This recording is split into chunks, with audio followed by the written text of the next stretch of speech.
anti-apartheid struggle from across the Southern African region. Tata Mavuso Msimang, Ambassador Sikose Mg, retired Brigadier General Lulu Siwisa, Ruth Mantile, Peter Present, and Advocate Oyama Mabandla. Welcome to the keynote speakers, Dr. Mbuyiseni Ndlozi, Brian Kahoru, and Dr. Martha Akawa. I would also like to acknowledge Professor Beginkosi Moyo, Chair of the Africa Center for Memory and Imagination, as well as Ms. Nosipho Ndebele of the Open Society Foundations. Welcome to all panelists and distinguished performers that are part of this rich and beautifully curated intergenerational cultural program. Welcome to the renowned Mozambican orchestra, Timbila Ta Venancio, which was recognized by UNESCO as a masterpiece of the oral and intangible heritage of humanity. Welcome too to the multi-award winning jazz vocalist, composer, and academic, Ms. Nomfundo Xaluva-Jantjies. Since Nomfundo studied in one of our local girls' schools situated right next door to us, the Victoria Girls High, I believe that we can claim her as one of our own here in Makhanda.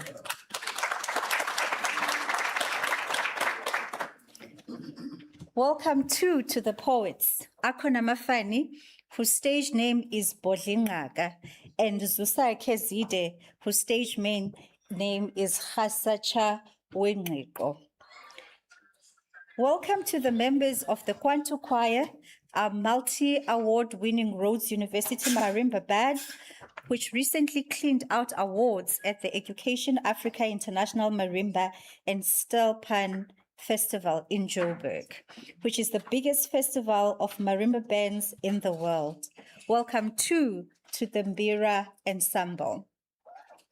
In this room, we have students from Mozambique, from Tanzania, from Zimbabwe, and from our Eastern Cape corridor universities, the University of Fort Hare, the University Walter Sisulu, and Nelson Mandela University. We are grateful for the presence of our language interpreters and the presence of the media, including national and provincial media outlets, ably supported by our own Department of Communications and Advancement.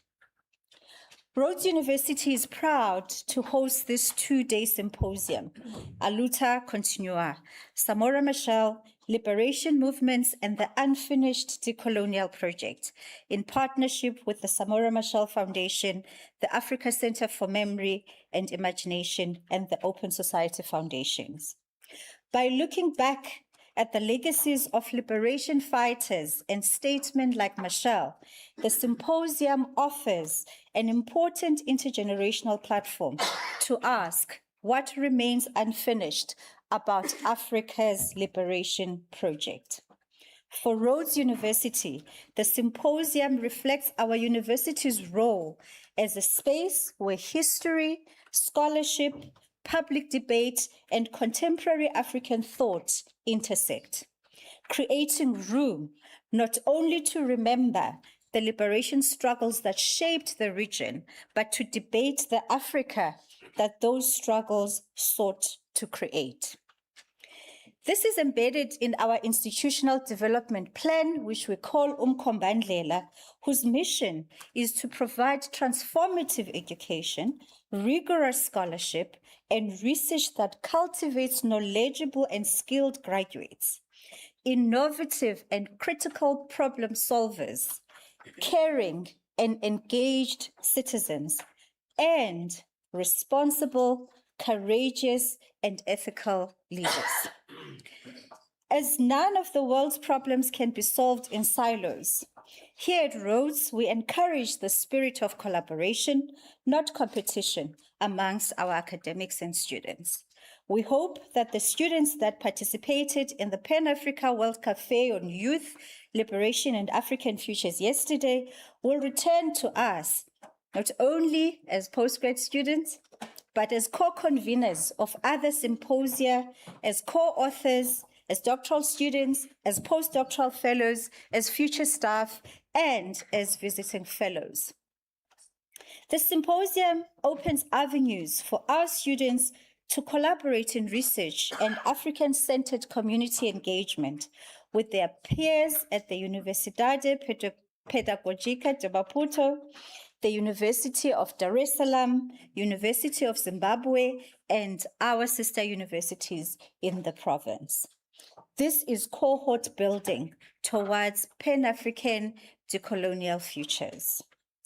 To you students, the topics covered in this symposium present important historically centered doctoral projects and future monographs, possibly journal special issues, creative performance pieces, podcast topics, and anthologies, amongst others. Rhodes University is proud to offer a space for historically grounded, forward-looking conversations between generations of Africans who changed the world in the 20th century and young Africans today who are grappling with questions of structural poverty, inequality, environmental crisis, amongst others, and are animating themselves in a palatable pandemic of isolation among students and a mental health crisis. Even though the youth of today is technologically connected, research shows alarmingly that there is a sense of social and political isolation among youth across the world. Samora Machel's legacy shows us the importance of genuine connection as we collectively work towards social change. In an interview with a journalist in 1976, Machel reflected on the importance of real bonds. He said, and I quote, "We are real friends. We love each other. These bonds aren't superficial. They have been forged in struggle.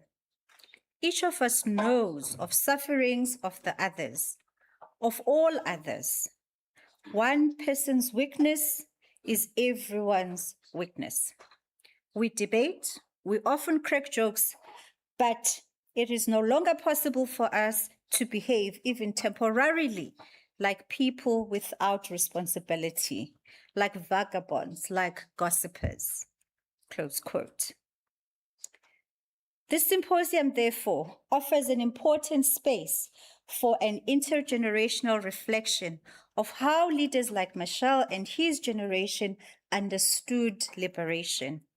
It allows us to understand why political independence is insufficient in achieving full liberation. The relationship between political freedom and economic freedom, and the role of young people in past and current struggles. In closing, thank you to our colleagues at the Faculty of Humanities, led by our Dean, Professor Sipokazi Magadla, and our conferencing and events function for working with the Samora Machel Foundation, the Africa Center for Memory and Imagination, and the Open Society Foundations in creating this historic Pan-Africanist gathering. Here in the Eastern Cape, Siti Khululani Bagi, we invite you to take off your jackets and feel free at home. Namkelekile, bem-vindos, muito obrigado.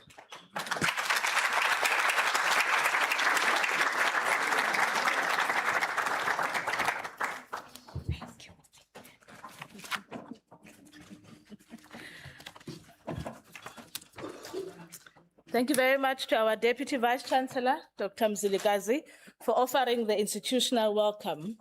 I will now offer some remarks about the aims of this symposium. What are the chances that the 40th anniversary of Dr. Samora Machel's passing would happen in a small university town named after the warrior, the prophet, and spiritual leader, Makhanda? A figure of the 5th war out of the 9 that the people of this land fought against the British. We know that Machel's early politicization was through the stories that his parents told him about the role that his grandfather played against the Portuguese invaders in the late 19th century. His first politicization was through storytelling, which is the first classroom for generations of African children. It strikes me as no coincidence that Machel summoned us to revisit his memory and ideas by inviting us to think also of ancestors like Makhanda, who paved the way for his generation to enter history and play their part in fighting for Africa's liberation. As our visitors arrived in Makhanda, they would have turned left corner of, they would have made a left turn at the corner of Beaufort and Somerset Street under the watchful eye of one Stephen Bantubiko, who reminds us that we have set out on a quest for a true humanity, and somewhere on the distant horizon, we can see the glittering prize. At the corner of African and Somerset Street is a recent mural of the rebel artist and Pan-Africanist Busi Mhlongo, which replaces that of her ancestors, Charlotte Maxeke and Miriam Makeba. I share this to say that this memorialization of Machel is a conspiring of all of these ancestral revolutionary spirits who have ensured that at this moment in history, when Africans are made structurally disposable to each other at the margins of a violent state project, these revolutionary spirits have lit our way so that we can see each other and ourselves in the full light of our history and future. Luta Continua, Samora Machel, liberation movements, and the unfinished decolonial project is a project of refusal, a refusal by us as Africans to become unknowable to each other. Our history will not allow us. At Machel's funeral on the 28th of October, 1986, Marcelino dos Santos said it with conviction that Machel will remain present. You gave the form and the content to our future. You have overcome the limits of time, and so you will continue to guide our struggle, our hopes. Elele nje usathetha, say the people of this province, for the spirits of the revolutionaries never die. To revisit Machel's memory is not a project of nostalgia. It allows us to ask, how do struggles across generations show both continuities and ruptures in the pursuit of freedom, dignity, justice, love, and happiness? What does thinking about Machel in the year that marks the 70th anniversary of the Women's March, the 65th anniversary of the armed struggle in South Africa, and the 50th anniversary of the Soweto uprisings reveal about the liberation traditions and lineages in Southern Africa?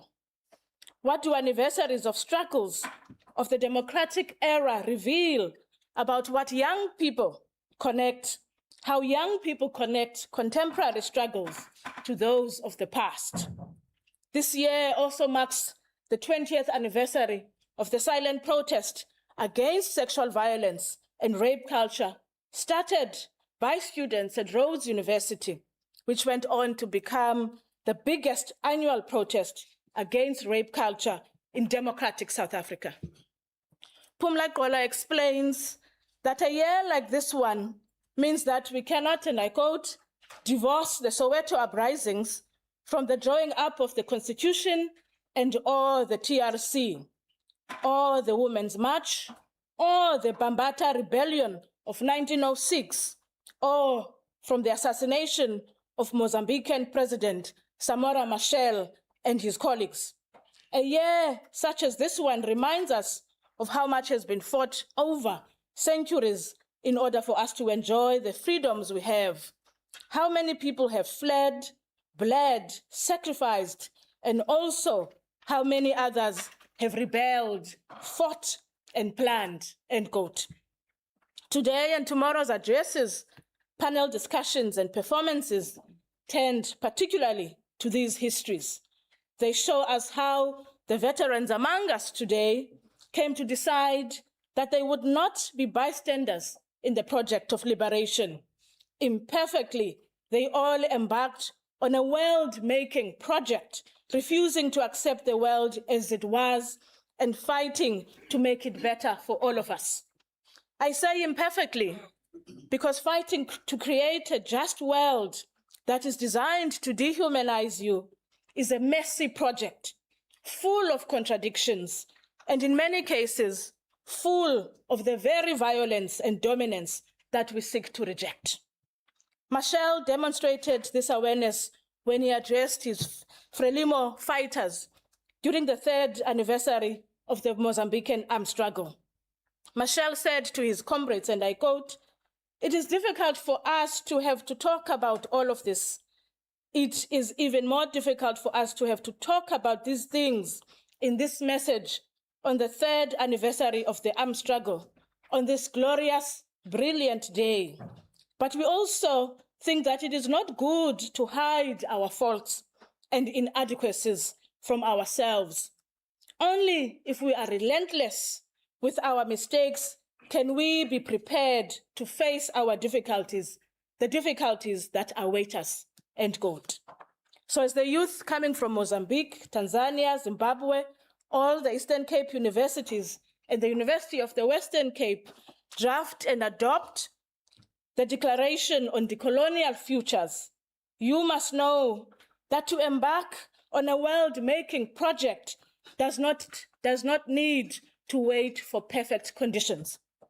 What matters is to begin now, to begin in connection, and to begin in community with peers across this continent and the world, to give language to the futures that you as the youth desire.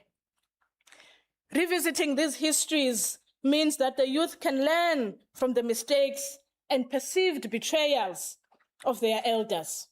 In putting together the symposium, Mama Machel insisted that this symposium must bring generations together to reflect on our inheritance, its brokenness, and what we can piece together from these traditions and infrastructures of liberation to secure the future of the planet, because it is the future of the planet that is at stake. Mistakes notwithstanding, what we hope young people realize is that they do have an inheritance. With all its imperfections, it is a liberation and intellectual inheritance worthy of our protection and robust engagement. I return to the veteran journalist and anti-apartheid activist Thandeka Qubulembeki's article published in Grokot's Mail, Mbali, last year in August. In a piece titled, "Freedom Like Love is Never Complete," Qubulembeki reminds us of the complications of inheritance. She says, and I quote, "Every generation hands something over to the next in the form of values, victories, freedom won in battles. But there's always some sort of a deficit, some kind of a democratic, economic, social, ethical deficit that becomes a burner cancer in the consciousness of subsequent generations. So what's often overlooked is that what is often overlooked is that the most important inheritance may lie not in what is passed on, but in what is left undone, what is yet to be struggled for. A Luta Continua, Samora Machel, liberation movements, and the unfinished Decolonial project allows us to revisit what has been passed on. And importantly, it allows for an intergenerational reflection on what is yet to be struggled for. In his memoir, Soul of a Nation, A Quest for the Rebirth of South African Values, Oyama Mabandla believes that artists must be at the center of our quest to resuscitate the liberation project. The work of artists in the symposium is not a space filler. As Mabandla points out, music and the arts are and have been the leitmotif of our quest for freedom. As Machel beautifully reminds us, when the peasants are working, perspiring in the sun, watering the soil with their sweat, they sing. They come with their pitchers of water on their heads, thinking about having to make fire to cook. They live and they sing. At night, when they are resting, with the full moon shining down, they sing of their work. They tell of their sorrows, their suffering, their hopes, their happiness. They sing and they dance. It is impossible to think of Machel's beloved Portuguese phrase, "A luta continua," without thinking about Miriam Makeba. We gather across generations to recommit ourselves to struggle for better planetary futures. We sing with conviction, as Makeba did. We say in Mozambique, "A luta continua." In Zimbabwe, "A luta continua." In Botswana, "A luta continua." In Zambia, "A luta continua." In Tanzania, "A luta continua." In Angola, "A luta continua." In Sudan, "A luta continua." In Gaza, "A luta continua." In Namibia, "A luta continua." In South Africa, "A luta continua." Thank you so much.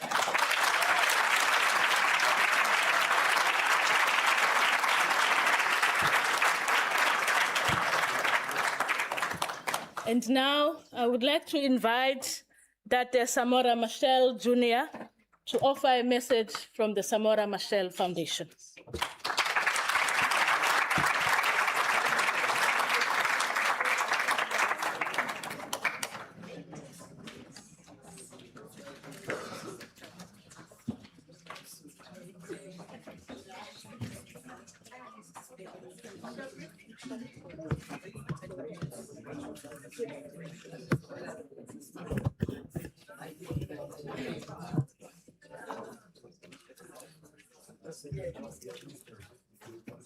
Good morning. Bom dia. Bom dia. Mulweni. Kanimamfu. I'm going to speak in Portuguese because it makes it easier for me. So I think you'll start exercising with the machines for those who understand Portuguese.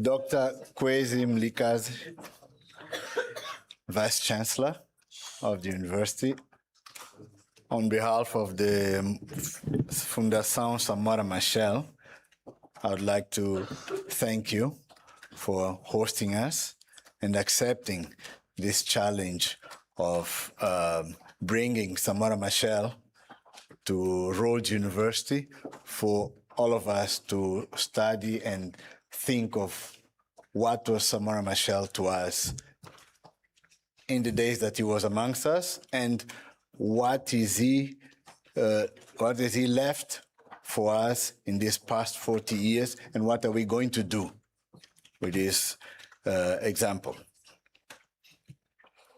The University of Rhodes, thank you for having us. All the students, thank you for accepting this challenge as well and participating in this program and symposium.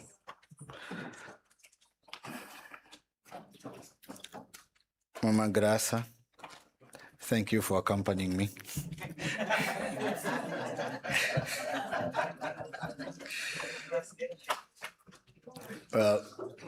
Em setembro de 1974, a África Austral vivia sob o domínio de regimes coloniais e racistas em Angola, Moçambique, Zimbábue, Namíbia e África do Sul.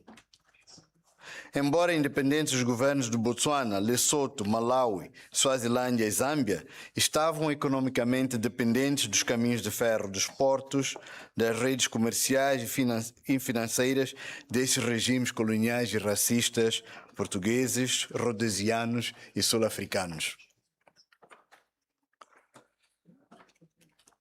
Há 52 anos, os povos da África Austral viviam debaixo de uma situação de opressão e exploração colonial racista.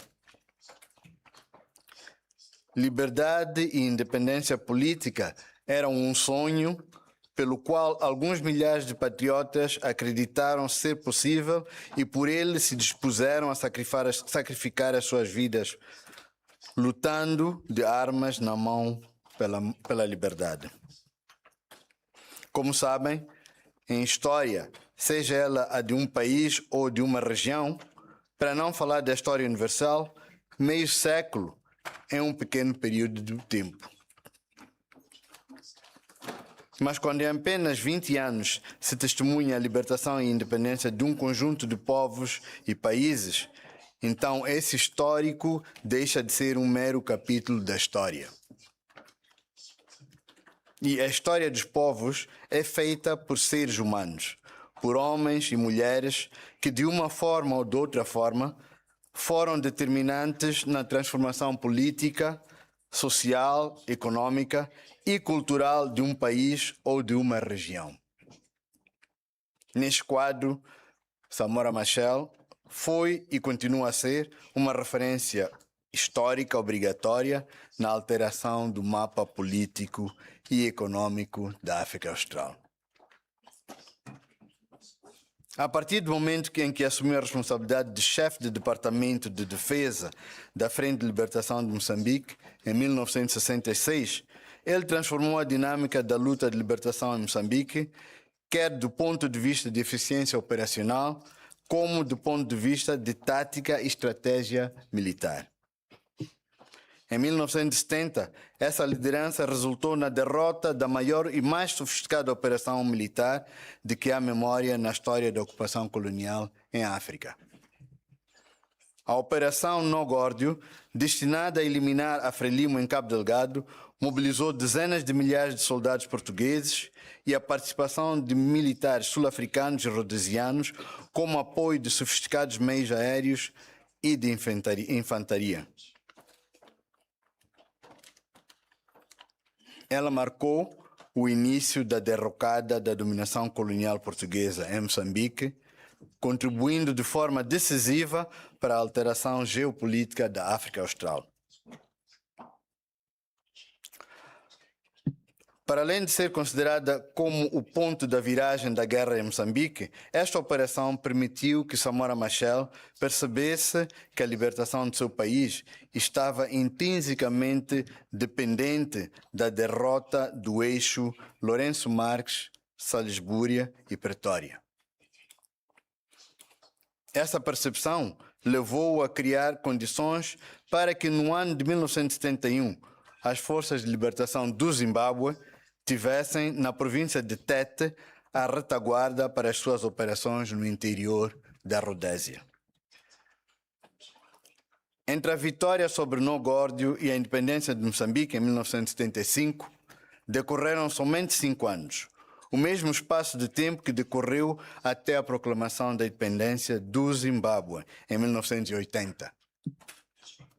Nos 14 anos que se seguiram, assistimos à proclamação da independência da Namíbia, à retirada das forças de ocupação sul-africanas de Angola e ao fim do regime do apartheid na África do Sul.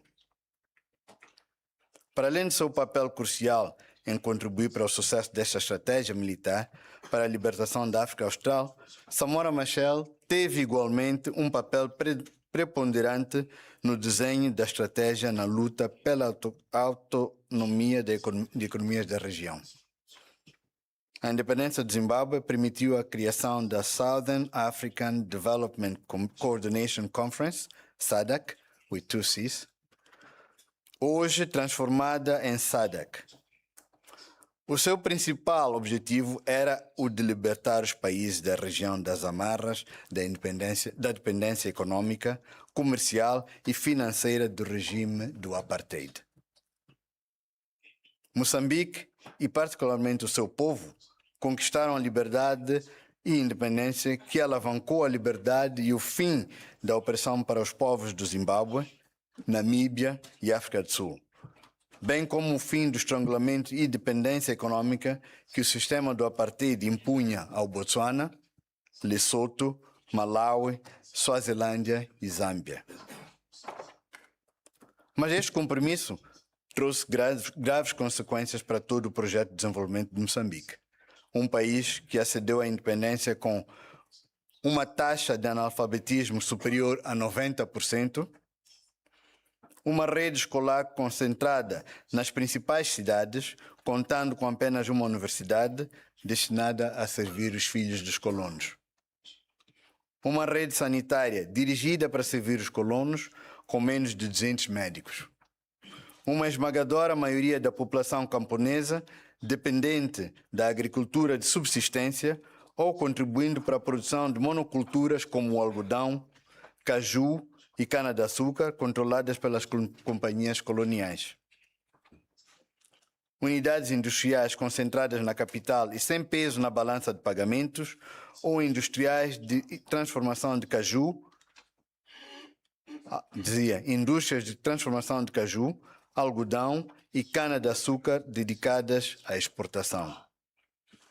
Um sistema ferroviário portuário quase exclusivamente dedicado a servir às exportações e importações da Rodésia e África do Sul. Um acordo de exportação de mão de obra para as minas da África do Sul, cujas receitas eram transformadas em ouro e transferidas para o Tesouro do Estado português, em Lisboa, num volume calculado em mais de 500 toneladas. O impacto da debandada dos colonos, de dezenas de milhares de colonos, com efeitos negativos sobre a educação, a administração pública, empresas privadas, banca e agricultura comercial. Contra esta pesada herança, Samora Machel definiu como prioridade do seu governo as áreas da educação, saúde, agricultura e habitação. Até o final da guerra que o regime ilegal da Rhodes desencadeou contra Moçambique, destruindo pontes, linhas férreas e de energia, barragens e infraestruturas econômicas, foi possível diminuir o índice de analfabetismo para 65%, criar uma rede escolar que passou a cobrir todos os 170 distritos do país, mobilizar centenas de jovens com formação de ensino secundário para a carreira de professores, estabelecer com a República de Cuba um acordo para a contínua formação acadêmica das crianças moçambicanas. Fazer a vacinação massiva de toda a população moçambicana numa operação que até hoje é referenciada pelas Nações Unidas, recorrer à ajuda de países amigos para estender a rede sanitária de todos os distritos, para formar mais de 500 médicos nacionais. Promover a formação de cooperativas de camponeses, criar uma rede de apoio técnico à produção agrícola, construção de 3 grandes barragens, promoção de escolas agrárias. Incentivar a criação de aldeias de camponeses para poderem beneficiar de melhores condições habitacionais, escolares, de saúde, bem como facilitar o apoio institucional à sua produção. Este é um pequeno resumo do que foi feito nos primeiros anos da independência. A ele deve-se acrescentar aquele que terá sido o mais importante contributo político de Samora Machel ao conteúdo da soberania de Moçambique, a unidade nacional, o sentido patriótico e solidário do povo moçambicano. Isso se deve à sua personalidade, ao seu estilo único de comunicar, de aglutinar multidões e as fazer acreditar que coletivamente podiam transformar a pobreza em bem-estar, podiam construir uma sociedade mais justa, livre de opressão e exploração do homem pelo homem. A sua integridade de princípios e valores, a sua postura de respeito e amor pelo povo, fez dele o chefe de Estado, cujo exemplo perdura até os dias de hoje. Este percurso político, militar e ideológico de Samora Machel, os resultados que a sua liderança alcançaram dentro e fora de Moçambique, não passaram despercebidos no principal bastião da opressão da África Austral, o regime sul-africano do Apartheid. Não hajam dúvidas que para o regime do Apartheid e o seu mentor, o African Brother Bond, Samora Machel passou a ser considerado o inimigo à sua sobrevivência e continuidade. Naturalmente que Pretória tomou em consideração a sua capacidade militar, comprovada no sucesso da guerra contra o exército português, a popularidade ideológica e os efeitos que ele teve em toda a região da África Austral, a forma como conduziu o apoio à guerra de libertação de Moçambique, do Zimbábue, que incluiu o envio de soldados moçambicanos nas suas operações, a decisiva contribuição que deu para a Conferência Constitucional de Lancaster House, from Lancaster House. E definição de objetivos conferidos à SADCC, o uso de meios logísticos e operacionais pelo Mkonto Wesizwe como base em Maputo, o apoio militar soviético às Forças Armadas moçambicanas e ao ANC. O regime racista sul-africano reagiu a este conjunto de fatos, mobilizando todo o seu poder militar, econômico, financeiro e comercial para desestabilizar Moçambique, fazendo incursões armadas diretas de sabotagem in order to assist the distractions and the fight that Nkondo Wesizwe has taken advantage of. Not only the logistic means, they were also assist with guns and other means to fight the war. On the other side, the independence for Botswana, Zambia, Zimbabwe, as well as South Africa has benefited from. It also showed Mozambican sovereign, as well as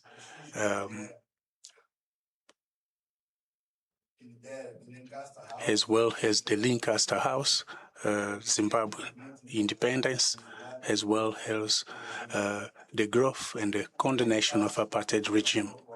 The first step was in Nkoma's Accord in 1974, which stipulated that the deal that they were not going to have aggression between the two countries.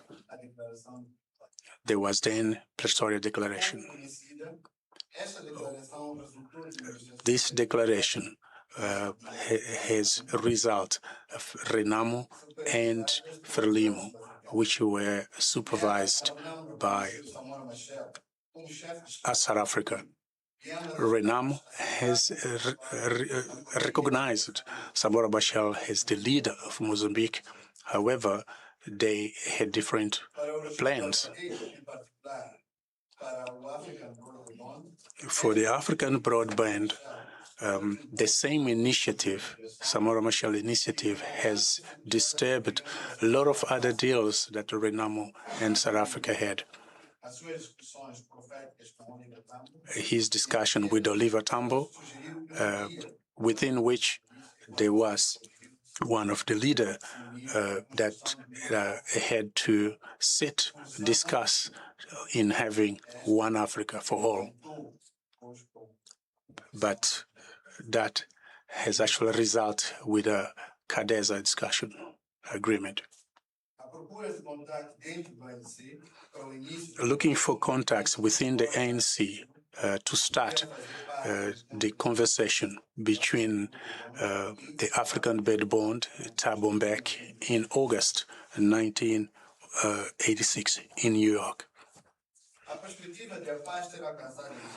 The peace perspective to be in Mozambique before the end of its leadership. Samora Machel once again was a responsible and one of the leader in that discussion. Within the same process, he died in October 1986. It's been over 40 years without his physical presence, the man that gave his life to Southern Africa. In 1974, a month before Mozambican independence, within one of his visits in Congo, he found fighters from Condor and other leaders. Mozambique will not be free without you enjoying the same freedom. This very same man that fought all these regimes, colonial and apartheid, is a military leader, is a founder of a justice that we have lost. The time of fight to end racism has ended. Today, the challenges that we face are different. Today, we fight for equality. We fight for rights within our countries. Today, we fight for education and quality education for all. Today, we fight for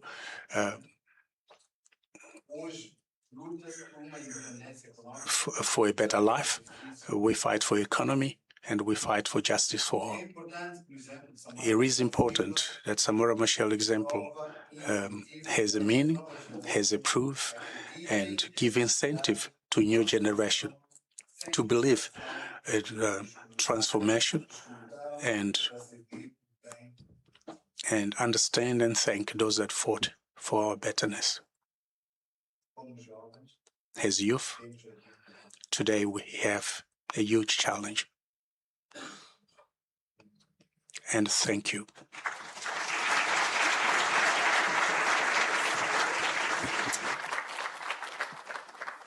Can we try and sing Miriam Makeba's song?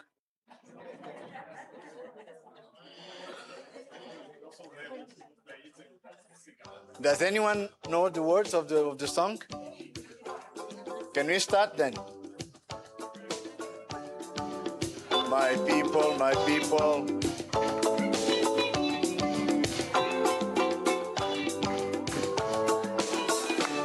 My people, open your eyes and answer the call of the drum. Frelimo, Frelimo, Samora Machel, Samora Machel has come.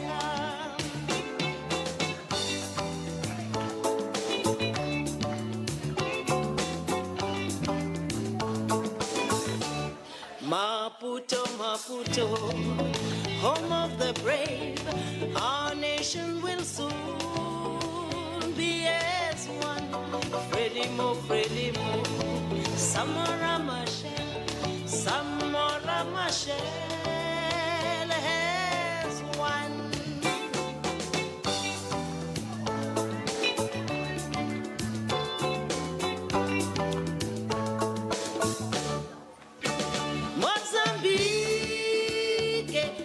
Luta continua, luta continua, continua. Mozambique, luta continua, luta continua.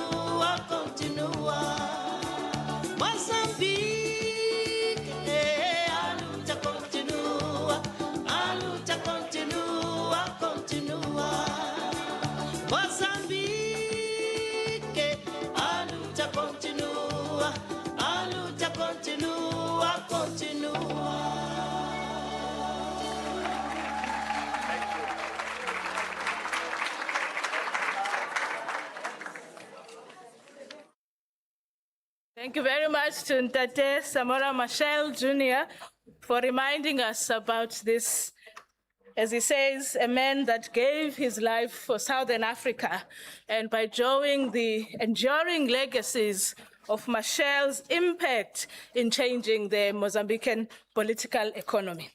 So I'm now going to invite Professor Bekinkosi Moyo to share a message from our collaborators, the Africa Center for Memory and Imagination. Keeping in mind, Professor Moyo, that time is not on our side. Definitely. Good morning.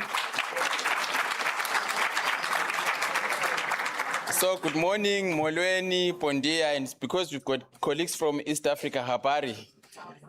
So in the interest of time, all protocol observed, let me join everyone in welcoming you to this important symposium. I've already written a preamble in the program, so I don't want to spend a lot of time on this because we have run out of time.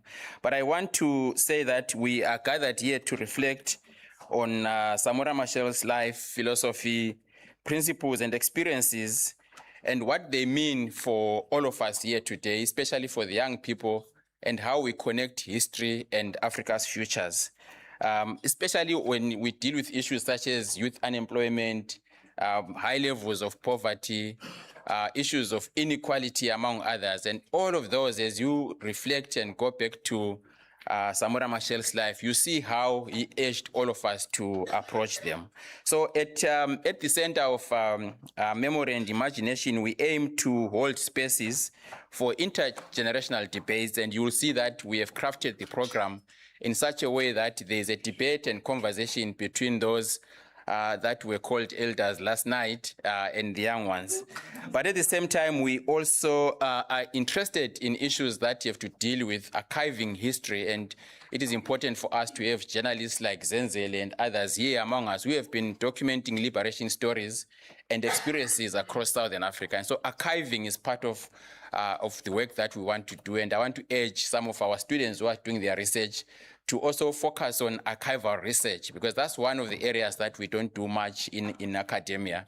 There's a lot of our histories that sits elsewhere, sits in global north, and we actually don't have access to it. And if we were to archive it and bring it to life, we'll be able to address some of the issues that affect us today.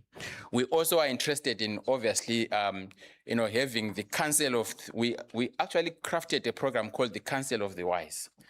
Simply because we feel strongly that we don't have much connection between those who have traveled before us and those who are coming up. And so you will see that we have people like Kuntate Simsimang here, Mama Machel and others, so that we have that intergenerational debate.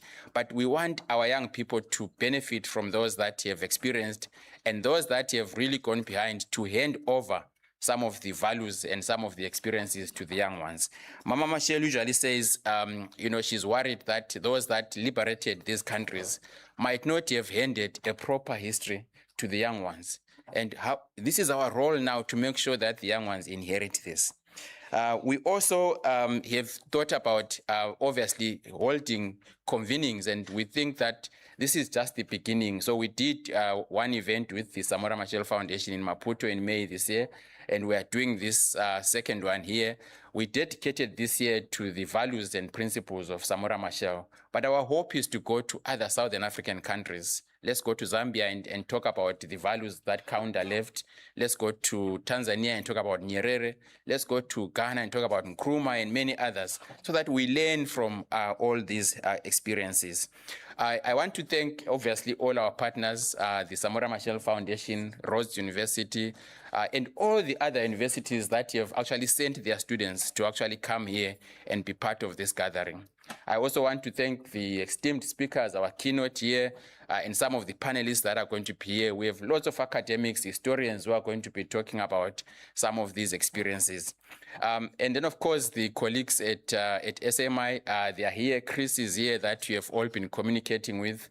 Sandra, Godfrey, and Mudiwa, who are also documenting this event. I want to end with one principle that I learned last night. When we were waiting for our food, it was taking so long.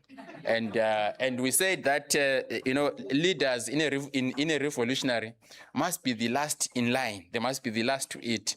And Mama Machel said, Samora used to say, leaders should be the first to sacrifice and the last to benefit. And I found that to be so profound. And I was looking at my life last night. I turned 53 this year. And I realized that actually Samora died at 53.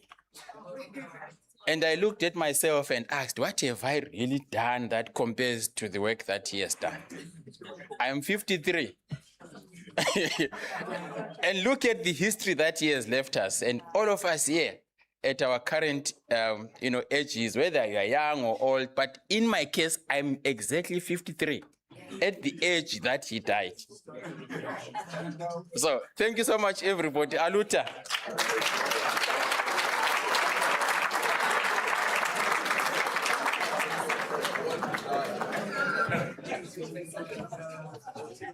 High discipline. High morale.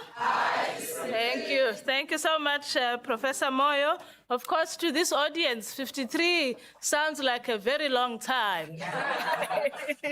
But as you say, I hope young people know that no one will remember what you drove or what you wore.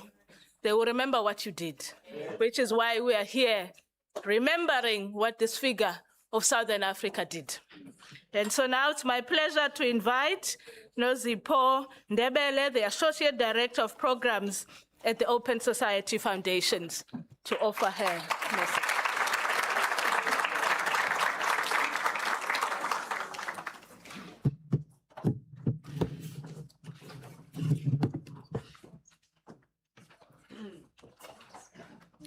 Allow me to stand on existing protocol. Distinguished guests, comrades, and fellow dreamers of a liberated and free Africa. Good morning, Pondia, Molweni. At Open Society Foundations, our grant-making supports human rights, justice, and vibrant democracies across the world. Today, the world faces unprecedented challenges as democracies struggle from within and socioeconomic systems are producing new forms of insecurity and inequality. On the continent, we explore African-led approaches to addressing the continent's challenges, with a firm belief that the future of democracy, the future of resource governance, and the architecture for transformative peace will be determined on this continent. We support and commend the work of the Samora Machel Foundation, the Africa Center for Memory and Imagination, and Rhodes University in this important moment for the region and a continent that continues to wrestle with the ideals of different forms of liberation. We see this symposium as a future-oriented rather than nostalgic, and recognize the shared regional histories of liberation movements. Having said that, because of the debt of gratitude and the influence on my country and my life, allow me to be just a little bit nostalgic about Samora Machel, the lion who refused to wait. There are leaders who manage history, and then there are those who confront it head-on and dare it to change. Samora Machel was the latter. He didn't just lead a revolution, he redefined what a revolution could be. And he did so with a clarity that many in power today would find deeply inconvenient. They told him to wait for the right economic conditions, wait for independence, wait for women to be ready for emancipation, wait for enough trained teachers before daring to educate the masses. And do you know what Samora Machel said? He said, one can't only partially wipe out exploitation and oppression. One can't tear up only half the weeds without even stronger ones spreading from the half that has survived. Wait? He would not wait, and neither should we. When Machel stood before the first conference of Mozambican women in 1973, the war was still raging, the Portuguese flag still flew, and the world told him to focus on the immediate objective of independence. Instead, he gave a speech that redefined the revolution itself. He declared, and I quote, "The liberation of women is a fundamental necessity for the revolution, the guarantee of its continuity, and the precondition for its victory." Let that sink in. That was not a footnote. That was not a progressive sounding add-on. This was foundational. In the middle of an armed struggle, Samora Machel was insisting that independence was meaningless if women remained second-class citizens in their own homes and their own country. He saw what too many liberation movements have refused to see, that the revolutionary project must begin within. A woman is even exploited by a man who is himself exploited, he observed. Beaten by the man who is lacerated by the palmatoria, humiliated by the man who is crushed under the boot of the boss and the settler, end quote. He understood something more profound, that oppression is a system, not a hierarchy. If you break the chains of colonialism, but keep the chains of patriarchy, you haven't freed anyone. You've just changed the color of the oppressor, of the jailer. This is the courage of a revolutionary, the courage to tell the exploited man that his oppression does not entitle him to become an oppressor in his own home. That is the Samora Machel I ask you to remember today. Now I want to talk a little bit about a phrase that has been bandied around in Africa for years without proper recognition. Machel taught us that women are not the opposite sex. They are the complementary sex. The exploiters taught us to see women as competition, to see manhood in domination, to believe that strength is found in subjugation. Machel demolished that thinking. He drew from the example of the Organization of Angolan Women, which had over 1.5 million women in its ranks. From our sisters in Angola, he said, we learned that when we see women as the complementary sex, it is in a spirit of cooperation. When we see women as being the opposite sex, then it is more in a spirit of competition. Samora Machel was not gentle with that foolishness. He was not diplomatic. He called it what it was, a betrayal of the revolution and a misunderstanding of power itself. I quote, "The emancipation of the women means the emancipation of the men and the whole society," end quote. Liberation is not a zero-sum game. It is a rising tide, and if we are not rising together, we are not rising at all. At independence, Samora Machel confronted an education system built to exclude. He didn't reform it, he transformed it. For Machel, education was not separate from development or liberation. It was not just about schools. It was about dignity, opportunity, and building a nation where peace meant ensuring that every child could learn, every family could thrive, and every citizen had the opportunity to participate in building a just and equitable nation. The education policy that emerged was a direct descendant of the experience of the liberated zones, the areas under Frelimo control during the war.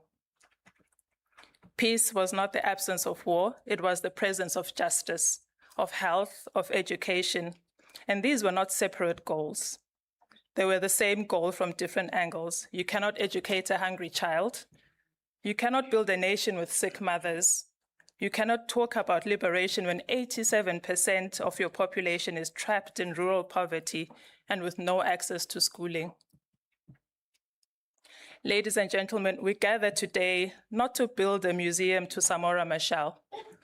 We gather to ask ourselves, what would Samora say about Africa today? I imagine he would say that we have learned to be comfortable with partial victories. He would look at the African context where women are still underrepresented in power, still exploited in the informal economy, still subjugated in their own homes. And he would say to us, I quote, "The preconditions for advancing the armed struggle was to attack the very roots of exploitation. The idea of waiting until later to emancipate women is erroneous. It means allowing reactionary ideas to gain ground only to fight them when they are strong. It is like not fighting the alligator on the bank, only to fight him in the middle of the river." end quote. Friends, we have let the alligator swim into the middle of the river. We have pushed the question of women's emancipation to the margins of our political projects. We have allowed ourselves to believe that we can talk about good governance and economic development while ignoring the fact that half our population is systematically marginalized. Samora Machel is telling us from beyond the grave, you cannot have development without equality. You cannot have liberation without women.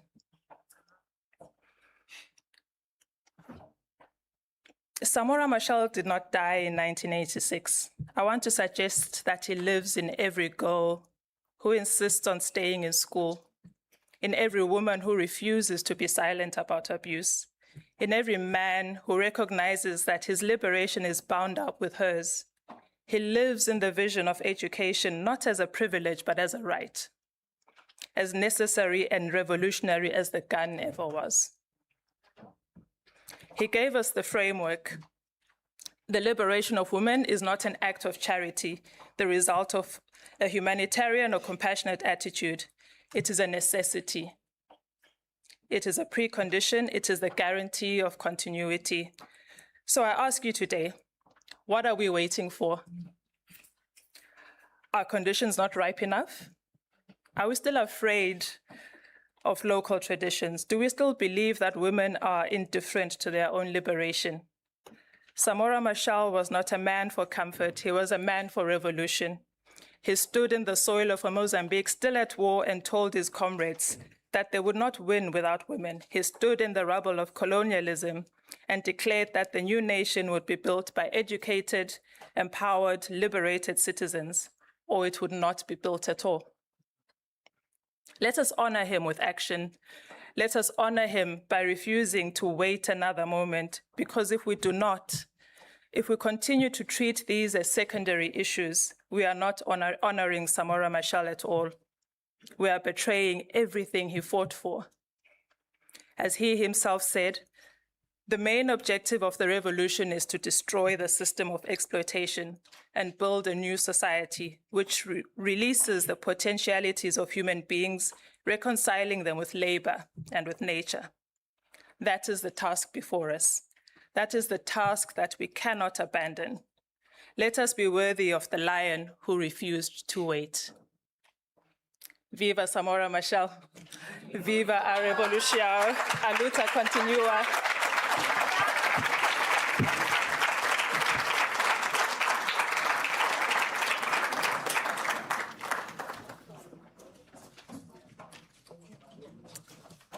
Thank you so much, Nozipho Ndebele, for these excellent inputs. The lion who refused to wait.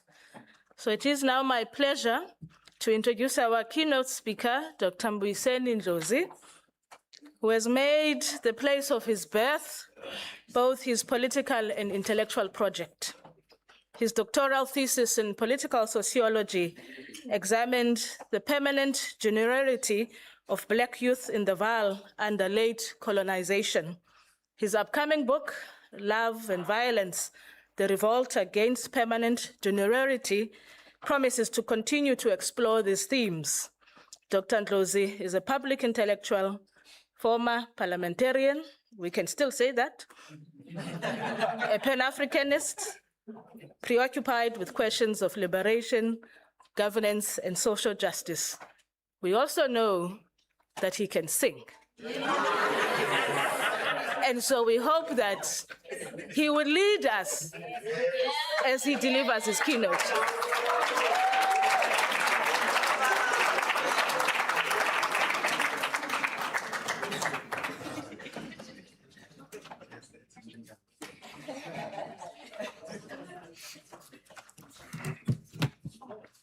Thanks, Amandla. Ngawe too. Viva the undying spirit of Samora Machel. Viva. Viva. Mama Grasa Machel, Comrade Samora Machel Junior, Professor Sipogazi Makadla, Professor Peggy Moyo, my brother Brian, Kokoro, and fellow Africans. Let me thank you for the opportunity to give this keynote address on the occasion of the 4th anniversary of Samora Machel's death, specifically to underscore the question of an unfinished project of decolonization that him and his generation started. The birth, as it were, of a post-colonial society in the region. The objective of our conversation is precisely to say in what form should their struggle, which is our struggle, the struggle for decolonization, be continued in our present. This, of course, rests on the assumption that the central mode of society we are dealing with is one that should still be assessed with the centrality of the phenomenon of colonialism. That our present shares a common thread with the time of Machel. The human condition is shaped by the colonial mode of societal organization.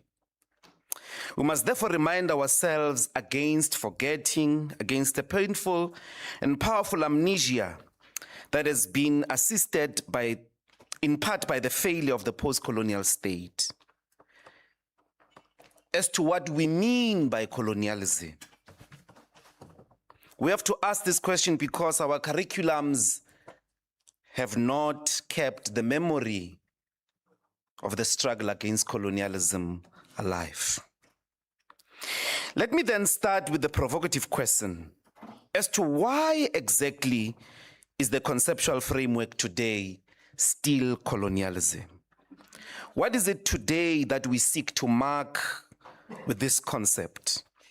And if we are to justify our present reality with this mark, colonialism, then precisely why and how are liberation movements the answer to this mark today? To speak of Machel, I suggest two central and immediate ideas come to mind. One, of course, is Pan-Africanism, encapsulated in his uncompromising commitment to elevate the nation above the tribe. But most importantly, thinking about Mozambique's destiny as the destiny of Southern Africa as a whole. The treatment of SADC as a single entity. Secondly, Machel was a committed Marxist who placed class analysis at the center of understanding colonial society. The logic of profit for profit's sake. The social engineering brought about by capital extraction and its creation of waged labor, as well as what Fanon called the comprador bourgeoisie. Its role in maintaining colonial domination, what many historically have called neocolonialism. Liberated Mozambique never truly attained the opportunity to experiment with socialism. The building of a classless society, or to put it modestly, the priority of people over profit, a developmental mode where the people are always already placed above the pursuit of profit extraction. Since its independence, Machel has been at war, or had been at war, and the sheer brutality of which he captured in one interview in 1982. He said, Mozambique suffers from the constant aggression from the racist regime in Pretoria. We have problems with groups of armed bandits operating in Mozambique, organized, trained, and financed by South Africa. There are groups of thieves, lumpen proletariat, and murderers who guided by South Africa, are slowly destabilizing the People's Republic of Mozambique. They use terrorism. They threaten to kill, kidnap, and rape women. They cut off people's ears and breasts. They strip and rape women in public, and they burn vehicles with women and children locked inside. The racist regime in Pretoria organizes these groups. with the intention of confronting the growing actions of South African nationalists headed by the ANC. These similar groups are also active in Zambia. Close quote. Machel continued to say South Africa, supported by the US administration of Ronald Reagan, proposes to destabilize Angola, Zambia and Mozambique, and other independent Southern African countries. The apartheid regime is the spearhead of imperialism in the region. To understand the intensity of what Machel means here, let us remember that during the late 70s and 80s, South Africa's apartheid regime pursued an aggressive policy of military intervention and economic destabilization against its independent neighbors. According to the comprehensive studies by the United Nations Economic Commission for Africa and the Commonwealth Secretariat, the devastation inflicted by South Africa across the region resulted in over 1.5 million deaths and more than $45 to $60 billion in economic damage, exceeding $100 billion if adjusted to modern inflation. That's over 1.6 trillion rands. Following the defeat of Ian Smith's regime in now Zimbabwe, South Africa understood it was the remaining settler colonial regime and power and unleashed the greatest devastation upon the region. Central to this devastation were the twin coastal counter-revolutionary entities, UNITA in the west, RENAMO in the east, later adjusted into a triangle with the inclusion of Inkatha in South Africa. The experiences of UNITA and RENAMO informed the way in which the Botha regime sought to undermine the internal uprising that started in 1984 in the Vaal, which spread like wildfire, unstoppable across South Africa, resulting in a declaration of two successive states of emergencies in 1985 and in 1986, which would last until Mandela's release. Here, South Africa's national security strategy included what they coined the use of third force. All these were therefore third forces meant to destabilize liberation. Evidence from widespread research and public records show something many academics do not appreciate. The concept of the third force as a security strategy was not an event or a response to a set of events. It was the normal conduct of an oppressive colonial regime, the manner of its being normal. What was different in the 1980s was the question of establishing a central mobile force that would have the capacity to wipe out terrorists effectively. This question surfaced in a discussion of the State Security Council in what Botha called the total counter-revolutionary strategy to deal with the United Democratic Front following the Vaal uprising. Upon assessment, a decision was taken that a central entity was not necessary, as several units using covert third force tactics already existed within the modus operandi of security forces, state security, the police, and the military.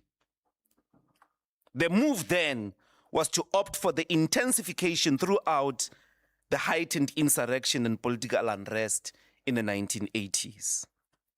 Relying on extensively decentralized network, the existing organs of the state security fomented violence through covert operations that included criminal gangs, the infiltration of social organs from the church to the tuck shop, sabotage and the destabilization of the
Under this, subsidiary units such as the Civil Cooperation Bureau, Unit C10 of FRAC Plus, 32 Battalion, and the SADF military intelligence were given great autonomy to operate. Military and police networks and their units developed in border wars were deployed within South Africa against political opponents.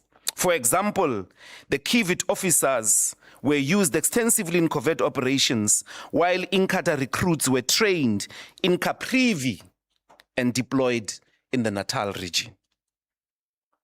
In addition, many hit squads operated clandestine frontline companies and surrogate organizations such as Democratic Movement Africa in the Sea Sky.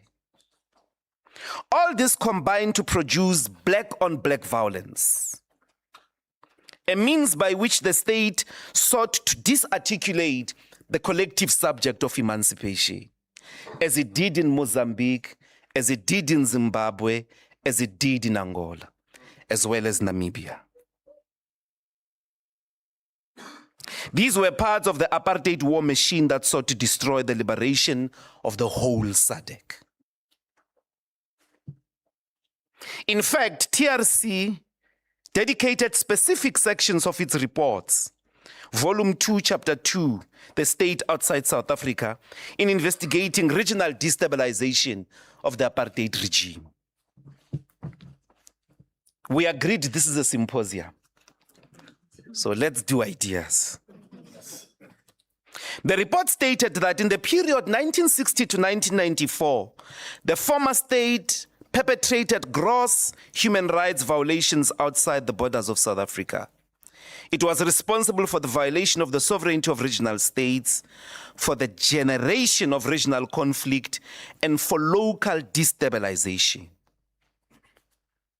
Angola was the site of South Africa's deepest conventional military entrenchment.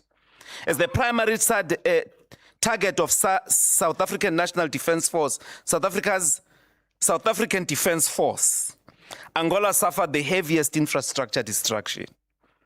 Regular air raids, ground operations destroyed bridges, railways, oil installations. Land mines laid during this era left Angola with over 70,000 amputees, posing a severe post-war developmental challenge. The Battle of Kutwa-Naval, 1987 to 1988, was the largest conventional military confrontation on the African continent since World War II. The battle pitted Angolan forces and Cuban troops against South African Defence Force and UNITA rebels, with close to 5,000 casualties on the liberation forces alone. The TRC focused intently on Operation Reindeer, specifically the 4 May 1978 assault on Kasinga. The TRC found that while the SADF command internal documentation viewed Kasinga as key logistical and planning hub for Plan SWAPO's armed wing, the reckless execution caused mass civilian devastation. The report states, the Commission finds that the former South African state, through its military intelligence structures, provided covert financial, logistical, and military support to surrogate forces, specifically Renamo in Mozambique. This deliberate strategy of a proxy warfare targeted civilian infrastructure, disrupting basic services, directly created the conditions for widespread human suffering, starvation, and gross human rights violations. You would have seen in the 1990s and the 1980s images of starved babies. And you would think maybe it's just drought, but this was deliberate strategy to render Mozambique and the frontline state incapable of constituting a developmental post-colonial state. The commission further found, the TRC says, that the Security Council, State Security Council and Cabinet authorized cross-border commando raids and targeted assassinations utilizing parcel bombs, car bombs, and covert operations against political exiles and liberation movements in Zimbabwe, Zambia, and Botswana. And the commission also found that members of the cabinet and the SSC at the time, they were indirectly accountable for those gross human rights violations. So Ruth First would have been killed by these squads in Mozambique. So when Machel's plane crashes,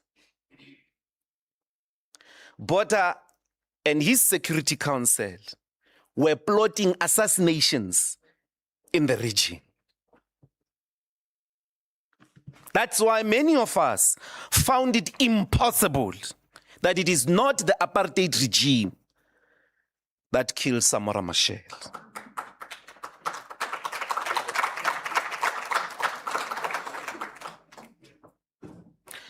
What does this mean? The entire presidency of Samora Machel was structurally consumed by fighting off the devastation inflicted first by the white minority ruled in Rhodesia with Ian Smith, and then overwhelmingly by the apartheid regime. There was even a campaign in the 1980s, late 80s, that South Africa ought to pay reparations for the devastation it caused in the region. More people were killed in defense of apartheid in these countries than they were in South Africa. More infrastructure was destroyed, hospitals, schools, roads. More famine was designed for the starvation of our people in the region than it ever occurred in South Africa. You cannot count a single, even combined massacres of the apartheid regime internally in South Africa and come close to the devastation and casualties that were caused just so that white minority regime continues and the South Africans who are black continues to be oppressed. You are unable to compare that cost. But this is also true with Zambia, which spent its first 3 decades of independence acting as the cradle of liberation for the rest of Southern Africa, while the government did not manage to establish basic national systems and a deeply ingrained culture of Pan-African solidarity. The state never had a peaceful, unhindered window to purely focus on domestic state building. The country chose to sacrifice its own early economic prosperity to ensure that its neighbors could be free. Zimbabwe lost an estimated $13 billion because South Africa-backed forces blocked Zimbabwe's shortest trade routes through Mozambique. Zimbabwe had to spend $1 million a day to deploy its military in Mozambique to protect the vital oil pipelines and rail tanks. Added to this, Zimbabwe's own postponement of land reform following its Lancaster talks was meant to allow South Africa's transition to proceed and to occur. But at the end of the millennium, the pursuit of this struggle has seen the destabilization of that country well into what we see today. However, it was not until South Africa attained liberation in 1994 that the region could see stability. If the end of the 20th century marked the break with colonial domination, with its evolved white settler powers, the new millennium then marked the new phase of the start of the post-colony in Southern Africa.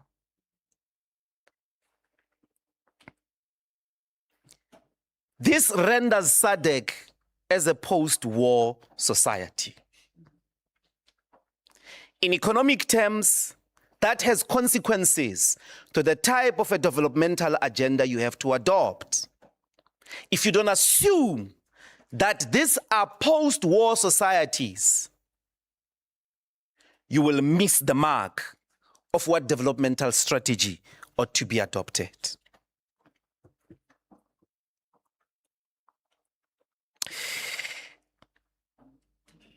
Today,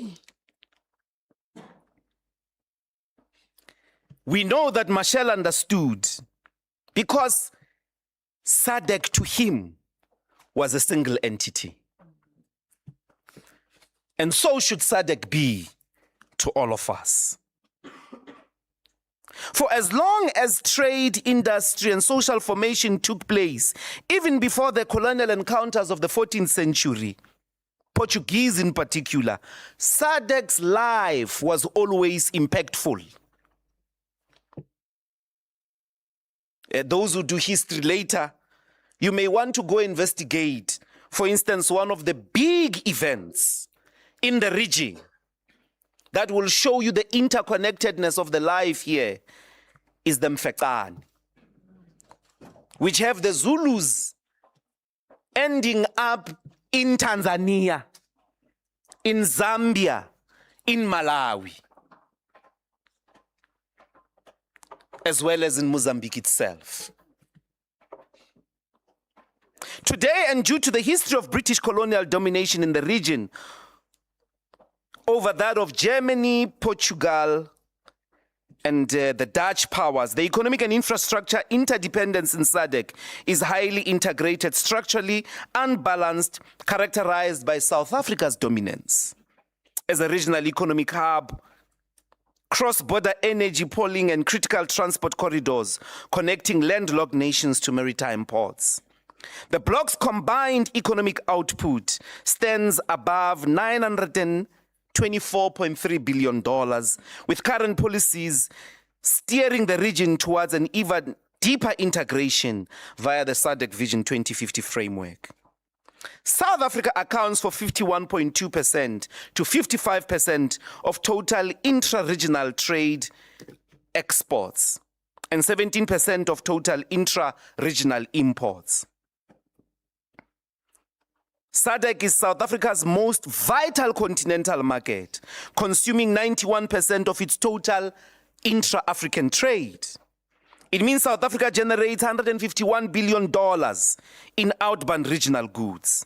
This is over 2.3 million rands. Put differently, according to regional trade updates from Tralac and global trade figures from Observatory Economic Complexity, South Africa's total annual export pipeline is valued at roughly $155 billion. Exporting to the continent, specifically SADC, South Africa sustains over or close to 400,000 jobs. Here in South Africa, not in the region. It is in the past 2 decades that an assessment can therefore be marshaled to quantify the measure of decolonization, the performance of the post-colonial state. This can be done because the liberation movements did win. They did triumph over white settler colonialism, as well as its counter-revolutionary elements. What of their governments then? I return to the initial question we posed. What precisely do we seek to mark with the concept colonialism today? What in the region signifies the continuation or evolution of colonial domination? And are liberation movements built in the manner we have just described the answer to the colonial condition today? The symposium has to respond to this as intellectually and honest a way as possible. I wish to elevate 3 moments that might help us towards the answer. And 1, the heritage of the liberation movements is a non-negotiable victory of humanity as a whole that must never be erased. This heritage rests in the emergence of democratic rule, a key colonial overcoming. Many people would have us turn against this heritage. They would have us spit on it. They would have us question the sacrifice of Samora Machel.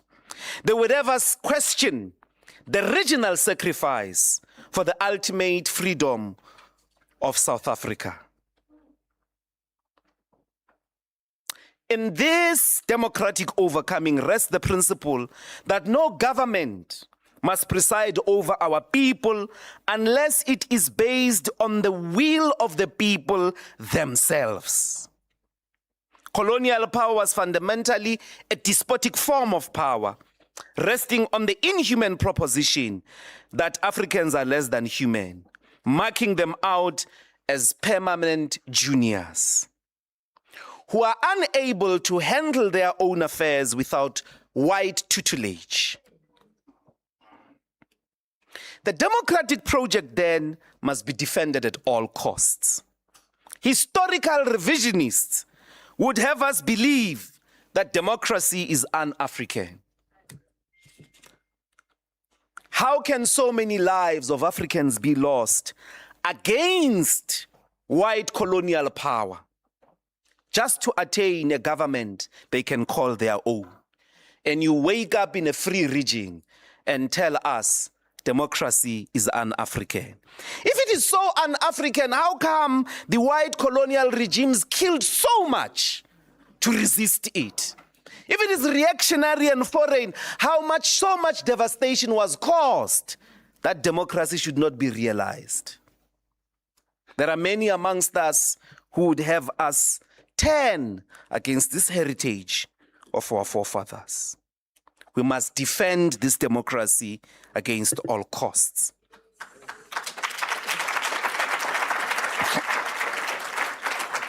This defense today in many parts of the region is a struggle also against former liberation movements themselves, who unprovoked and due to their inability to transform the living conditions of our people, seek to undermine the very democratic cause. Accordingly,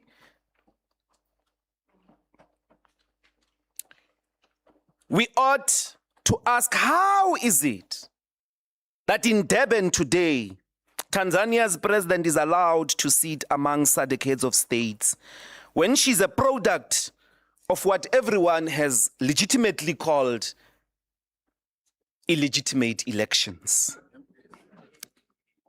in which over 1,000 casualties were sustained? How do you sit comfortably and say I'm a president when over or close to 1,000 African lives were spilled? The blood of those youths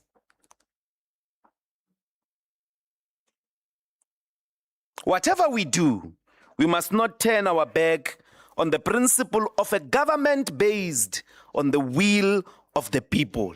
It doesn't matter who you are, CCM or ANC. You must, when you rule over us, be based, or your authority must be based on the will of the people.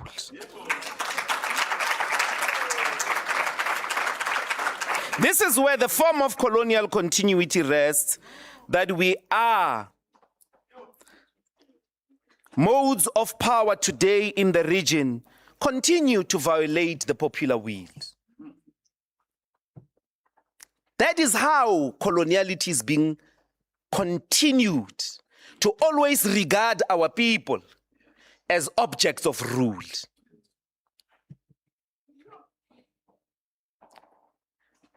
Related to this is the heritage of the right to life itself, Mama Grass. That the lives of Africans under the colony were disposable. That they could be killed arbitrarily.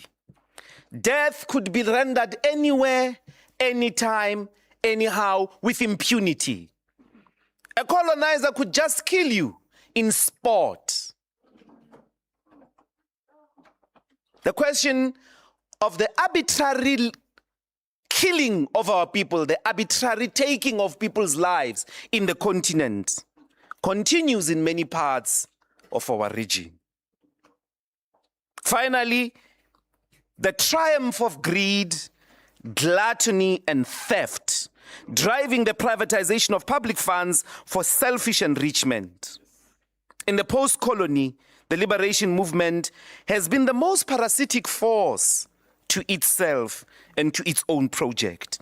It has undermined itself and beheaded the best elements of its mission. Truth to power. The second phenomenon that the region seems to continue struggling with are the evolved third force entities that seek to perpetuate division, raise the tribe above the nation, and are sponsored today by big capital cartels whose historic origins resemble Cecil John Rhodes companies.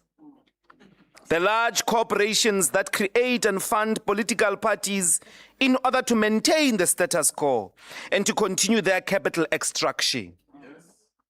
These forces are willing to spend as much on the dollar as possible to produce an outcome that will resist the transformation of economic capital flows in favor of the working class and the peasants.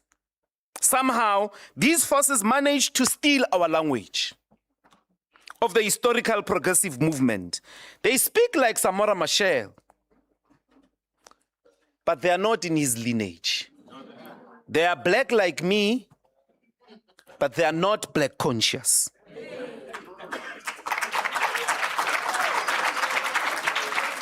They are part of an evolved entity of Border and Smith's third forces, seeking to undermine the unity of the oppressed.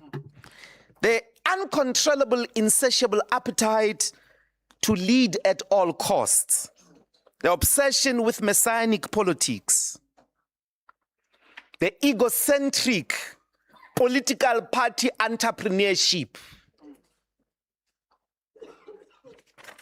How can a developmental agenda which is able to address the chronic problems facing the region, unemployment, poverty, be achieved by 1,000 political parties in parliament? How can those people sit in an executive, come up with a sustainable strategy that should not be less than 20 years if they're serious? They have launched us because of the insatiable appetite to lead to the greatest fracture of the oppressed the region has ever seen. There are more political parties than there were tribes before colonization. That's not the triumph of democracy. That's not the triumph of democracy. That's not the multi-party that we all dreamed of. It is the triumph of egocentric political party entrepreneurship. They want to lead at the cost of the unity of our people. They can't get in a room, bavane. How are they going to plan for a future of 50 years? Dominated by anti-human AI balls and agents.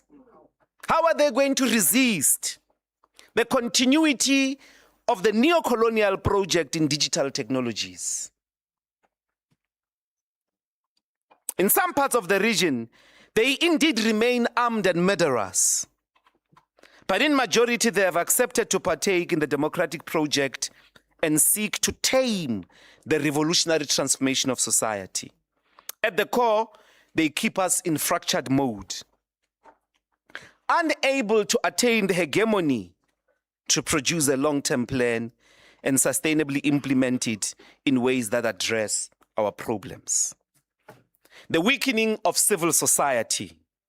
Much of civil society has become a vassal of foreign donors or state grants, trading its prophetic voice for a seat at the table of the status quo. The proliferation of NGOism in the country has been embedded with the continuity of imperialist domination over the last 30 years.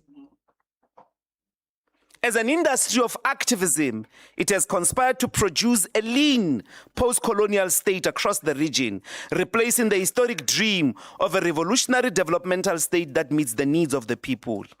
It has not understood that funded freedom is an oxymoron. A movement that does not eat from its own soil cannot fight for its own freedom. You are merely renting your chains. Development economists describe much of economic activity in the region as based in enclaves, a highly developed modern sector within a developing country that is entirely driven by foreign investment, but operates almost completely isolated from the rest of the domestic economy. Majority populations are trapped outside through chronic unemployment, underemployment, poverty, disease, existing in an otherwise sea of wealth. The post-colonial state has only achieved the consolidation of these enclaves, as opposed to breaking them apart and lead a collective, inclusive developmental strategy. These enclave economies are the key feature of the continuity of the colonial form of economic development, always meant for the few settler communities and for the global superpowers, with China added today.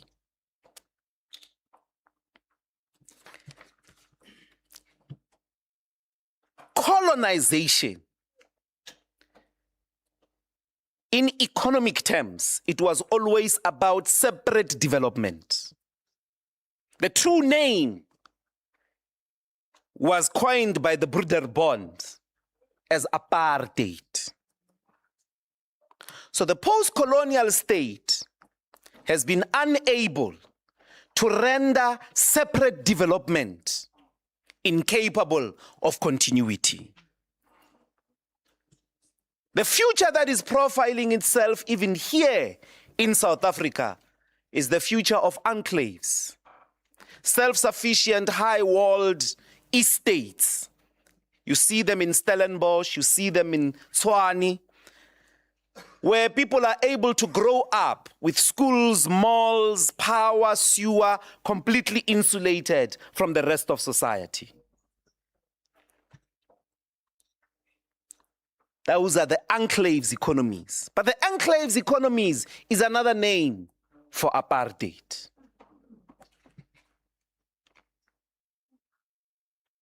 If no one will come and destabilize this, then the people are on their own. In conclusion, I said that in Machel and many of his generation was the refusal to be put in a kitchen called Mozambique, to be put in a kitchen called Botswana, to put in a kitchen called KZN. They understood that the economic destiny of Mozambique is inseparable to the economic destiny of the Eastern Cape. These borders, the true reason, the true nature, they were first private entities. They were run by private companies. Angola, Rhodesia, Cape, Province, Mozambique. They were private companies of royal families as well as literally a comprador bourgeoisie of a white settler community. They were not meant as states to survive. How can 2 million people in Botswana think they can carve a path in an economic global balance of forces that includes a population base in China of 1 billion to 2 billion people? What does Botswana say in a trade negotiation with China or with the US? That's why Europe, in the latter part of the 20th century, reorganized itself in population numbers. These states, Lesotho, about 3 million people. Namibia, Some people, when we say Zimbabwe, they think we're talking about a huge populated 26 million people.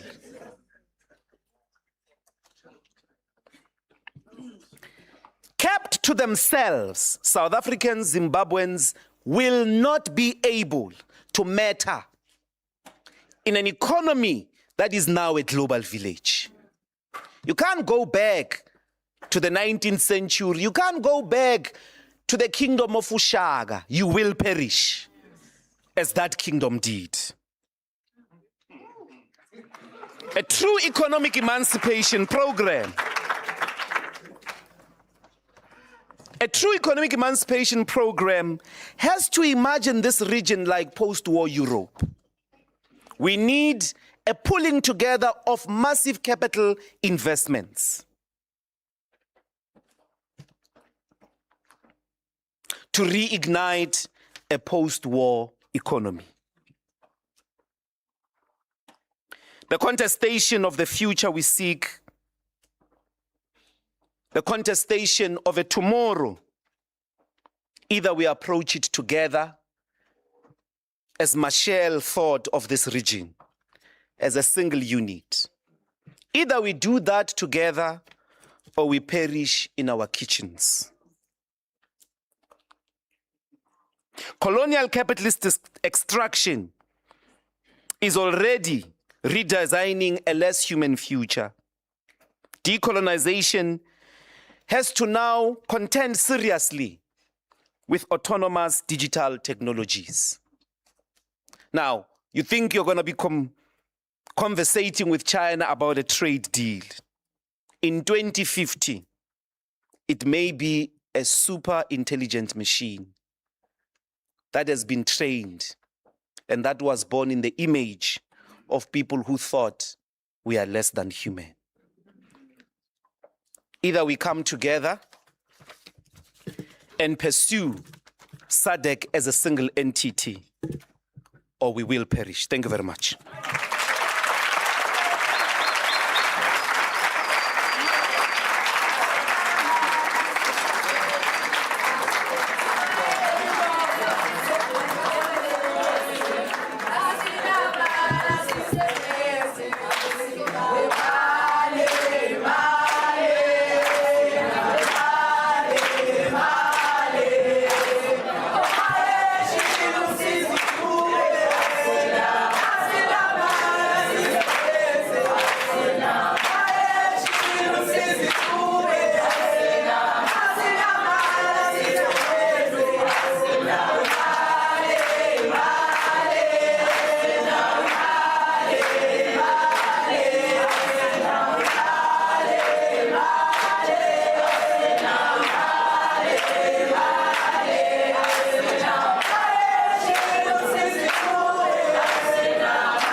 Thank you so much. Thank you, Dr. Ndlozi.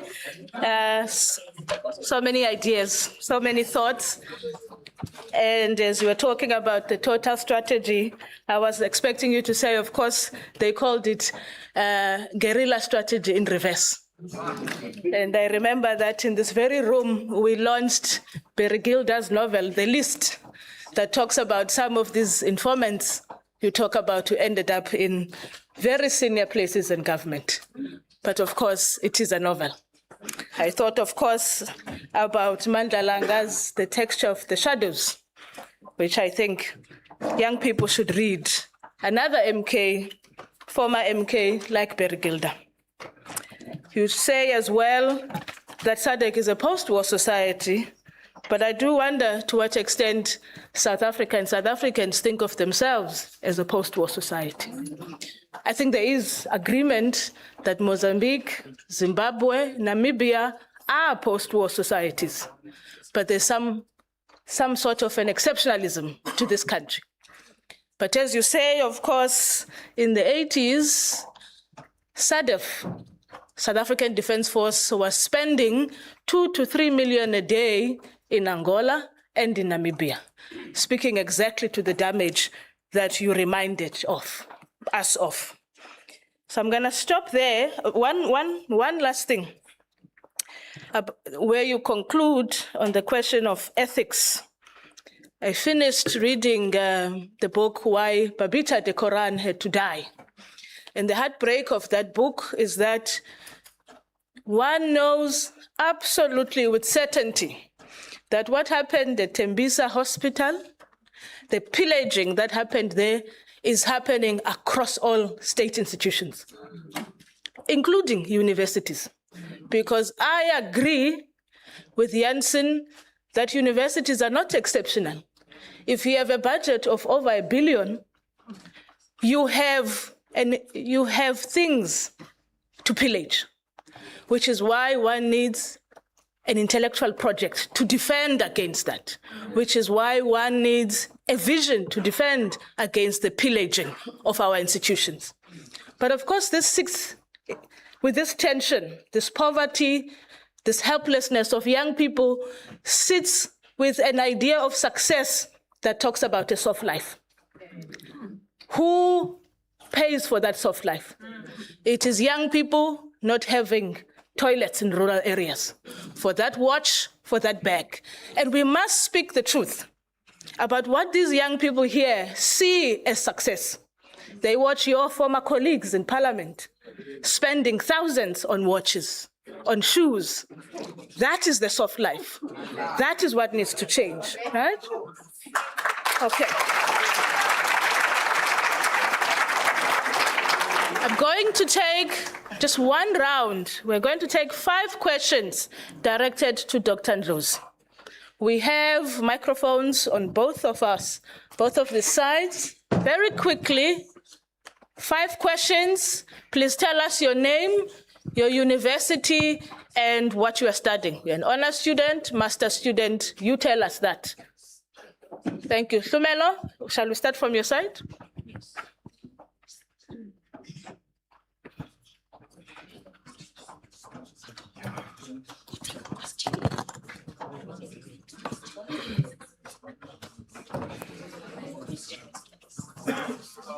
Okay, I see a hand over there.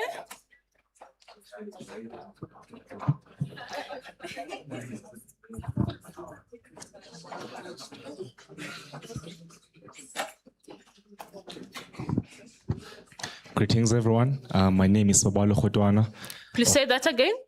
Greetings, everyone. My name is Samora Machel and I'm from Rhodes University. I'm doing my second year in BA, majoring in politics and history and sociology. I have a question to Dr. Mbuyiseni about the SADC, the question of the SADC. Does he want us to have one country, the SADC countries become one country so that we can be unified as Black people? Thank you so much. Thank you. Nice and quick, no preamble. We must keep it like that. Okay. Greetings to all. Yes. My name is Auson Zefrin Kabakama from the University of Dar es Salaam, Tanzania. Thank you, Dr. Ndlozi. I have one question. Our African political and socio-economic system are not ready to give us the youth a position to drive for the change. And Samora Machel succeeded because he thought in Marxist ideas. So, as youth, should we have a radical approach to drive this change? Thank you. Okay. Thank you, Olson. There's a hand here, yes? Yes, good morning. My name is Armando Nyantumbo. I'm a PhD scholar in journalism and media studies. Today is one of those days that I have to emphasize that I'm from Mozambique. Yes. So, thank you so much.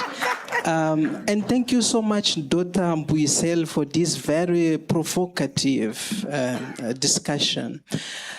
I want to suggest that Samora Machel's work is not just an unfinished work. It is a work that was betrayed a work that was betrayed by his own comrades, right? This is my suggestion to you.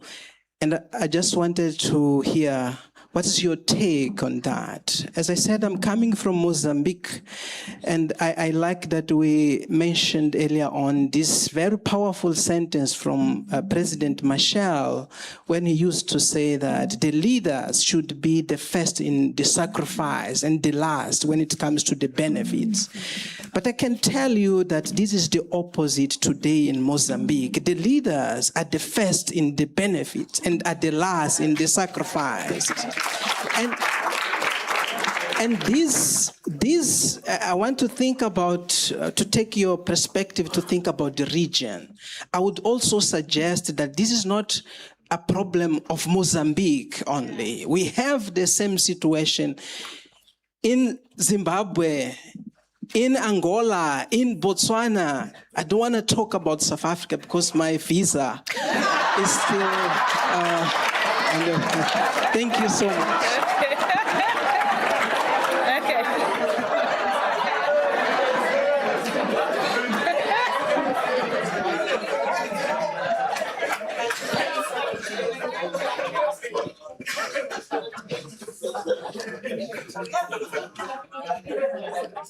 So, good morning, everyone. My name is Waitmani. I'm a philosophy student of the Universidade Pedagógica of Mozambique. And I have a question, so I will speak in Portuguese for...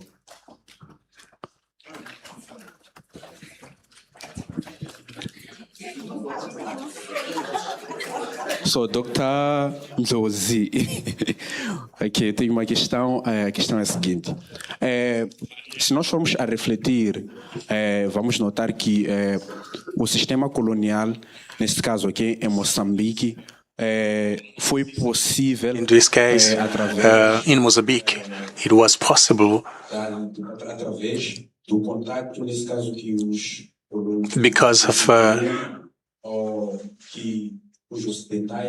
because the East had communication with some of our leaders. First, they corrupted our leaders, and after some time, we found out that we are slaves. And I like a word that taught us. They actually taught us to pray with closed eyes. When we opened our eyes, we no longer had our eyes on. Does that mean that history is repeating itself? That today we have such external influence in our countries that our leaders are basically being taken upon through the same experience. Does that mean we are becoming slaves again?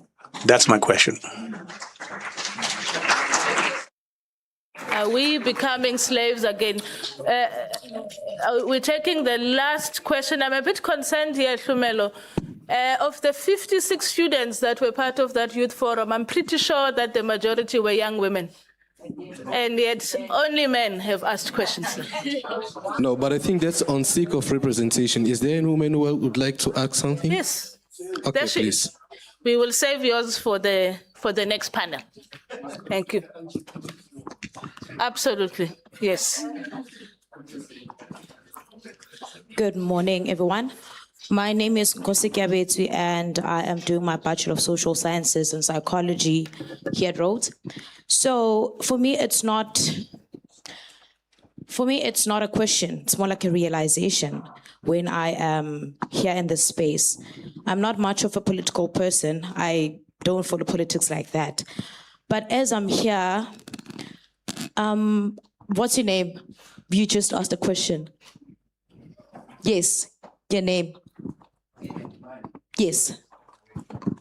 Waitmani. Yes. I'm realizing that actually, why do we have to put on translators to actually listen to you instead of having to listen in your language and actually understand you as a person? Because if I'm South African, if I am African, it means that I actually need to learn your language and also be able to conversate with you to get my point across. Because it's giving a zombie. It's giving a zombie because a zombie can't talk. It's more like their tongue was cut. So we don't have a voice as Africans. That's where I'm coming from, my realization. Okay. Thank you. Thank you so much. Those are 5 questions and / comments for Dr. Ndlozi. Over to you.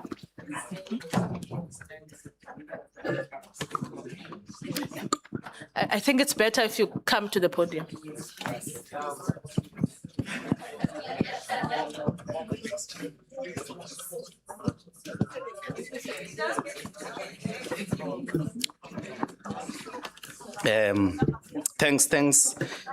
Thanks very much for very fruitful questions. I'm very sure I'm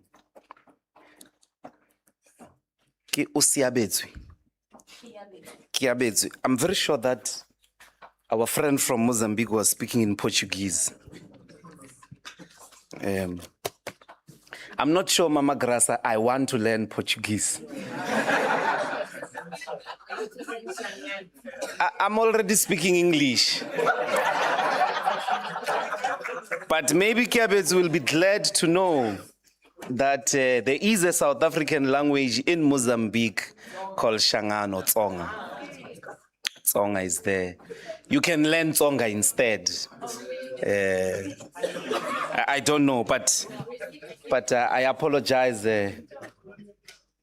Portuguese might be too hard. It's too late. But that doesn't stop the rest of us from learning it, Bantwana Benkosi. Let's learn it because it's spoken, it's part of our regional language in Angola and in Angola as well.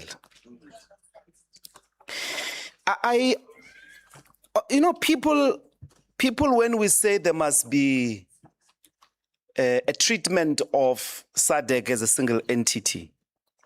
Yeah, do you want us to be one country? Is Europe one country? So how come here the question of fundamental regional cooperation is so bastardized? And I suggest that it's because we are losing the public discourse. We are losing the public discourse. So we shouldn't retreat. We shouldn't retreat. It's not difficult. Fanon once said, our people can understand anything on the condition you want them to. So how can Zambians for 30 years not have a single xenophobic incident, housing over 5 countries? Zambia is a very small country. Very, very small. But they think of themselves as part of the region. Of course, there are opportunists, in my view, who exploit this struggle of explanation in South Africa, who had very less price to pay.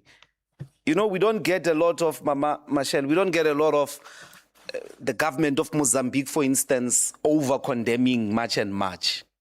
There's no noise coming from. I've just described the devastation apartheid caused in Mozambique, in Angola, in Tanzania, in Zambia. Hey! Safa in Nigeria and Ghana. Mobilized to work against or in favor of the fracture that much and much would have us believe must attain in South Africa. In comparison to Angola, in comparison to Lesotho, in comparison to Mozambique, they are not making noise. The approach of those heads of state understands the developmental challenges that produce the type of outbursts that you see, for instance, on the 30th, or that we experienced on the 30th of June. I think that hypocrisy of Nigeria and Ghana has to be called out in no equivocal terms. It is un-African. It pretends to be a Pan-African outbreak. It is not. It is consummate with very reactionary forces in the West and in the Middle East that would have South Africa completely isolated from the rest of the world. It's consummate with that agenda. So no, you really can keep your country. You really can. But the point is a developmental agenda that does not treat SADC as a single entity. It's going nowhere. That's just the brutal truth. There's a reason why all those kingdoms fell apart before colonial triumph. There's a reason why they couldn't resist colonization.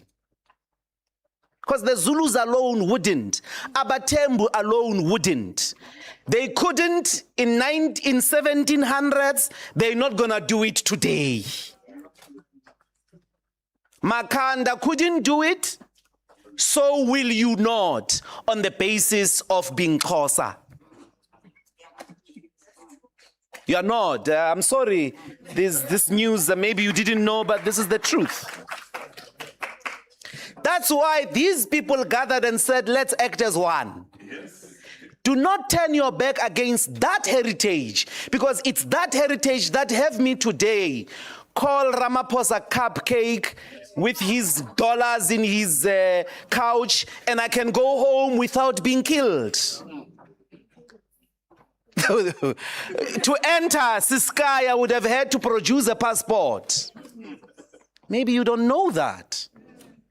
So you are not going to constitute a developmental project if you keep to those kitchens. You will perish. You will be enslaved again. So there was a wisdom to the Pan-African agenda. You know, the ANC is actually historically the organization of the region. But I think they've forgotten that. Certainly Panyaza doesn't know that. And Enoch Godongwan. So yes, that indeed I think must be, we have to insist, we have to educate on this question patiently and out of love. She's part of a very big frustration about the economic and living conditions. And there is really a strong belief that if all these Africans leave, it might resolve my broken school, it might resolve the crime, it might resolve unemployment, income levels, But, and which leads me to the point the program director made about, if you don't think South Africa is a post-war society, what do you think those townships are? They look exactly like Mozambique. No difference. Spaceless spaces, overcrowding, landless, unserviceable. Unserviceable. They were meant to be transit camp. They were not meant to be settlement areas. They are a product of war. Because colonization, as Mbembe would tell you, is a war. It's a necropolitical machinery. It's the machinery of death. Its product is always already the production of death, not of life. No, I agree. Do you know, I don't have time, but Utatuma Vuso is here. We had a session with him about the ANC, the struggle, and what was called the Chris Hani Memorandum. We read it, it's on the podcast. And shout out to African Renaissance Podcast. It's got 100,000 subscribers today. Mama Machel, it's possible that Samora Machel represents a much larger decapitation of people who meant it in the struggle. I think so. I think Hani and the first generation here in South Africa, Mr. Mavuso is here, will speak. Steve and all of them. Steve Biko, yes. All of those chaps. I think it was deliberate. Apartheid knew it was making its way. It was making way. They were either killed or at some point just marginalized. The best of the best were marginalized. Have you noticed that the people who used to be very good, who were better than you in class, who were better, who were working hard at school, are not the ones running the country? Have you noticed that?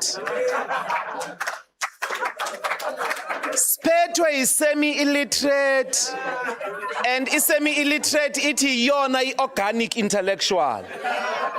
Semi-literacy is not so much that you don't have or you have lower education. No, semi-literacy is a culture that you know enough. There is no longer something to know. It's a culture that is anti-intellectual. You can have a semi-illiterate culture exuded by a PhD person. It's a specific culture that we don't have to know enough. We know enough, we don't have, let's eat, let's just act. But I'm saying, Ma, it's possible that this infiltration strategy we so undermine, that is actually also understudied, is that the people we were left with,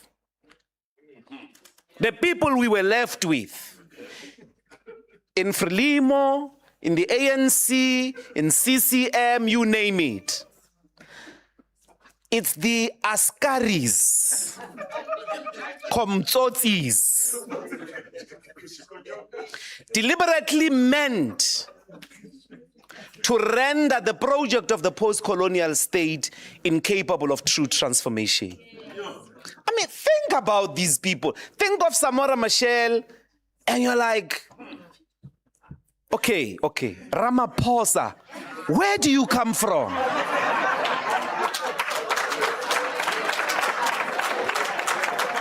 Who are these people? No, honestly, who are these people? Where do they come from? Why do they sound differently to their generation? Why do they act differently to their generation? Who are these people? Now, if you don't know, and this is the last thing I will say, Cyril Ramaphosa is Steve Biko's generation. They were in Saso's generation together. These are people who were shaped in the same milieu. This Ramaphosa of yours. I'm saying you've got to wonder, Bab Mavus, you've got to wonder. You've got to wonder. Paul Mashatile. Where do these people come from? Who are these people? I'm saying listen to them, look at their actions. They are from that generation, Bantwana Benkosi.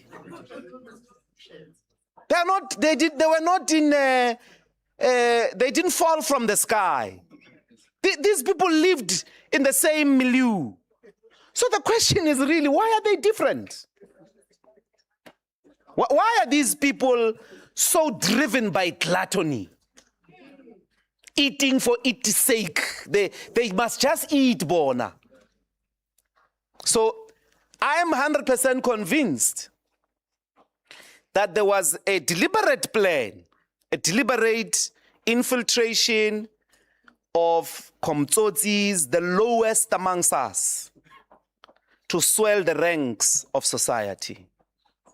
This is the truth, shame. But we don't have time to give it flesh. Final Marxism.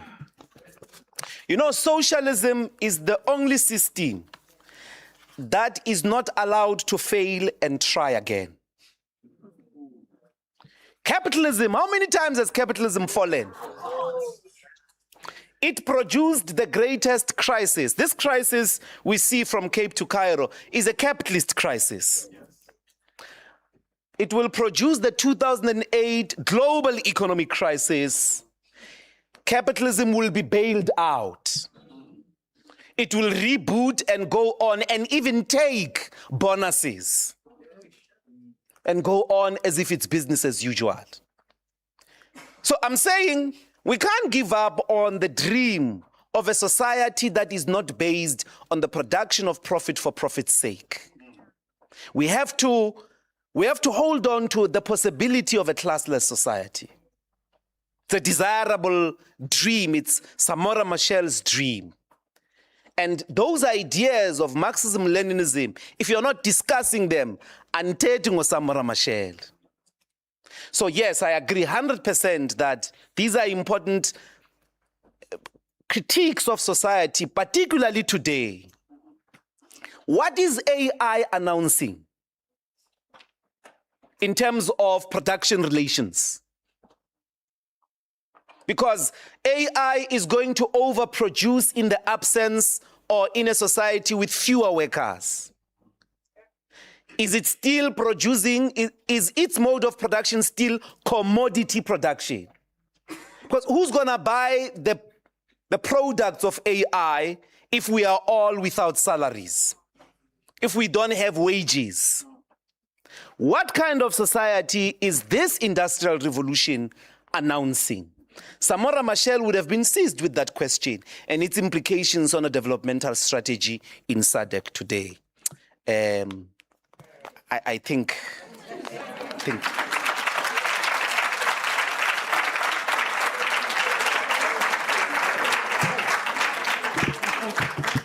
Thank you so much. Okay, so we are going to take a tea break for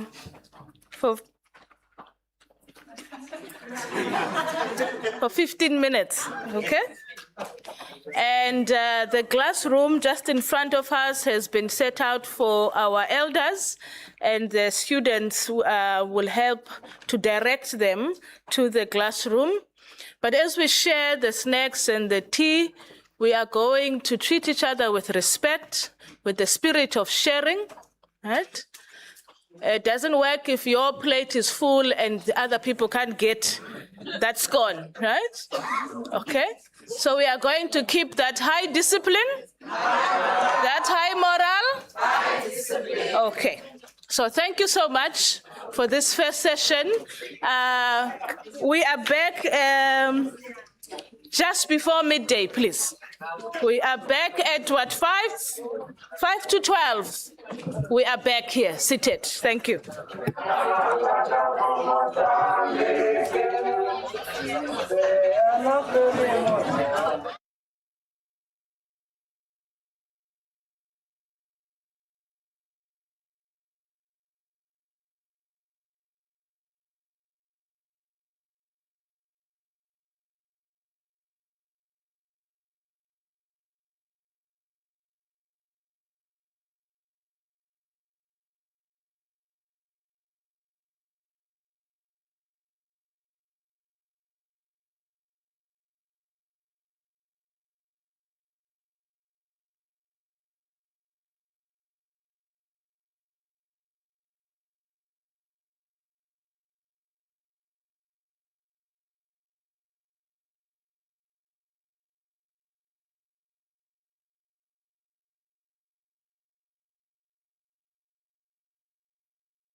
Africa's liberation.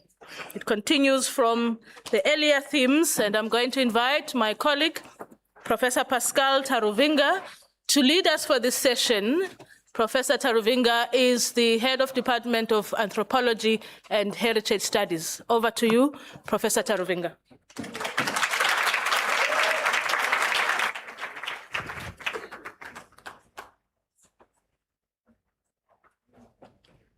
Thank you very much, Prof. All protocols are observed.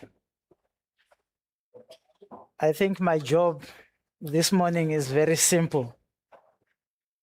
It's just to ask our dear guests and panelists to say something, and then I will open the floor for you to ask them questions. But the distinctive advantage that I have is that I will be the first one to ask them questions before you ask them. So that's my privilege today. I would like to welcome all of you to the panel session focusing on Samora Machel and Southern African liberation. If I could personalize it, I was born in 1972, so I'm just like him. He made it easier for me to talk about this. I'm no longer youth, but I was youth at some point. At that time when I was growing up, even at school, when we did history, and when we were politicized at the University of Zimbabwe, and they're sitting right there in the corner there is someone that has known me when I was in my youthful days. My big brother, Brian Kagoro. I'm happy to see you today. We used to hear about legendary names of political leaders. And the names that we got to know, one of them was Robert Mugabe, who was my very own president.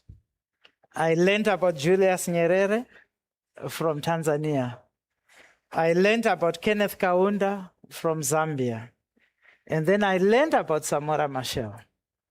And for Samora Machel, it was like something that has lived with me for the rest of my life. I was at the campus when he crash landed in Mbuyiseni in Mpumalanga here in South Africa. And there was a spontaneous demonstration in Harare, which I joined. It was not about the distance between Mozambique and Zimbabwe or what had happened in South Africa, but that we had lost a visionary leader who was uniting Southern Africa and Africa at large. And as if that was not enough, I then joined National Heritage Council of South Africa. And I started working on one of the biggest projects, which came to fruition last 2 years. We now have what is called the Human Rights World Heritage Site, which connects different sites in South Africa related to Utata Nelson Mandela and the struggle against apartheid. And as part of scouting for the sites, which was my job, I then visited Mbuyiseni, and I felt like I'm walking in his vision, because they said the reality of seeing where he crash landed and the values he stood for. What stood out for me is that even in his last minute, he died in a foreign country trying to liberate the same country. And it became so personal.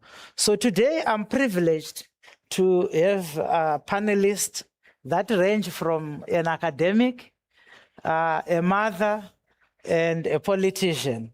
We had first-hand, two of them had first-hand interactions with Samora Machel.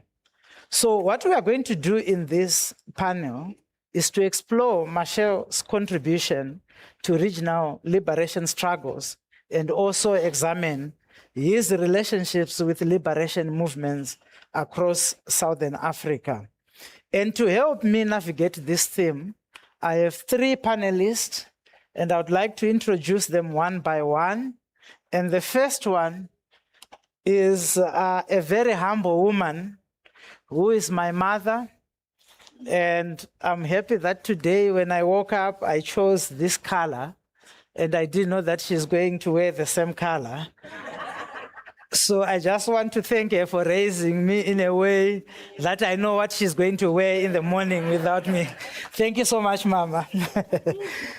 I would like to introduce Mama Machel. She doesn't want to be called Mrs. Gracia Machel. So I'm giving you advice if you are going to talk to her during these 2 days. The moment you say Mama Machel, she's going to respond to you. And it was something that I learned last night when we met her for the first time when she arrived in Makhanda. She's the founder of the Gracia Machel Trust and is an internationally acclaimed humanitarian, education advocate, liberation fighter, and a global champion for women and children's rights, not just only in Africa. Yes. You see, when your mother has spoken, you have to listen. But I would like to say that Mama is not just an ordinary person. She has been a recipient of the United Nations Nansen Refugee Award, the World Health Organization Global Medal, and an honorary British Damehood for a lifelong humanitarian service. Please help me to welcome our mother, a very humble, beautiful mother of ours, who has lived with Samora Machel as a friend, as a mother, and as a daughter of the African continent. Thank you.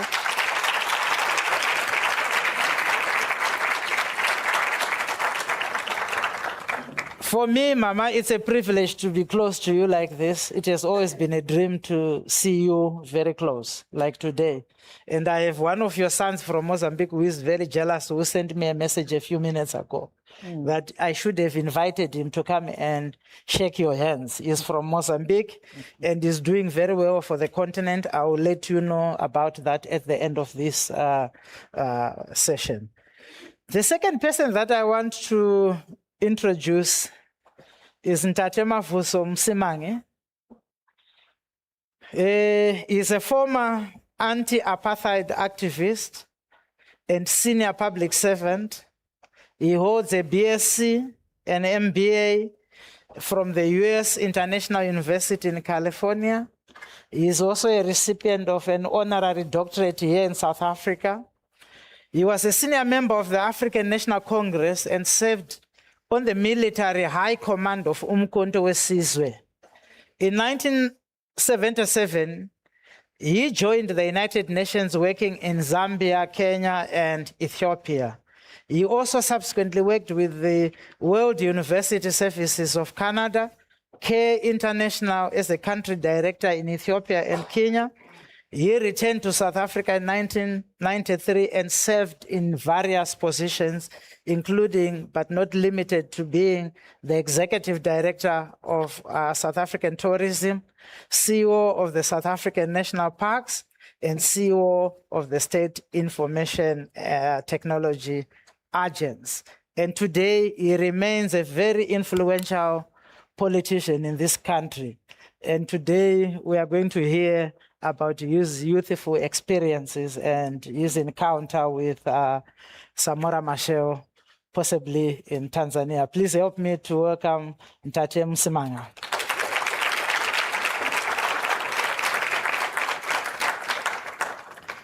Last but not least, I would like to introduce Professor Emeritus of Anthropology at the University of Western Cape, Professor Heike Becker. Before coming to UWC in 2001, she was based at the University of Namibia at UNAM in Windhoek in Namibia, where she has done a lot of researches around SWAPO and its role in the liberation struggle against apartheid in Namibia. She has conducted more than 3 decades of research on Namibian history, politics, and social movements, currently completing a study that explores how anti-colonial struggles and their legacies have been remembered in post-colonial Namibia. She completed a PhD at Bremen University in Germany in 1993 with a dissertation on women in the Namibian liberation struggle. And in 2026, she co-authored a book on the voices of liberation, Adimba Toivo, Yatoivo, a Namibian struggle icon, published by HSRC here in South Africa. And Prof, as I welcome you, I would like to let you know that at some point I was working at Robben Island, and we relied on your work to revise the interpretation and presentation, in particular the Namibian cell, so that they can begin to tell their own story rather than how we were telling it. So you have been a pillar in everything that we're doing in terms of interpretation at Robben Island. Please help me to welcome Professor Rick Becker.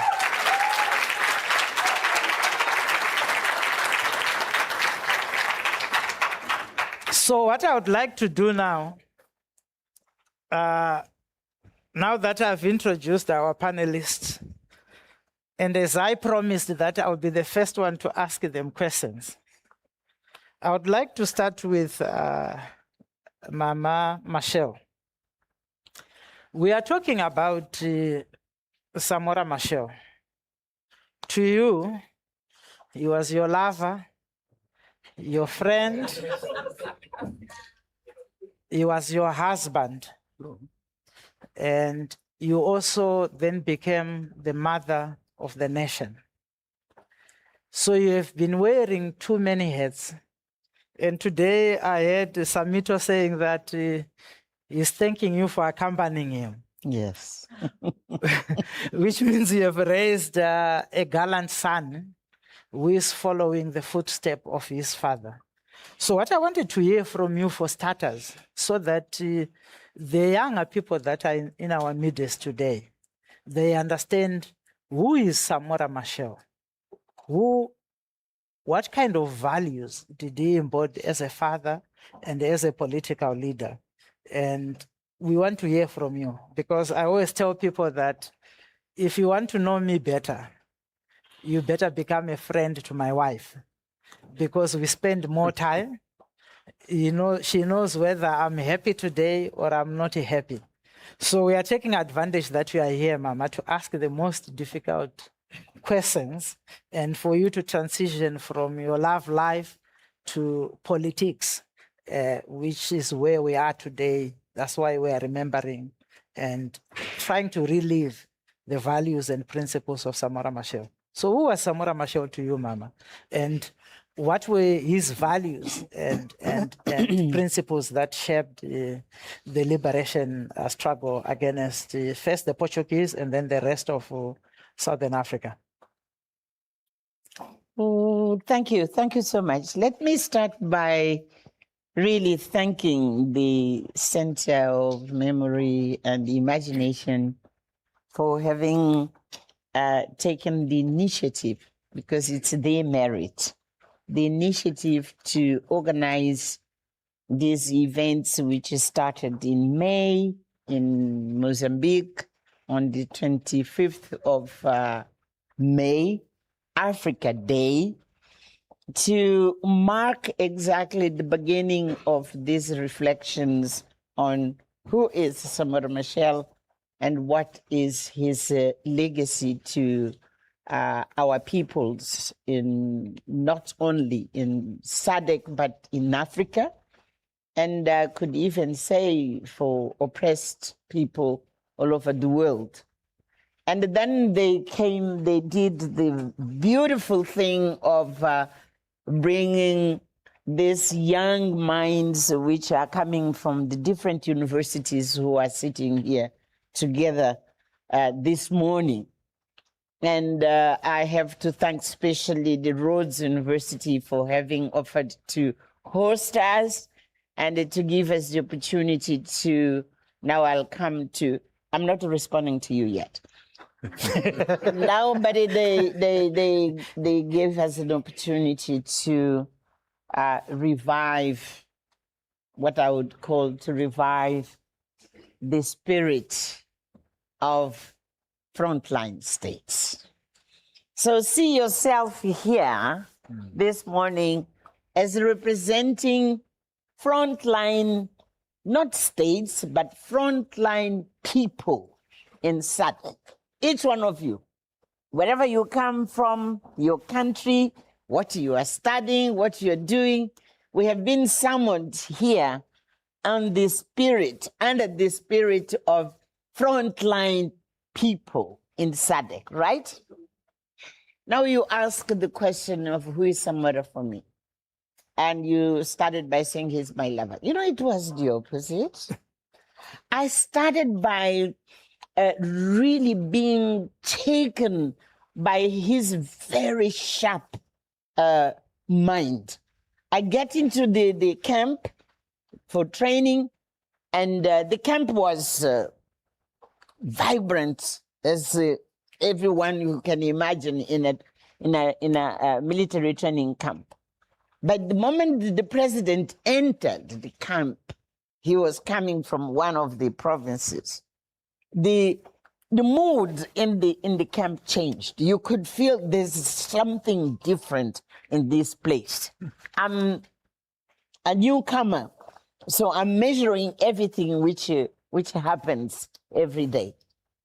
And then he comes to what they call the assemblement. It was the place where we all meet before we do anything during the day. And you could feel that this assemblement is full. It's not half. So I said to myself, what kind of a human being is this one? And it was my very first contact with Samora Machel, you know. Then he used to visit all the trainees, you know, in each one of the pelotons, I don't know how to call this, but in each one of the, he would visit. And it was striking that I was not before an ordinary person. So I started by attracted by his way of being and the way he spoke to us as trainees, and the way he conducted himself with everyone in the camp.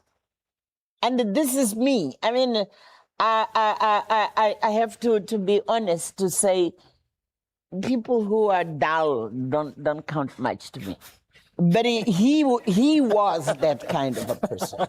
And it was along this relationship of me, I'm a trainee, and he is the president. But he asked me also questions about, I was at the time one of the recently being in Mozambique. 2 years of time, it was recent for us. So he asked me questions about students, he asked me questions about politics, and we had a very vivid interaction, the two of us. I didn't have a sense of discipline, so I didn't behave like he is the president. I knew he was the president, it was me, but we had an intellectual engagement, which also, I mean, revived in him to say, this is something completely different, because he was not dealing with a trainee, he was dealing with someone who could challenge him. So I want to come to you. Our love story came out of a mutual communication at a highest level, I have to say. So it was much less of only that husband and wife. We became husband and wife because we had this very high level of communication and admiration for each other.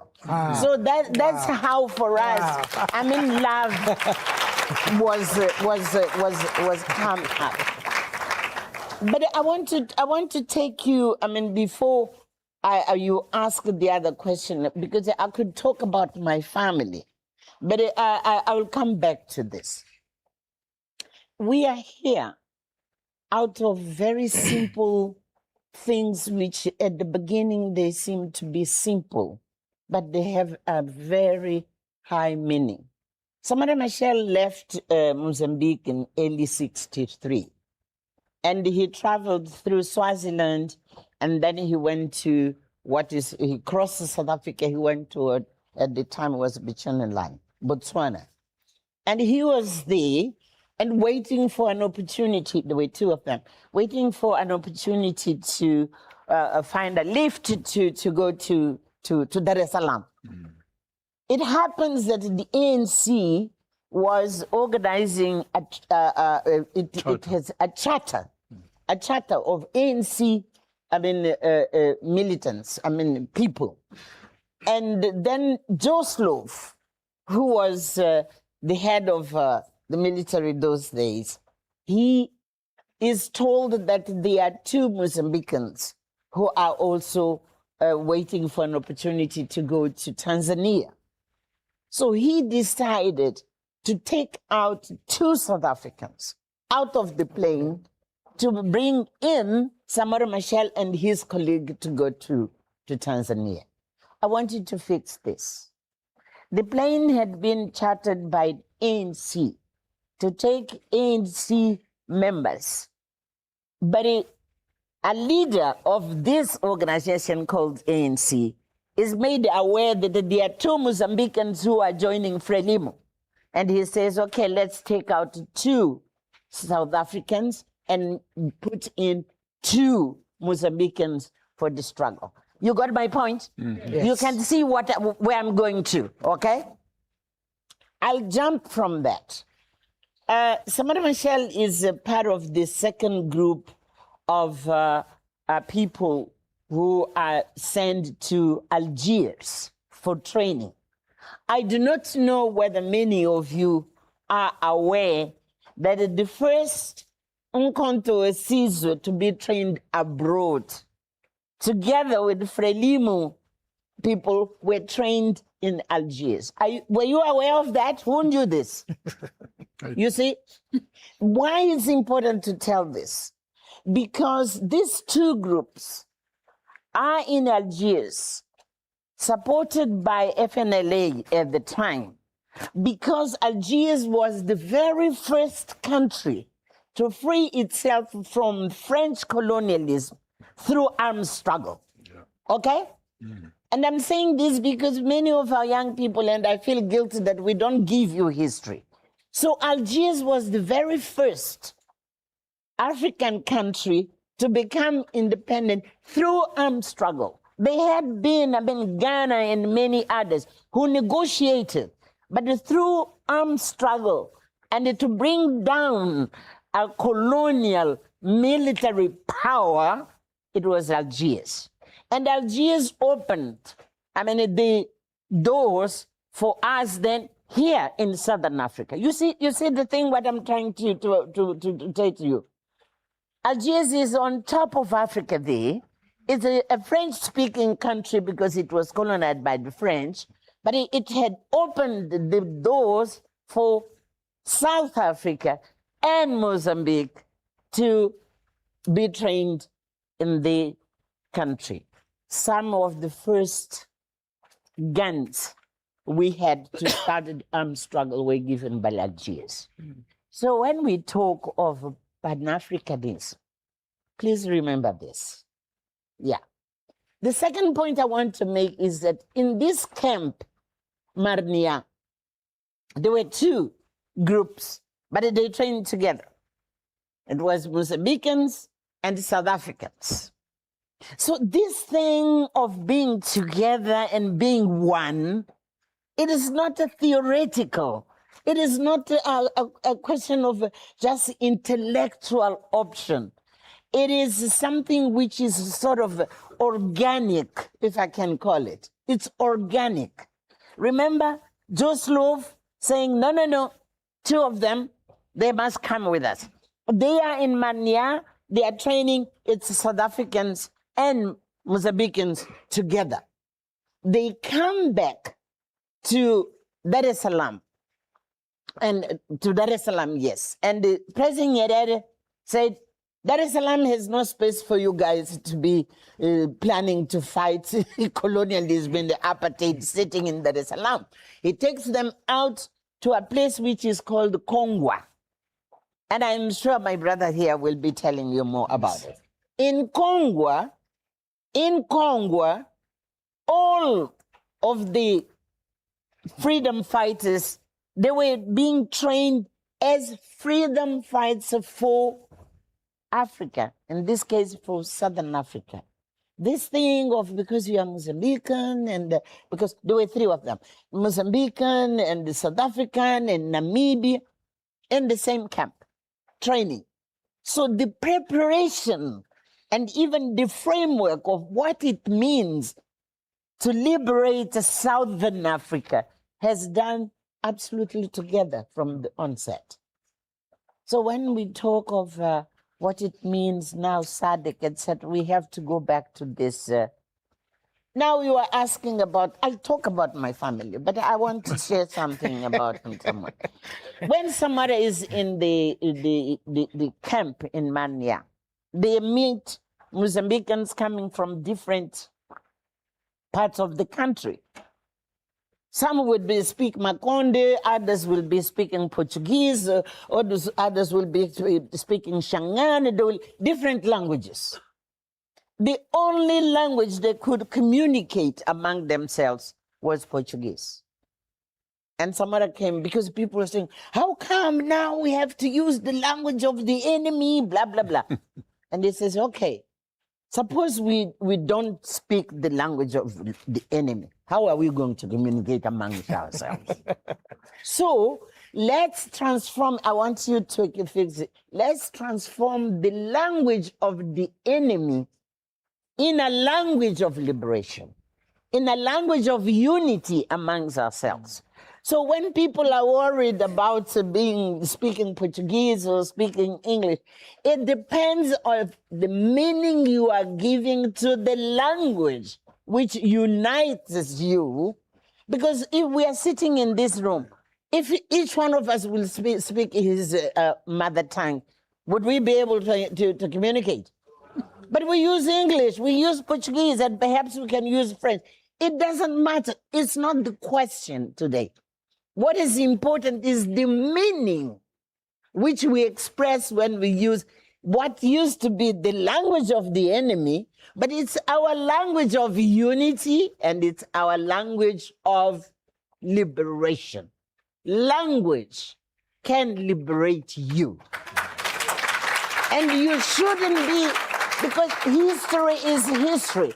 There's a history you cannot deny. You can't change anymore. This has happened, but you have the right to change the language and make it the language of unity and the language of liberation.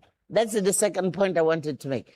The third one is that, in Marnia, still in the camp, they started debating, oh, but you are speaking like this one.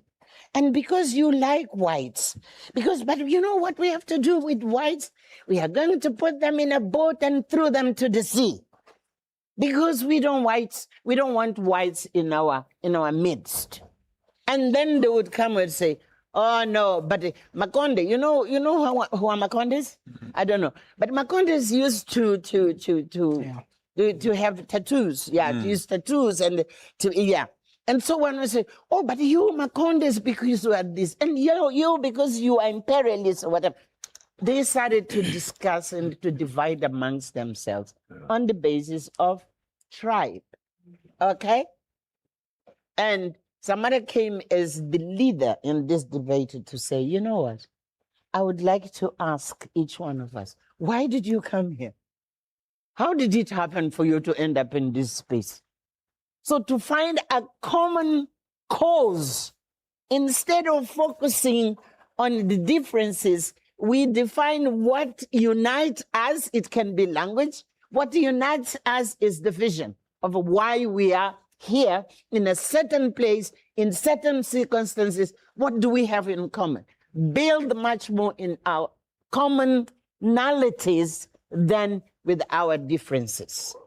And if you like, then we'll come when we are having the debate. It is still an issue to get today. The decolonization which we have to be talking about. We divide, and Those who put it right, the Xhosas and the Zulus, the Pedis, and the da-da-da-da-da. And in each one of our countries, yes, you go to Zimbabwe and these are the Beles, these are Xhosas, these are... We miss the point. Who are we? And where are we want to go? What unites us? And how we can use even the instruments of our colonizer, but to liberate us and to shape the future we want for ourselves in common. I haven't yet responded to your question. I want to come, no, because, you know, I can waste your time here and tell you about how my husband used to raise our children and our families. It's fine, it's important, but is it really the reason why we are in a symposium? No, the symposium is to discuss ideas. So,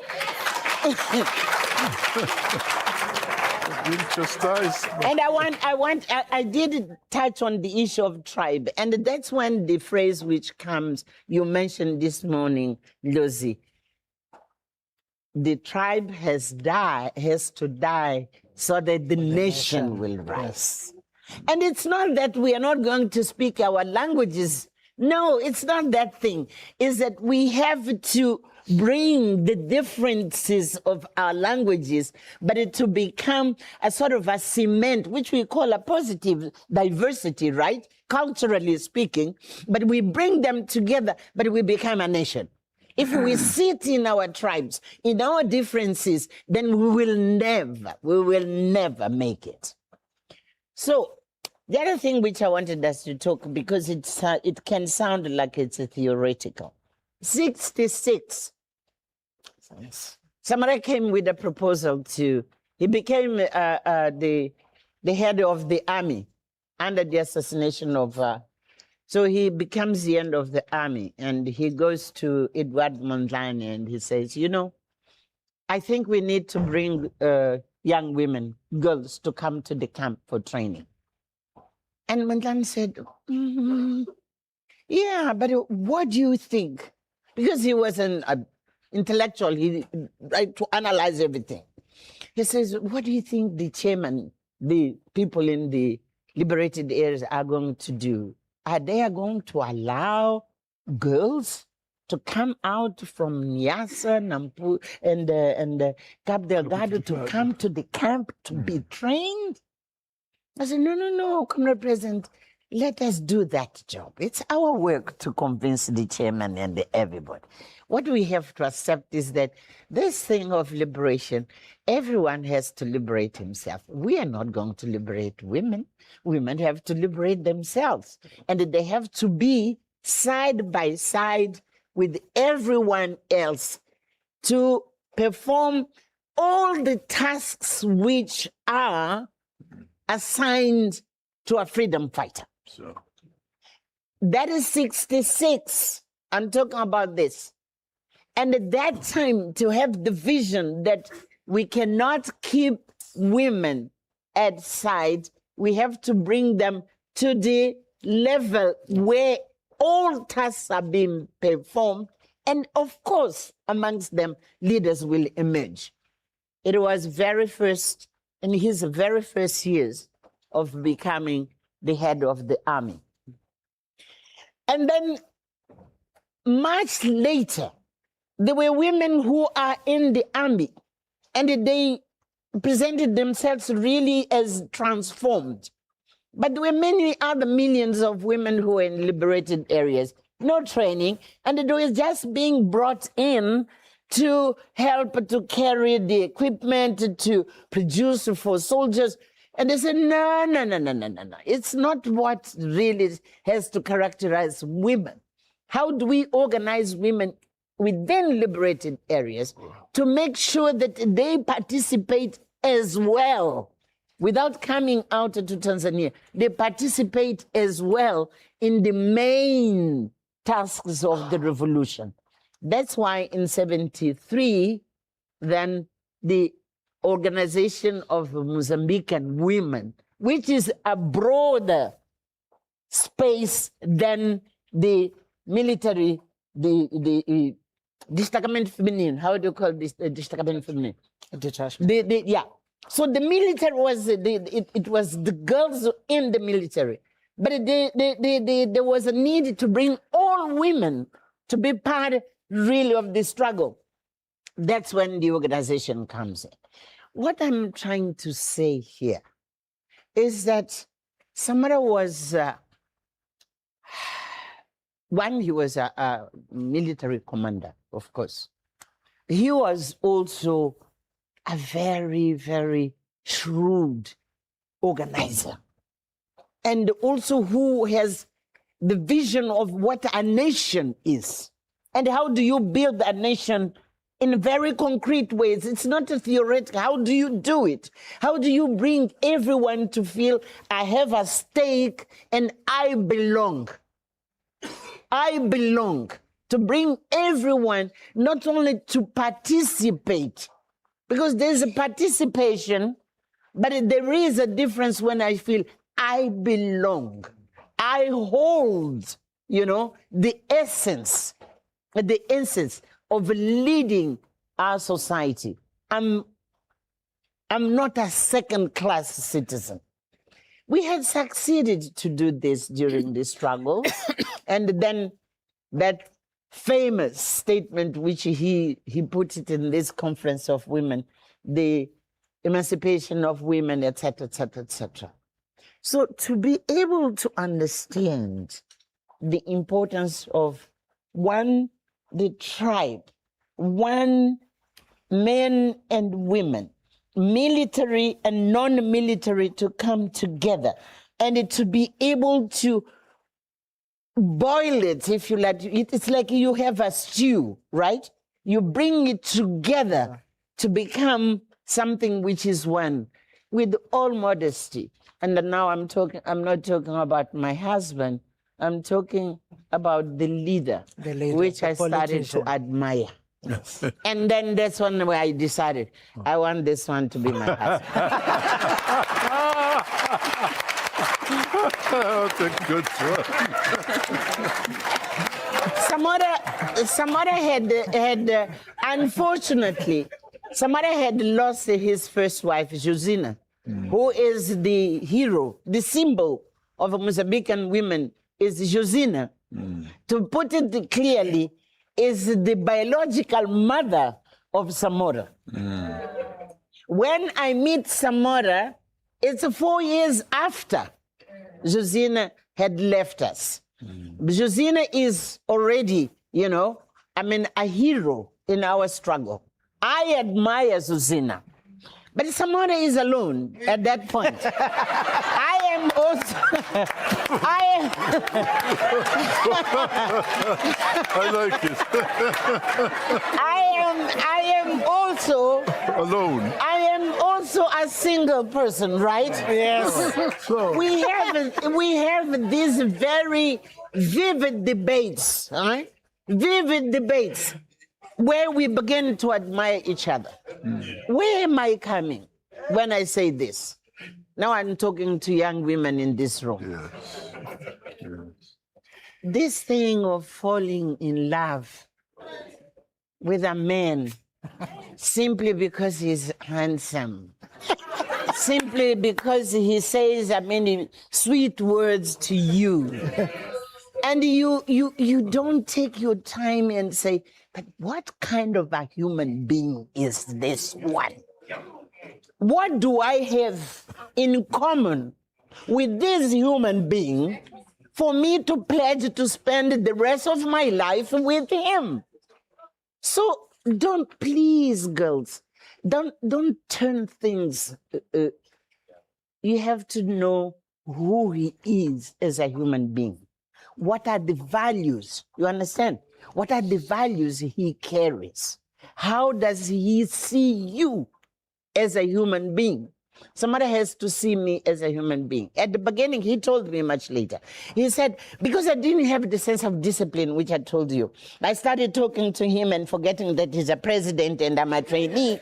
And he said, you were very liberal. Liberal, it was liberal. I don't know how to say. At the beginning, liberal. I was very liberal.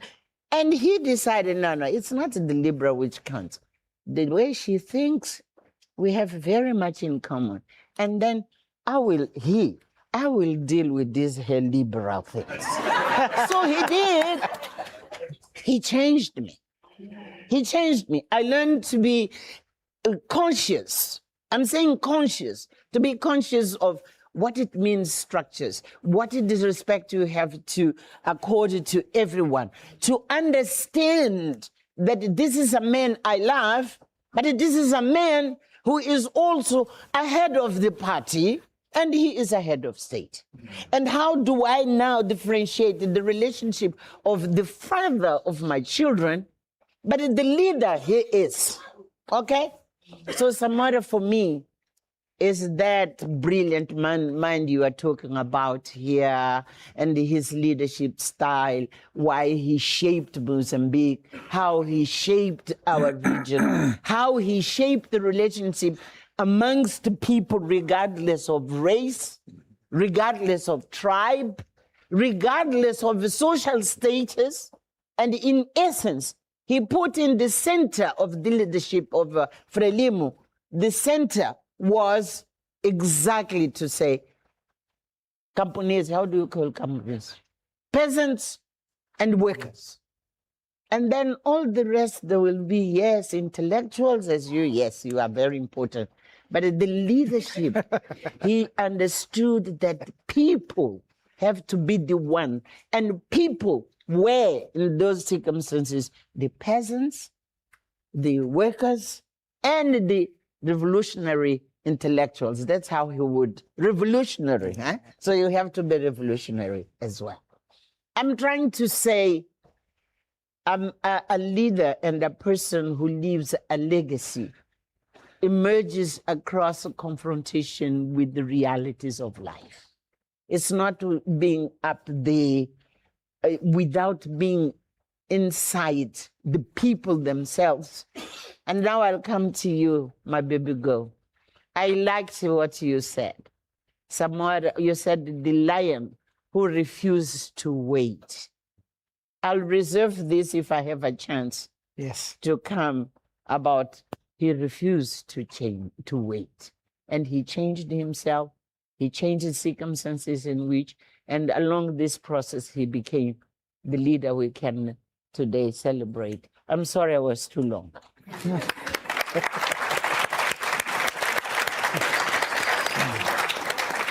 Thank you so much, Mama. You know, sometimes when you trigger your mother on the basis something that is so dear to her, she begins to open up and tell us, who is this man? It was deliberate when I asked you and when I said the love of your life. Yes. And I knew that you're actually going to try and make us understand who is this man that you eventually said yes to. Yeah. And all I know, and in summary, is I'm giving you rest. Behind every great man, there's a greater woman. Be careful. What about behind every woman? That's what they say. I don't know about that. And every beautiful story, it has got unique circumstances and context. And what started in a camp is what we are celebrating today. Two great minds uniting together and influencing the liberation struggle in Africa. So thank you so much, Mama, for opening up to us. And I would like to piggyback on something that you said about Tanzania as I move on to Untate Msimanga. I know you have given a lot of great speeches, Untate, and I listened to your speech when you were accepting the honorary degree. And one statement that caught my attention is after all you said, you asked the question, what is the verdict? And you started giving our performance as a country some percentages out of 5, out of 10, where you were saying, okay, I give South Africa 5. Yeah, I give South Africa 3, because you are a reflective man. And today I would want you to walk with us as you reflect your experience when you joined the liberation struggle, but more importantly, when you traveled to Tanzania, because I believe that at that point, you had the opportunity of actually embracing what Mama is talking about, the being one, the being together in Tanzania for the cause of democracy in Africa.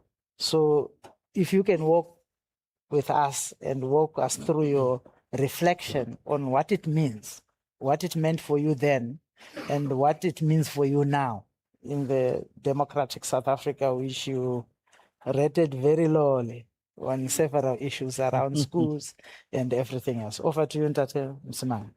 Thank you very much. I should join in congratulating Rhodes.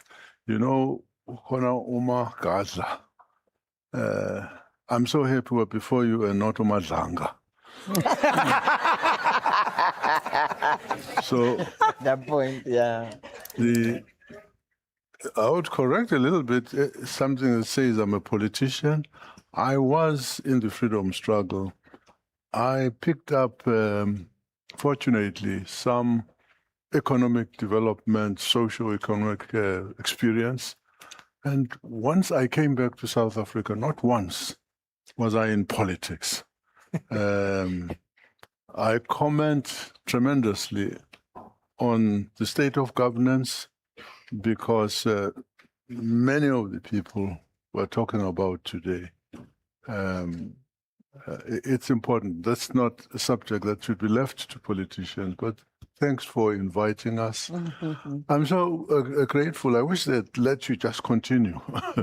It's a wonderful story. And you have indicated in that, however you asked it, you brought out this thing of how the relationship started.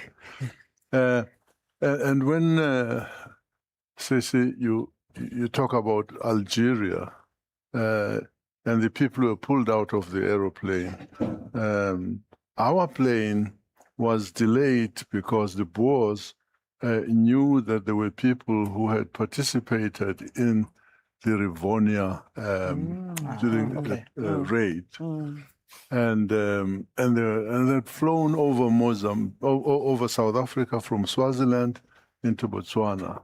And when we were just about to take off, they blew up. They blew the charter plane on the ground, and we have to wait. I'm glad I didn't have to make room for him because we really wanted to go. You could have been, yeah.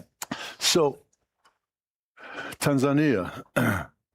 Maybe I should just say very quickly that I joined the African National Congress in 1958 at Tinkamana High School. That was during the decade of real activity. It started in 1952 with Mandela's Defiance Campaign, led by Mandela as the volunteer-in-chief. You had the Freedom Charter in 1956. You had the Women's March. It's being celebrated. 1955, you had the treason trial, where 156 people were imprisoned and they were released 4 years later, ultimately with not a single one of them being found guilty. But it was a decade of serious activity. So I joined in 1958, and just the year after, the Pan-Africanist Congress is formed. And 1960, the ANC is banned. And so I went to Fort Hare University. I seized myself with the ANC activities, and the ANC had been banned. And my father, by the way, who had a very nice handwriting, wrote to me when I was at Fort Hare and said, if I ever hear that you've been involved in political issues, I will not pay a cent to bail you out of prison if you are arrested for that. No, he didn't take this kind of thing. But, you know, I thought I could save the world. So before long, I was in the crosshairs of the police. And the leadership of the ANC underground, which was based in Gqeberha, said, get out and study beyond. So we're on our way out and stopped over in Joburg. Underground ANC office takes us to Zeerust, to Botswana. Everybody went through Botswana those days. And ultimately out to Tanzania. And I was on my flight to Moscow to train how to guerrilla warfare, to use explosives, the Moscow and all of it, to blow up everybody. It was crazy here. But we're back, and the Congo that you talk about in Tanzania is where I met Samora Machel for the first time. We, as ANC MK, were the first to arrive, and Frelimo came after training, shortly after us. Congo was a place where they kept us in transit, pending going back to fight in our respective countries. I was asked to, Frelimo was quite smart right from the beginning. Surrounded by English-speaking countries, the leadership of Frelimo decided that it would be good for their people, the soldiers, to learn English. And I had the privilege of going to teach them. But before I could catch any Portuguese, they had left because they left us stranded in Tanzania, completely unable to come back to South Africa. A story for another day. So, but I do want to just address the issue of Samora.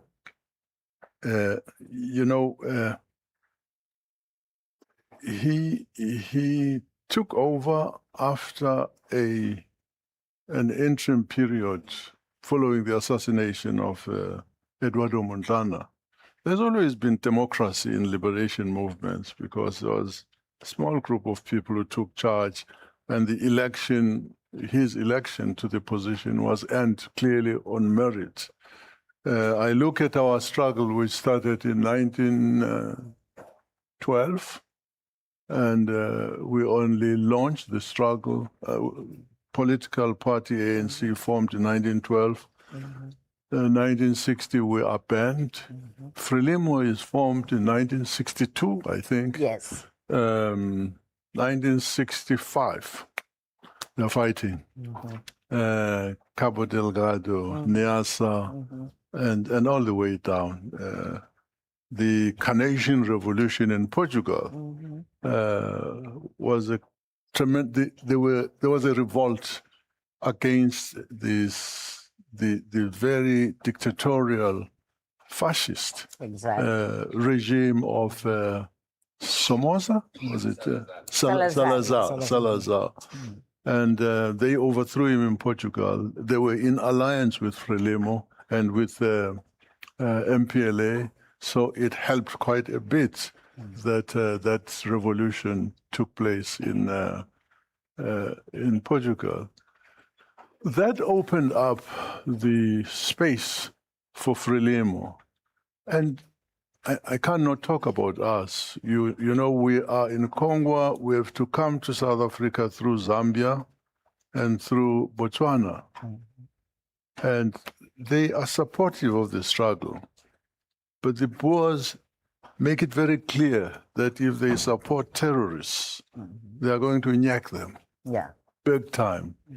And so you would be caught trying to come to South Africa in Zambia or in Botswana. Mercifully, they didn't push us into South Africa. They would catch us, send us back to Zambia or to Tanzania. So the coming in of Frelimo, opening up the front, was a great assistance to the liberation struggle in South Africa. So that is one of the relationships. Somebody talked about uncomfortable truths.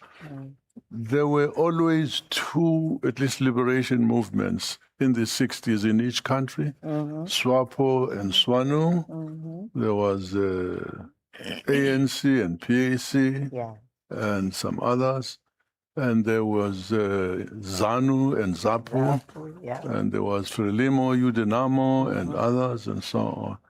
And the ANC and Frelimo and MPLA and ZAPU and PIGC up in the north would go together and make a common case for support from the Liberation, what do you call it, the ALC, Liberation Committee. The Liberation Committee of based in Dar es Salaam. Of the OAU then, which is the AU now. So this solidarity starts there. I see Oliver Tambo and Samora here. I'm telling you, it was almost like son. Tambo was older, and father. They were just like that in their relationship, based very much on principle. We were behind. ANC always was. It was difficult to get in, but the level of respect and the space that was given to the ANC in Mozambique and in Zambia, somebody mentioned.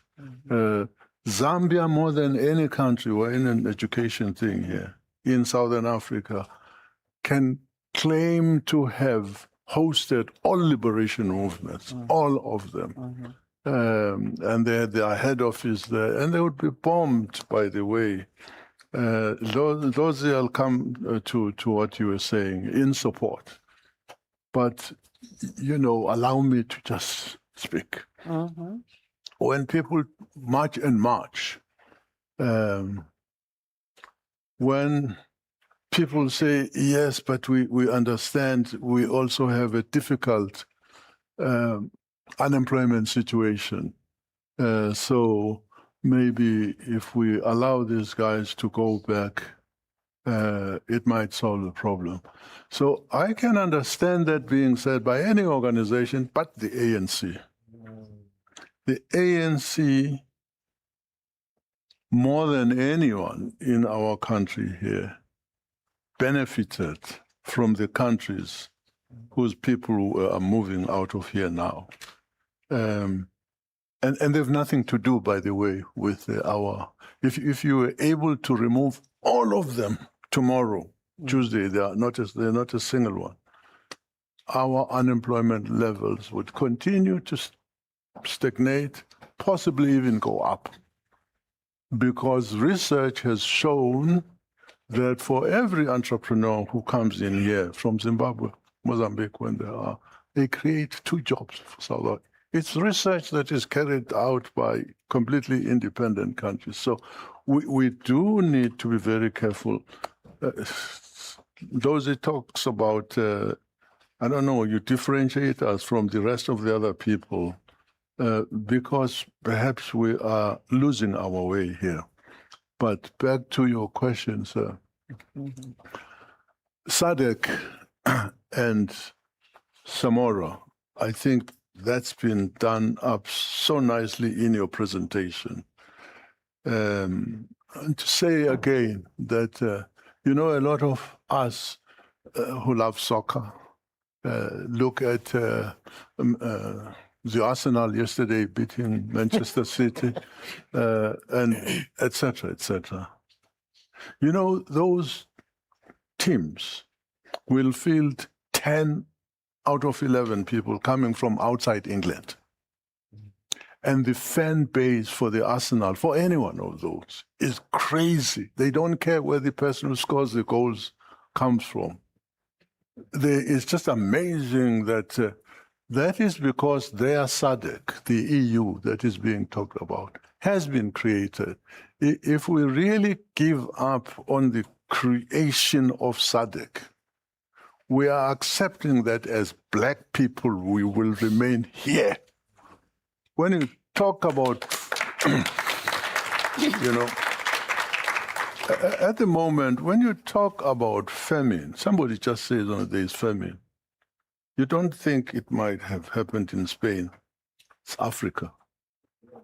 When you talk about famine, when you talk about wars and so on, They are ours in Africa. And really, until we really lift ourselves, we've got minerals, everybody knows, the ones that you use for cell phones now. We extract them and send them to Europe and buy expensive cell phones. You get the Zaires of, the DRCs of this world coming to allow the Americans to intervene in their problems, and SADC is nowhere to be seen. So I want to really re-emphasize the point that was made by Ndlozi, and which is tagged to the attitude, to the philosophy of Samora Machel. Let us convert this conflict of people that we think are taking our jobs and doing bad things. And one is the crazy people among the migrants who come here, in as much as, or not as much, less than the crazy people who live in South Africa. You start with these people who come from Mozambique and so on. And the next thing, you will be dealing with people who come from Zululand, who should not be in Xhosa land or what have you. So it's a precipice that we are stepping on. We must be very careful. So I really plead with my fellow citizens to look at this thing. One is not being nice and kind or intellectual. The reality is that if we focus on building, turn this crisis into an opportunity and build a SADC which has got phenomenal possibilities. There is something called the Inga Dam in the DRC. If there is instability in that country, get the opportunity maybe to fence the area of the dam, ask for a concession of 25 years so that it's run internationally by a SADC group. If you give them $1 billion every year, and run this so that you're not affected by that. Inga has the ability to provide hydroelectric power to all the countries in Southern Africa and in Central Africa. You have Mozambique with gas, and that's a SADC in operation, which can export their gas to assist also in the energy transition. So Zambia has one of the most well-watered countries. You have the Kafue, you've got phenomenal amounts of it. Turn that into the agricultural center of research center for SADC. So do all the testing of the seeds and so on in that country. And it's so possible. And if we started today, even if it took us 10 years to achieve these things, we would be moving towards you will want all the people that you don't want in South Africa today to come back to this country because it already has a very strong infrastructure, and you will need the people. So yes, I'm not saying we should be, people should just walk into any country. There are boundaries. People must come in properly. We must facilitate the possibility of doing those things. So this really, for me, is informed by my experience in working with liberation movements in this area. Yes, somebody says, do we have to be one country? And I'm not nailing anybody here. It's a genuine question. Nkrumah had the dream of the vision of forming a pan-African government where he was trying to fly before he could crawl. You just can't do that. If you start by strengthening the regional bodies and make them strong and show leadership that SADC is succeeding, maybe ECOWAS will also say, wow, is that how they did? But we need to go through this road. Otherwise, guys, we will just be the laughing stock of, as a race. I'm happy I'm black. As a race, we really are somewhere down here because we are not realizing the potential we have. With more than 56% of agriculturally suitable land on earth here in Africa. And yet when there is a problem, you import wheat from Ukraine, coming into Malawi, and all of that. The minerals, as everybody knows, the minerals that are needed today are mostly in Africa. And we export them raw and import back these things that are so expensive, these nice things you're wearing here, and so on. So it's really, we're in slumber. If you've invited me to come and sit here on the platform of Samora Machel, he would agree with me that I should talk about these things that affect Africa. So I say we owe it to leaders like Oliver Tambo, like Samora, Agostinho Neto, Nelson Mandela, and others. We owe it to them to improve the lot of our people. It's shameful that more than 50% of South Africans are poor, not poor, what do you call it? They live in poverty in terms of... Absolute. Yeah. That's Statistics South Africa. That's not some crazy organization coming to say that. How is it possible? Why is it? How could we have pit latrines, something that you could have cleared 5 years into democracy if you said you remain human dignity and so on? So, yes, Ndlozi is absolutely right. We've lost our way, but we must find it. And because some of us are closer to the other place, don't worry though, but it's up to you. It's your responsibility to take the slack. We failed, but you can't sit back and say these are the guys who let us down.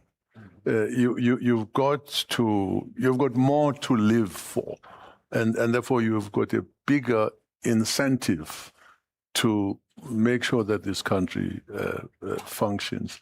I'm not recruiting anybody for any party, but I'm just saying be very conscious of the fact that we are sinking and that we're not doing what we are supposed to be doing. So I've abused your opportunity here, but all of it is pegged on the fact that we had leaders in the liberation struggle, and people have suffered. I don't know how many. Mondlane is killed. No.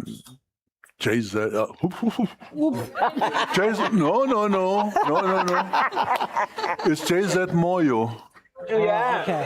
Yes. JZ Moyo. Moyo, yes. No, not the one. Jason Ziapapa.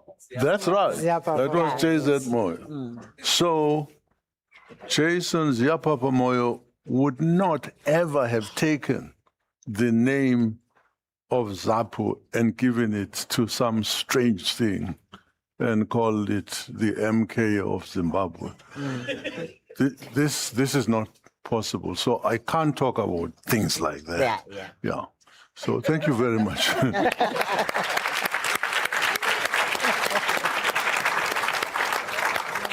Thank you so much, Thank you so much, Ntate Msimanga. What I've heard from you is that we are sinking, but we have a collective responsibility to get out of that sinkhole. And I think that's a powerful challenge to the younger generation. And I think you will hear from their questions because I'm going to give them a chance in the next few minutes. I can see there are a lot of hands that are going to come up. So last but not least, I would want us to take a cue from him. He was already talking about regional solidarity, international solidarity, and he added some icing to it when he started talking about how we can be innovative on the African continent and capitalizing on the resources in different countries to create centers of development that can help Africa. And given your experience with Namibia, I would want you to reflect on the issue of regional and international solidarity based on your research in Namibia. Over to you, Professor Becker. Thank you. And thank you to the organizers for inviting me and for sharing with you some of what I have learned, what I have reflected on, and the, particularly in South Africa, often underestimated, under-discussed role of Namibia. And particularly, I recently, earlier this year, published a book on Andimba Toibo Ya Toibo, about his life, his voice, and his legacy for the younger generation in Namibia and in the region as a whole, which I think is maybe the reason why I was invited here in the first place. And to start answering your question, I had prepared something like a lecture. I've been a professor for about 25 years. I'm not going to bother you with that, also in the interest of time. But let me start by speaking how this book actually came about. Published in South Africa by the HSRC Press, the academic press of the Human Sciences Research Council. When Andimba Toibo Ya Toibo, icon of the Namibian liberation struggle, passed away in 2017 at the age of 92. To be honest, I had no intention of writing a biography about him. I wrote an article, a kind of an obituary with some background on his legacy, called A Man Called Hope, not only because Toivo, his name actually means hope, but also because he was someone who was giving hope to people. It was published in an online publication, some of you may know, called The Conversation Africa. So I wrote this piece, about 1,000 words. I thought that was it. And then a few weeks later, I was approached by the gentleman who was then the director of the HSRC Press, which has been publishing a series called Voices of Liberation, going back, I think, about 15 years now, on some of the international heroes, from Frantz Fanon to Lumumba, of course, many of the South Africans, Chris Hani, also some people who are not directly in the liberation struggle, writers, even academics, like one of our anthropologist colleagues, Atli Mafetri, and of course on Samora Machel, which was published last year. So he said, would you like to do a volume like this on Andimba Toivo Ya Toivo? And to be honest, I said, yes, I will do that. Not because I had been planning to do a biography on him. I'm in the first place an anthropologist rather than a historian. But I thought, wow, here's a South African publisher who wants to publish a book on a leading person, a leading hero, an icon of the Namibian liberation struggle. In my experience of having taught in South Africa now for about 25 years at the University of the Western Cape, I know how little people in South Africa very often are interested in Namibia, perhaps specifically in Namibia, because when our keynote speaker earlier was speaking about a campaign against then apartheid South Africa for reparations for all the devastation that South Africa had done to the region. Of course, in the first place, one would fall also of Namibia, which had been colonized by South Africa. So I said, okay, I'll do that.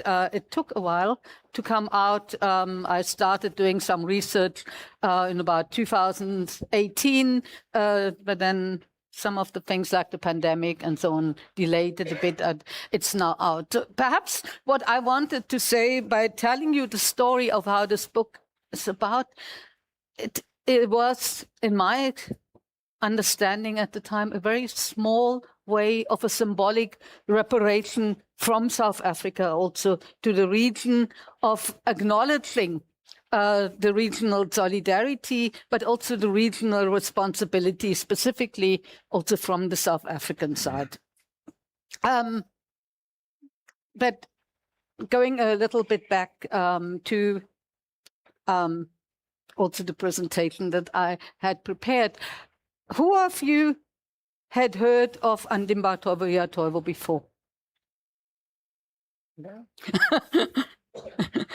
Very few people here, and especially also very few of the youngsters here, which was not your fault at all, but it is really something that, despite the immense contribution that he has made to the liberation, not only of Namibia, but of the region as a whole, he remained largely unknown, partly because he was someone of his generation. He was born in 1924, so he would have now been 102 years old.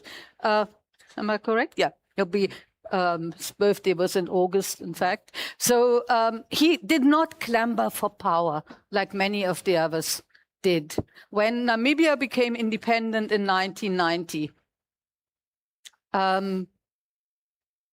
many people expected some kind of conflict, some kind of leadership controversy, battle between Sam Nujoma. I'm sure you've heard of Sam Nujoma. Yes. And Andimba Toivo, which was avoided because Toivo said, I'm not interested in that. So he was a minister in the government until his retirement in 2005, but he was simply not that much interested in this kind of powerful position. So Sam Nujoma became officially appointed or declared the founding father of the Namibian nation. When he retired, also in 2005, there are statues of Sam Nujoma, for instance, in the capital city in Namibia, in Windhoek, quite a lot of them. I'm not going to speak about the Namibian Heroes Acre and the big statue that is up there, which also some people say was Nujoma, even though the government always said it's not. There is one that I'm aware of Toivo in his regional home area in the north, where a small airport is named after him. But in the capital city of Windhoek, until now, there's only a very minor, small street in some kind of industrial area named after him. In South Africa, he was awarded the sorry, now I had it written down. The Order of the Friends of OR Tambo, am I correct? Exactly. Exactly. And last year, a statue, in fact, of Toivo was unveiled on Robben Island, where he had been incarcerated between 1968 and 1984. Most of the time, at least in the later parts, unlike most of the other Namibian prisoners in the B section, where he also then got close to some of the South African leaders. So that's the background. But what I've found really interesting when I was doing this research is there's this known history. In 1967, 1968, also he and 36 others were put on trial in Pretoria, where he gave a very important speech from the dock at the end. But I don't really want to speak about this today so much in the limited time that I have now, but to speak about an early phase of the Namibian and the South African liberation struggle in the 1950s in Cape Town, of which Andimba Toivo was part, and which is also something that perhaps can tell us a little bit today about the regional solidarity that was there at this very early stage. So Andimba Toivo, born in 1924 in northern Namibia, had a bit of primary schooling there. Then he was actually, during the Second World War, a soldier in the South African Native Military Corps of black soldiers between 1941 and 1943. He then went back to school. And in the early 1950s, he migrated to South Africa.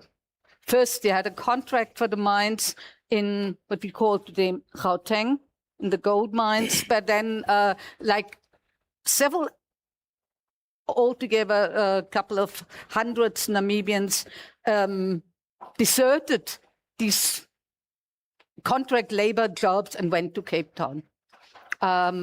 So he was in Cape Town in the 1950s, from the early 1950s until 1958. And what was really important during that period is that he really engaged with the South African struggle there.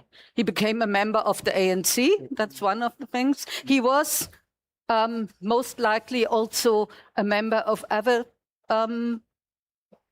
anti-colonial movements, including some offshoot of the non-European movement and a couple of others. And most importantly, he got involved with a group called the Modern Youth Society, which was in the 1950s a multiracial anti-apartheid youth organization in Cape Town that had come out of the Defiance campaign in 1952.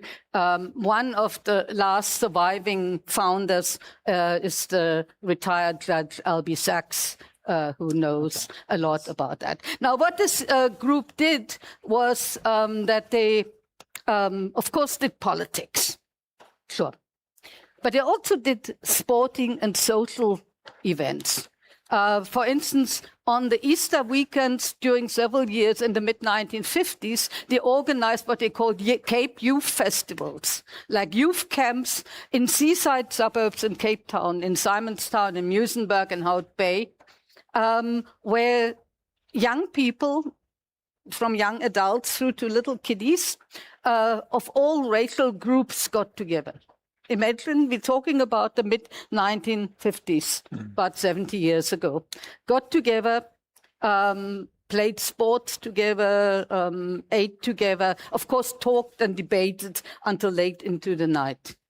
They also organized things like non-racial dances. They got together for what we would call, social events, like dancing together. But at the time, it was already going, of course, against the law. Black people and white people were dancing together. And of course, being organized by white people, they could also circumvent some of the rules around alcohol consumption, which was also organized all by racial grounds.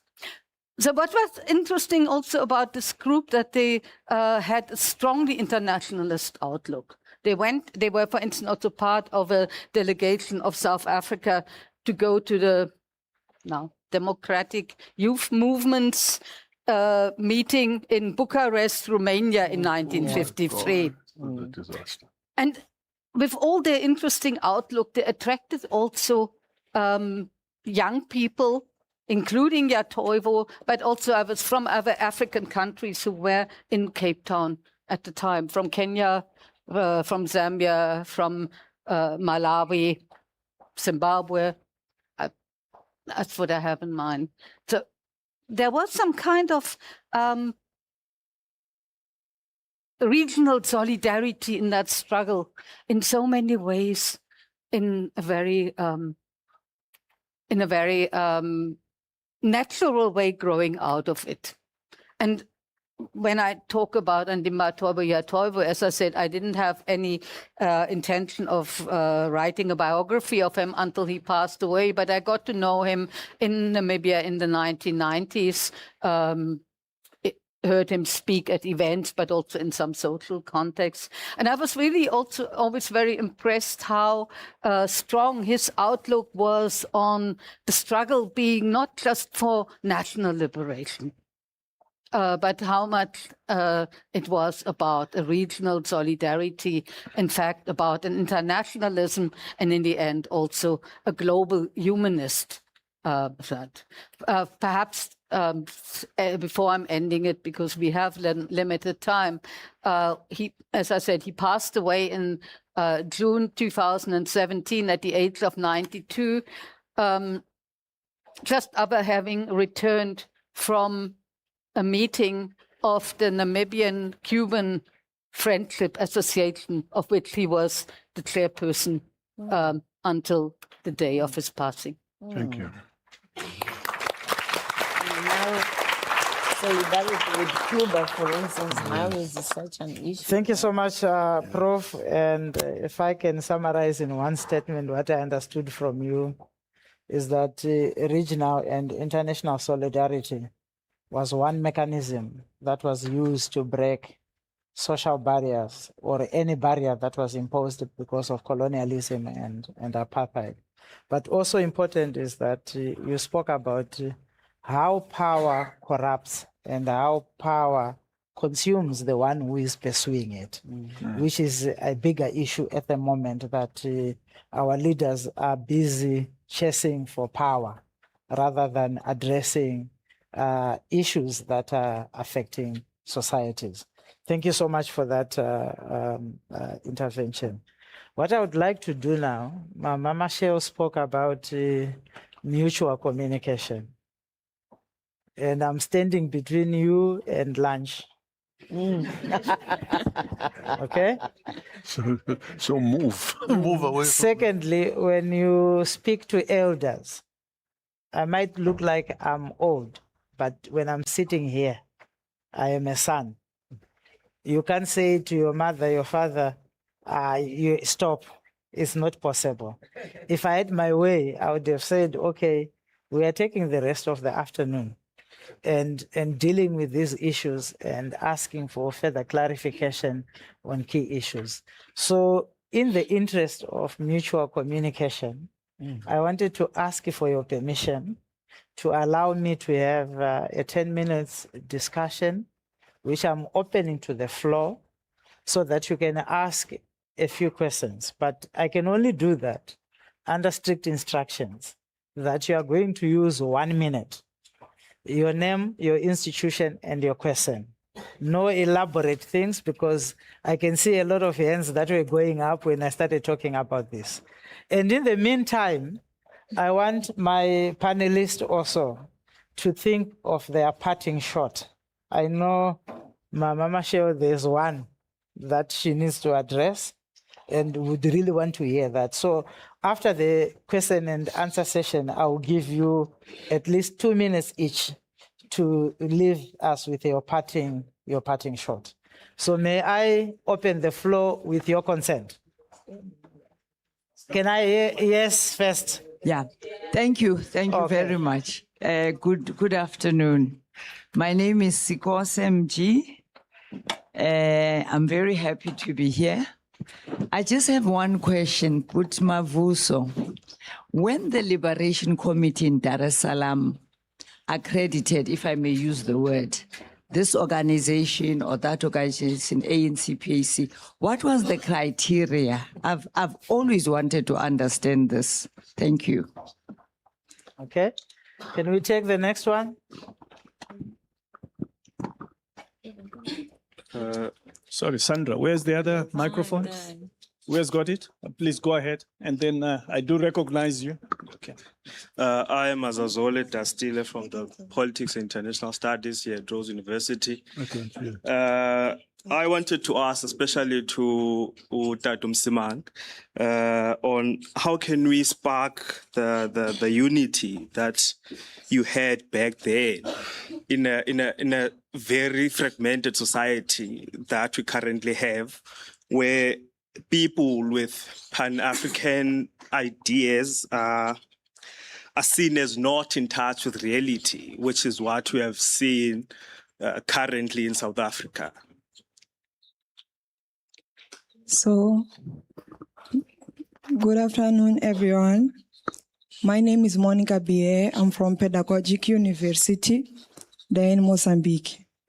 I shall make a question in Portuguese to facilitate.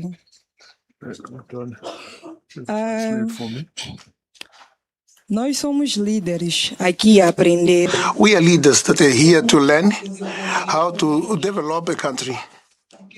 So we would like to change our economy. We want to change our system. But the concern that I have is that Mozambique is a country where someone has no freedom of expression. We're here to learn. We are here, 5 students. What can we do when we reach home so that we can change what is our economy? Because when you express yourself about, when you criticize any system, for example, you have no 24 hours, you are killed. So democracy, the freedom of expression is not reality. What can we do? Thank you. Can I just ask for clarification? I will. This question is directed to who among the panelists? The whole panel. Okay, fantastic. Can I? Well, I am Clinaret, also from Mozambique. I come from ES. I have one question, I think for the panel, not just for one, about this spirit of solidarity that they were talking about this cooperation, about this idea of brotherhood that they had during the liberation struggle. One important thing that I saw that Frelimo, the leadership of Frelimo did with Mozambique, was to bring this spirit of solidarity to young people in Mozambique. We, as young people, did teach from the beginning when we were children that Kaunda, Nyerere were all our grandfather. They were our aunties, our uncles, so that we had to continue this revolution in order to liberate all Southern Africa. I can't feel the same in South Africa, particular. And we can see that looking to this Avahambi, this xenophobic, this march to march. I know that people are saying that this is the problem of economical crisis, but for me it's more than that. There is something missing here, something that the leadership of ANC failed to address to these young people, like Mozambique did with young people from Mozambique. I want to understand how you in South Africa will continue, you ANC people, continue to address, to teach, to give these people, not all stories, but to transmit the spirit, the feeling of solidarity among us. Thank you.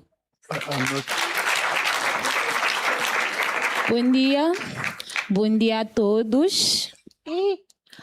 Mais uma vez, bom dia. Good morning. My name is Marina Gwambe. I'm a student of history at Pedagogic University in Maputo, and I'm from Mozambique. I also feel comfortable when I speak in Portuguese, so I would like to express my question in Portuguese. They spoke here about solidarity between African countries. We also spoke about the poverty. Most of the population of African countries, they live below the line. So, which is very sad. Why do I have to touch this point? Because I would like to know how can we overtake this situation once that now, nowadays, we're in a situation of political solidarity.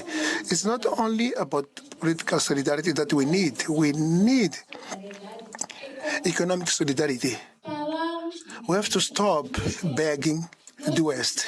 We need, as African countries, to put together some power, not only in ideas, but also to put in practice actions, that tangible actions that will change the life of African citizens.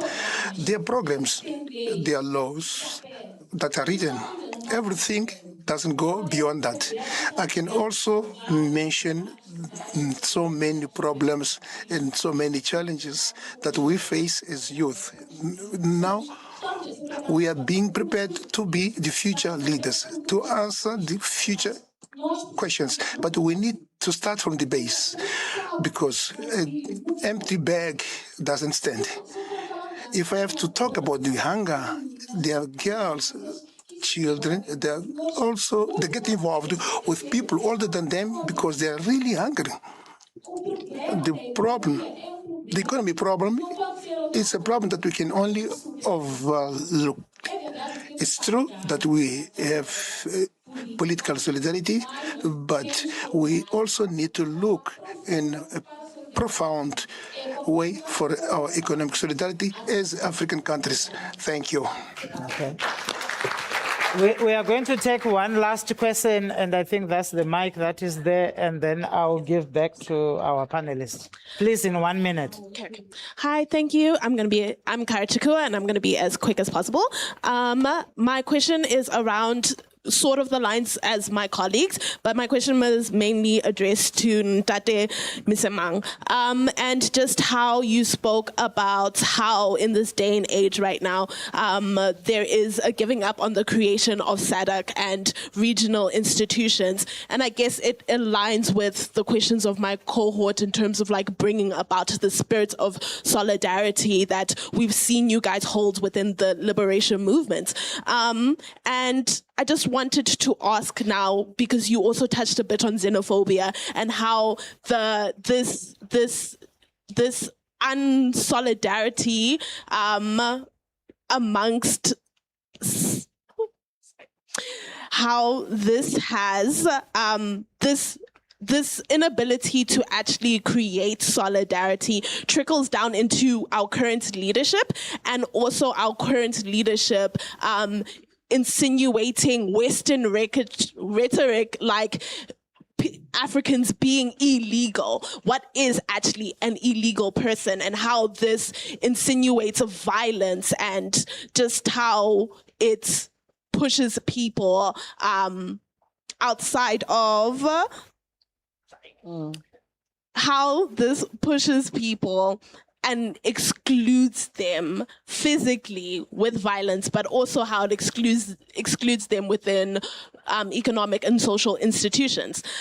So I just wanted to ask, how do we then instill this? How do you pass on knowledge to the youth to actually instill this and actually talk about or revive dying theories of Pan-Africanisms into us, so that we can try and eliminate this rhetoric of being illegal in leadership for future, if that makes sense.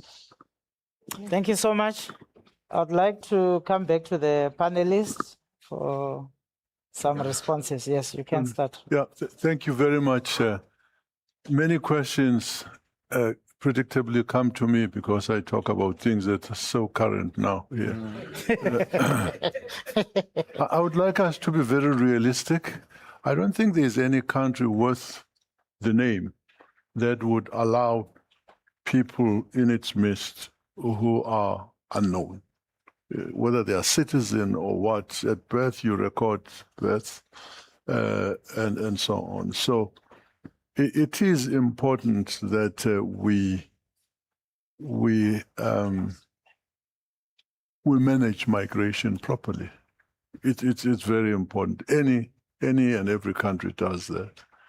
What is equally important is that we not use immigrants, as a scapegoat for the problems we have. We have a lot of problems, and it's very easy to know why we have those problems. high unemployment is because we're not running the economy properly. It's not growing. It's not done more than 1% in the last so many years. That is the cause.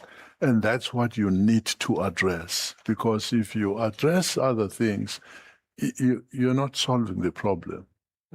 So when your roof is leaking, fix it instead of trying to mop the water that's on the floor. You close those holes, then the thing won't come. So that's one. I would like to mention also that I think Ndlozi talked about Tanzania and government that's not legitimate. I think it devolves on whatever SADC union that you bring together to make sure that each country takes responsibility for its people. It really is important. The least you should do is to sup with these bad countries. Again, I expose myself to this notorious reputation that I have. If you go to a country and participate in the celebrating the inauguration of a president who was robbed in the elections, you are just perpetuating the problem. Our next door neighbor, somebody was talking about across the river, gets elected. There's a lot of discontent among the population. No president but two from Mozambique and South Africa gets to celebrate the inauguration of what is thought to be an election that is robbed. As long as we do that, you are defeating the purpose of a united, strong government. I don't know how you deal with Tanzania, which has got a person who has done what they did. But part of building a strong union, and we need it, good people. It takes discipline, it takes responsibility to your own citizens. But, you know, as we were being told, the strength that we would have as a group in Southern Africa is amazing. It's incalculable in trade and in investment and in everything.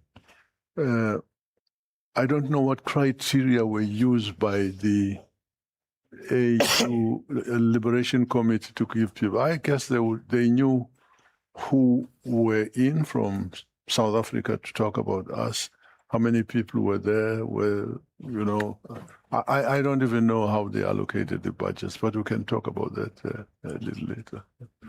Thank you. Well, I wish we could have really time to continue to debate. And I just wanted to say perhaps two things. One is there is a reason, a very strong reason, why the organizers of this celebration of Samora's life, they decided that they should bring together young people for these different countries to spend like 2.5 days, or even 3, if you like, 3 days together. The reason was believing that you, in this room, you belong to a generation which has to define for itself what is its responsibility towards our region, SADC, and towards Africa. It is not just for us to ask questions. You are not here only to ask questions to us. I think you are here to ask questions amongst yourselves. And to say, the reason why the organization of this meeting also brings us as the elders, but it brings your lecturers who are in the middle. We have 3 generations here. It's us, it's the lecturers, and it's you students. So this was deliberate to say the 3 generations have responsibilities. And what are they? I'm not going to tell you. You have to define yourself. What are your responsibilities? Ours is to have again and again an opportunity, and perhaps we need to see how we can be supported to do it, to share what has been. That's our responsibility. But what has to be today and what has to be tomorrow, I'm terribly sorry. It's your responsibility. I like And I have to come to take the words of this daughter of mine when she started talking. She said, Samora, the lion which refuses, who refuses to wait. So please don't sit and wait. Start now. From sharing contacts and communication amongst yourself to say, now you are in charge of thinking together how you can give your own contribution to face the challenges of today and the challenges of what you have to prepare for your children to become. Let me be explicit. When Samora became a soldier, or even if we like, we can use the Madiba, when he became the head of the Youth League, when the Youth League decided to establish Sure. It's because they realized that the old guard was busy with the negotiating and all this stuff, and they said, no, this is taking us nowhere.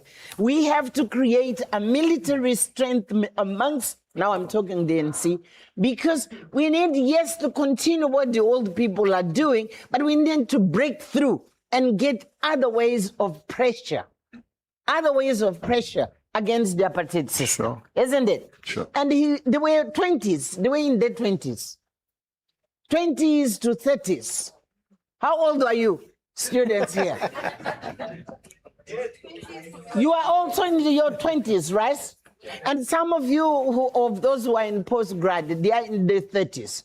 They were exactly your age. And they decided that this thing of how the ANC and how the Frelimo, the old people were doing, it is not working. It's not taking us anywhere. Yeah. So they decided, let's sit down and strategize. And yes, we are not going to get divorced of the liberation movement, but we are going to take the liberation movement forward. And it changed the rules of the game. Am I clear? You know what I'm saying? The second thing I want to say, they didn't wait and they didn't sit there expecting the Portuguese system and also the apartheid to create space for them. No, they sat down and they said, how are we going to create this space in which we are going to transform our liberation movements and to transform the realities of what the Portuguese had put to them. So create your own space.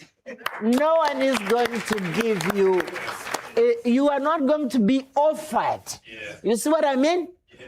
What you are being offered is what you are doing right now. The opportunity, one, to study. Because you can't be foolish. You have to study. And you have to understand history.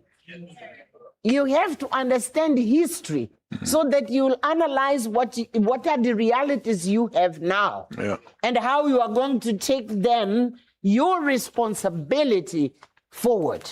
Sure. So no one is going to create conditions. You create them.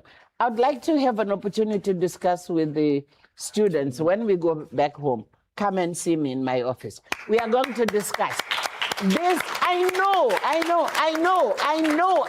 it is true. I'm not saying it's wrong for you to say that if you speak out, you are making yourself a target. Yeah, but if our generation had sit down there and say, now the Portuguese have to allow us to speak against colonialism, And the South Africans to say we have to be given opportunity by apartheid to organize ourselves and to change the system, then we wouldn't have changed. Yeah. So what we have to say, what of the experience in the past can serve you as a reference, but the reality is that you have to change. You are the one to create space for yourself. The third thing I wanted to to say, I'm sorry, I took 2 minutes. You know, now we are presented, you are presented, and we are also still here. We are presented with an opportunity to wage really the second liberation movement. Those liberation movements, they did their own thing and they succeeded for political liberation. But the economic liberation, that is your business. It is your business. If you sit here and you look at how, for instance, African countries are negotiating with these critical minerals, you know what I mean? You know what I'm talking about? You have the opportunity to make pressure and even to organize yourself this. Our minerals, if they are to develop AI and they are to develop cars which are electrical, they are to do whatever. It has to happen here and not there. It is your liberation struggle. That's your second liberation struggle. Good marching orders. It is your second liberation movement. And I can't emphasize more.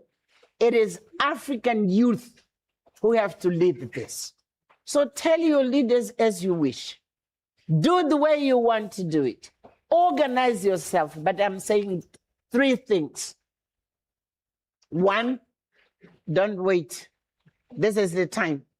And the lessons of the past is that the way of your age, when the Mandelas, the Samoras, everyone, the leaders, the Tambos, they were in their 20s when they started, really. It is your age. And you have even a better opportunity. You have much more better education. You have better communication. There was no cell phone. There were no social media those days. How did they organize? They had to do it the rudimentary, ways, right? Now you have social media, you have all the communication. You just have to build your own movement to say, how do we connect from now on? No excuse. You heard me? No excuse. The second one, which I'm very serious, the second one is to say, that space which you need as young people, it has to be created by you. No one is going to offer you. So how do you do it? You can come to Papa Msimang. Sometimes you can come to me. You can come to Professor here, to other generation. We will give you how it was, but how it has to be now. It is you to do it. Because, we are not your generation. How do we know? Do you understand me? So this is the second thing. And the third one, the second liberation. The second liberation is economic, as we speak. Don't allow these people who are in government to do the deals which will continue to sell our continent for free. You have to be the one to say the resources we have are to serve Africans.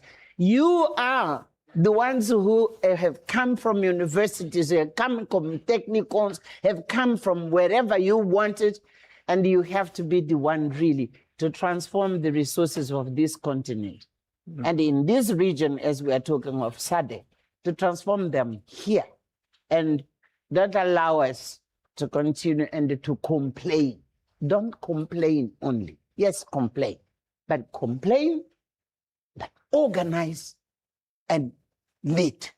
You hear me? Yes, you complain, but you have to organize. But you have to, loud, I want to hear you. To what? To lead. To lead, yeah. It is your responsibility to lead. How you're going to do, start from now. Before you go home, You say, how are we going to communicate? How are we going to work together? How are we going to strategize? What next we have to do? Don't leave this place without saying, what do we do next? You hear me? That's what I wanted to say. Otherwise, Professor Becker, you want to say something? Otherwise, we will be. Just a minute. Okay. Those people. I was just asked by the chairperson to say very few words. I think one of the things that was raised earlier by our leader here, Professor Magatla, was to say also how important arts and culture are in the struggle. Sure. Of course, it's politics, of course, it's economics, but I also heard one of the young persons, I think it was the young woman over here, who said before, I'm not into politics, but a lot of young people today also say that, but they are involved in a new liberation, be it about gender-based violence, be it in some countries about homophobia, be it, of course, about racism. Through arts, through cultures, through performance, you don't have to go into politics as in political parties. You can do that as well. I'm not saying don't do that, but there are so many ways of doing that. And one thing that I want to say, for if we are talking about the middle generation, I think maybe those of us who are here are already aware that one of the most important things for us working with young people is to listen. To not see ourselves as lecturers, as someone who's filling empty vessels with knowledge, but to listen and to learn together. That's about what I wanted to say. Thank you. That was really good. Please help me to thank the panelists for their time, their insights. It has been wonderful, and we hope that I heard in the corridor. I'm just saying this. I heard in the corridor. Mama Grasha, you were on the money. I heard in the corridor from my boss that if we are going to bid for this thing again, to host you, we are going to bid for it. So that the youth can have a platform. They have a platform. Yes. One more time, let's appreciate our panelists.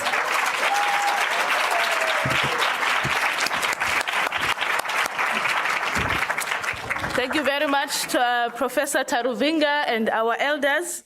Ndatem Simang said we have been given marching orders by Mama Kasha Machel.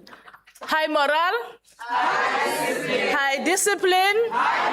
Great. Professor Becker says the elders must also listen so that they can be led. So what we will do now is to go for lunch. We will cut our lunch short. We will be back here by 2:30. For our speakers will have lunch at the Vice-Chancellor's dining room, and our leaders will have lunch just where you had your snacks. And so we will reconvene at 2:30 to listen to the young people. Thank you.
Good afternoon, everyone.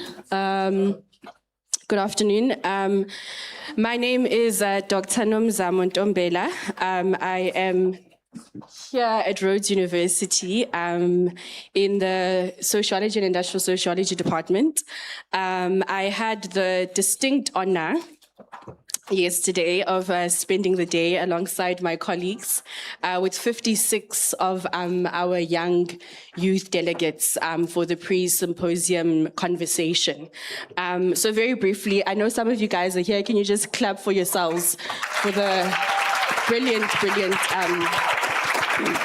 contributions you had yesterday? So some of, I'll call you colleagues. We're almost the same age, Yabo. So, so some of my colleagues are here with me today, and we want to have a conversation, not just amongst ourselves, but with all of you here about the voice of the youth, the positioning of the youth in this conversation about the unfinished decolonial project, but most importantly about a phrase that came up yesterday. I'd like to cite Mapule 2026. Around, I guess, what is our slogan for yesterday? Around push the boat. So I just want to briefly start off with my colleagues here to just ask you guys to briefly just reflect and share with everyone on what have you learned about liberation histories in your own country, and how has this influenced how you remember these types of histories? All right. Good afternoon, everyone. My name is Nadia Mutisi. I'm a young professional from Zimbabwe, and I'm so happy to be here. So I think Zimbabwe has a very interesting curriculum when it comes to learning about liberation. When we look at liberation, we would be looking at what we call the Chimurenga, which was essentially the fight for freedom. I learned about the Chimurenga, I think, from as early as grade 4. Grade 4, grade 5, grade 6, grade 7, we were already learning about that stuff. So much so that by the time that I was in grade 7, I was writing poetry in praise of those that came before me to fight for the freedom that I had. When I was in grade 7, a couple of my friends and I started a little society at school called the Little Indigenous People Society. And it's funny when I look back, because we would literally be at break time asking people about racism and how they felt. We were in primary school. And I think with that sort of background, I think I'm grateful for the type of curriculum that taught us where we are coming from and that allowed us to envision a future of where we are going. So that is the sort of background I'm coming from. When I, as early as grade 4, as early as grade 5, I knew about Joshua Nkomo, I knew about 22 December and the Unity Accord and what that means for us as Zimbabweans. Thank you, Nadia. David, what did you learn and how has it influenced your memory? Thank you so much. But first of all, allow me to break the protocol. Can we stand for 1 minute? In 1 minute, please. We are today to discuss about the youngest generation. We're here as young people with our elders also, just to learn. But I would like also to ask for this, a minute of silence for all those young people from the independence for this site who are struggling for their rights every single day, without space, who have been excluded, they are not even participate on the development of their own country. I'm coming from an African country called Mozambique. So a minute of silence, please.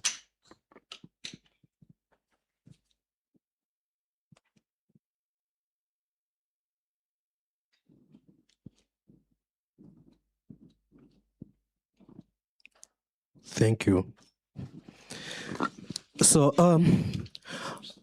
allow me to speak in Portuguese, please. So, on behalf of my comrades from Mozambique, most of them, they are here, Mama Graça, my brother Samito, I'm called brother because he's my brother as well. So, I'll speak in Portuguese, responding to your question, Dr. Nomzamo. Nós, felizmente, em Moçambique, temos currículo no qual aprendemos sobre a libertação nacional. For which we learned national liberation from primary school. We not only learned about liberation wars, but we've also learned about certain dates that are being celebrated today. As a Mozambican, help us to reflect the past. We started with a history about 18-year-old, 16 years old,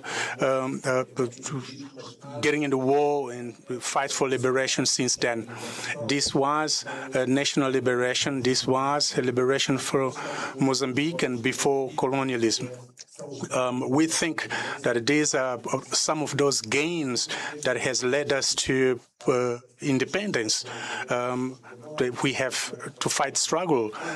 Such fights today, we refer to fights about economy, but we had so many other fights then.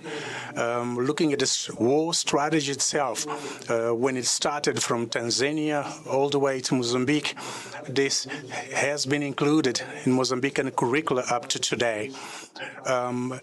Today, it's easy for us to utilize the smartphones and other means of technology that we have a fortune to actually learn from, which can actually share more knowledge today than then. Thank you. David's. Kara? Hi, everybody. My name is Kara Chukua, and I am a university student here at Rhodes University. Unlike my colleagues here, the way that we remember in terms of curriculum structure has been really infused with Western history.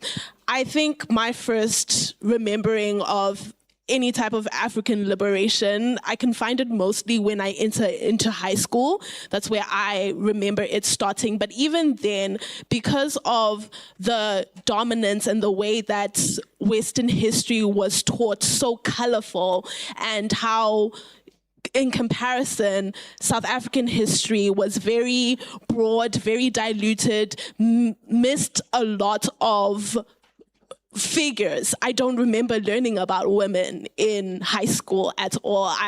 And mostly just focusing on the ANC and not even other parties such as the PAC. And it was only when I got into university that I started seeing more narrowed and more contextualization of our history. And it was only until I got into my honors that I saw the liberation movement through my then prof's course, Prof. Magadla's course, The Armed Struggle, Women in Combative. I'm sorry, Prof, that I botched the last name part of your course. It was really, really interesting, and I saw for the first time just how violent and how brutal the liberation movement was, and just how our grandparents who still stand today choked on their own blood and their own tears. And as we are talking right now, and as I'm reflecting, I see that remembering is a privilege in South Africa. Do you want to say more to that? More to that, I think I would say it's only a privilege because of access to educational institutions, but also because of the way that the curriculum is structured and how we are not able to actually begin remembering from a young age, and especially at a young, impressionable age, because I feel like if I were able to understand, and if I was given the knowledge that my colleagues were given at a very young age, I probably would have been writing poems too. I probably would have been singing in the streets. And as children who are very, very inquisitive and just asking questions, I remember when I was younger, I asked a random question about, like, I asked my sister, why does the moon follow us? Which is such a random question, but asking more and probing in these questions to try and understand and to try and see. Thank you. Thank you. Purity. Yeah. All right. Good morning, everybody. Morning. Okay. Oh, it's it. Oh, I'm so sorry. Yeah. Okay. My name is Purity Our David. From the University of Dar es Salaam, Mwalimu Nyerere Professorial Chair in Pan-African Studies in Tanzania. Yeah. Tanzania have become one among the front line in liberation movements. As Mema said, there is nations like South Africa, Zimbabwe, Mozambique, they have also been there. For example, in terms of camping for military, they have been there at Congo and Morogoro. Yeah, so Mwalimu Nyerere actually tried much to make sure that all Tanzanians, despite of having a lot of tribes, like 120, speaking different languages, he decided to bring about one language that could help to unite all Tanzanians. And there we actually use Swahili as our national language. And in terms of official, we also use English. Yeah. Over there in Tanzania, when it comes to the time of cherishing liberation and also doing some things concerning independence, we do have an exactly date, like we got independence on 9th December 1961. So during that day, we actually celebrated together. We celebrated and in terms of curriculum and education terms, in primary school, we actually learn about the history, but also in secondary, advanced level, up to the university level, and in different universities over in Tanzania. We actually tend to have these Pan-African studies concerning about different liberation movements and studying also histories of other nations. How did they get independence? And also how are we actually going to make sure that we still unite together, mainly by passing the education from the elders, I mean our grandparents, to we youths on how we can actually push this way forward. Mwalimu Nyerere actually believed on the philosophy of Ujamaa. Through it, he believed on self-reliance and collective means of its people. He said that for us to become independent and also be able to have development in both aspects, meaning both political and economic one, we must be reliant. Like we should not depend on others, either in one way or another, in terms of maybe debt or being granted in one or more way. We're not supposed to depend anymore. We should be reliant. We should use our own resources. We should work together in a collective way and unite together without separating ourselves in one way or in other way, so that we could be able to aim our integrity. Thank you, Purity. Thank you. Avrile, as a student leader. Good afternoon, everyone. My name is Avrile Nobaza. I'm a joint honor student in the Politics and Philosophy department. So I'd actually like to start with the point that my fellow colleague actually started with. I wish I was as privileged as you to have actually learned about my history at a very young age. I'm speaking from my context in South Africa. I learned about the liberation struggle very late. And that's strictly because, one, despite the fact that I learned it late, the material conditions of South Africa being a post-war state still affected me. And that made me very angry. So the moment I started learning about liberation, I was already angry. Do you understand? So I wish I would have had those small talks about what our forefathers did, how they partook in the struggle, what they did, how it affected us now, how society is structured now differently because of their invaluable contributions to the struggle. That would have been something that would have changed and fashioned me to be different.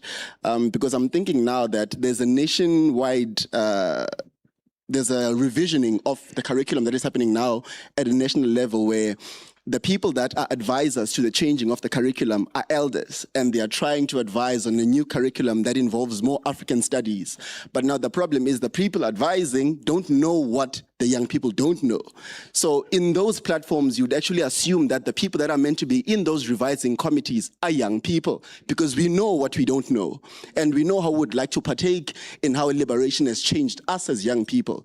Because for an example, the liberation struggle in South Africa, after 1994, we were put under the illusion that there's no need for any other liberation. We assumed the work was done.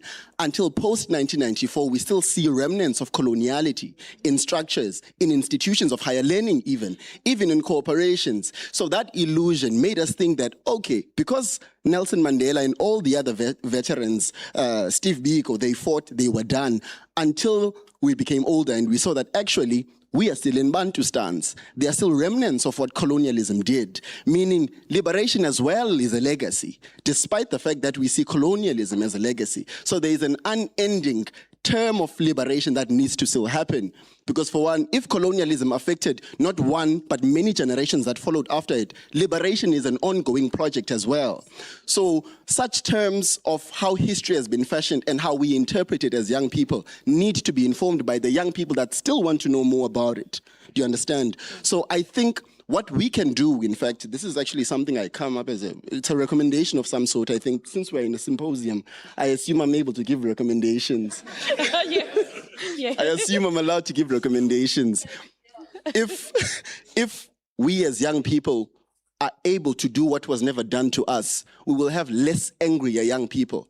We will have less angrier young people who are more informed about their history, who are more in tune with what's going on politically, and are actually intellectually engaging in how socio-economic issues are affecting us and how we can actually progress.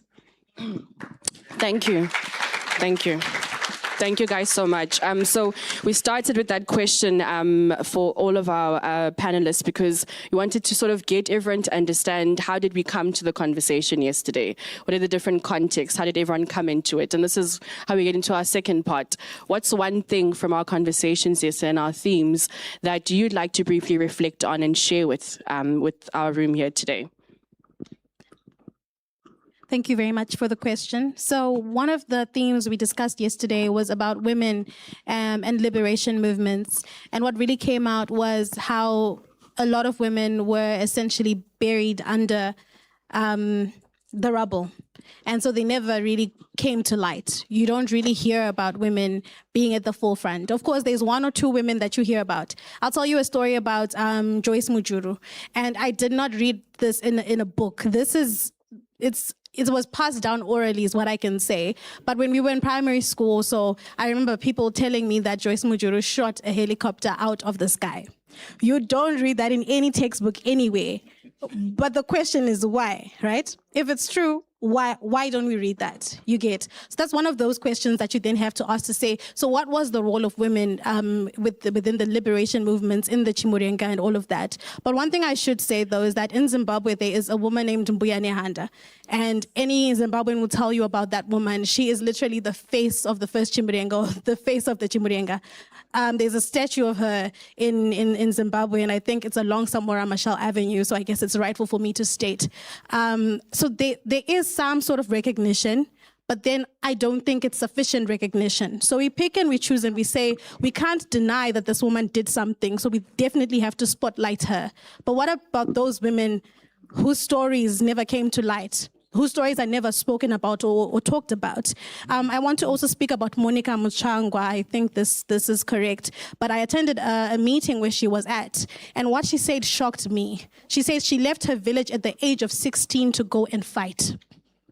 I can't imagine a girl today at the age of 16 leaving a village to go and fight. We're fighting saying girls should not be getting into marriages because that's a different battlefield of its own. But girls were leaving their villages to go and hold guns, to go and fight for liberation. So I do think, and these are only a few women. So what about the stories of all the other women whose stories are not spoken about? And I think that's very important. But one thing I came away with from that conversation yesterday is, has anyone heard about deconstruction on TikTok? People are deconstructing their beliefs, their faith, and coming and questioning why they believe the things that they're believing. And have people seen TikToks about the feminist movement? Does anyone want to own a Stanley Cup in here? Does anyone own a Stanley Cup? So it's a lot of people. That's the power of social media.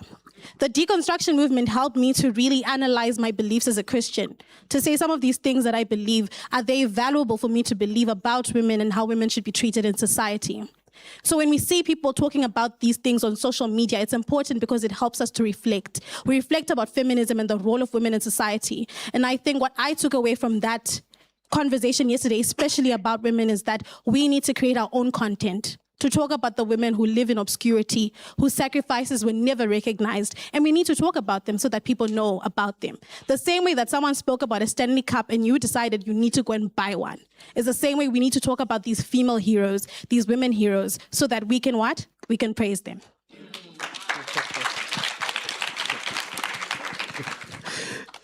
Thank you, Nadia. Bom, em relação ao que nós teríamos aprendido ontem, now I'm going through the topic. Em relação ao que nós aprendemos ontem no Fórum da Juventude, discutimos sobre vários pontos, tanto como a minha colega de painel aqui partilhou. Of which panelists have shared. As a new generation, we are having a conversation, and I believe that these are related to a certain image that oftentimes is sold to us. The liberation struggle as if it was easy, and some countries in the different contexts talk about youth with around 12, 13, 14, 15 years old who went to fight. Today it's different. When we look at our challenge, when we look at the action taken by the youth, then it's different scenario. Today, we can mention those that we should learn from. The veterans are not accessible in our platforms, are not accessible for us to have such a discussion with. And as youth, we know that today we need to fight for our own lifestyle, but we cannot just fight. We need to understand the charter, the youth charter. We need to understand the human rights. We need to understand how to become democrats. Today we have a youth that goes on the street, perhaps for manifestation or certain struggle they believe in. It's the same youth that is faced by barriers. When we look at youth in their groups, when they context, when they present a certain challenge that they face in their country, they always meet oppositions. Samora Machel started with a fight that we have to continue. Reason why he said a Luta Continua, or struggle continues, meaning that we have to continue with the struggle. But how? We struggle, we fight as a society, we fight not only against colonialism. Today we look at different fights. We fight against corruption, we fight against the bad and poor economy, and etc. And we are in the context that we are opposition. And when we think different in regards to freedom of expression and other matters, we are oftentimes a target on the continent at large. I'm not going to make exception of Mozambique, where I come from. The situation that we are discussing here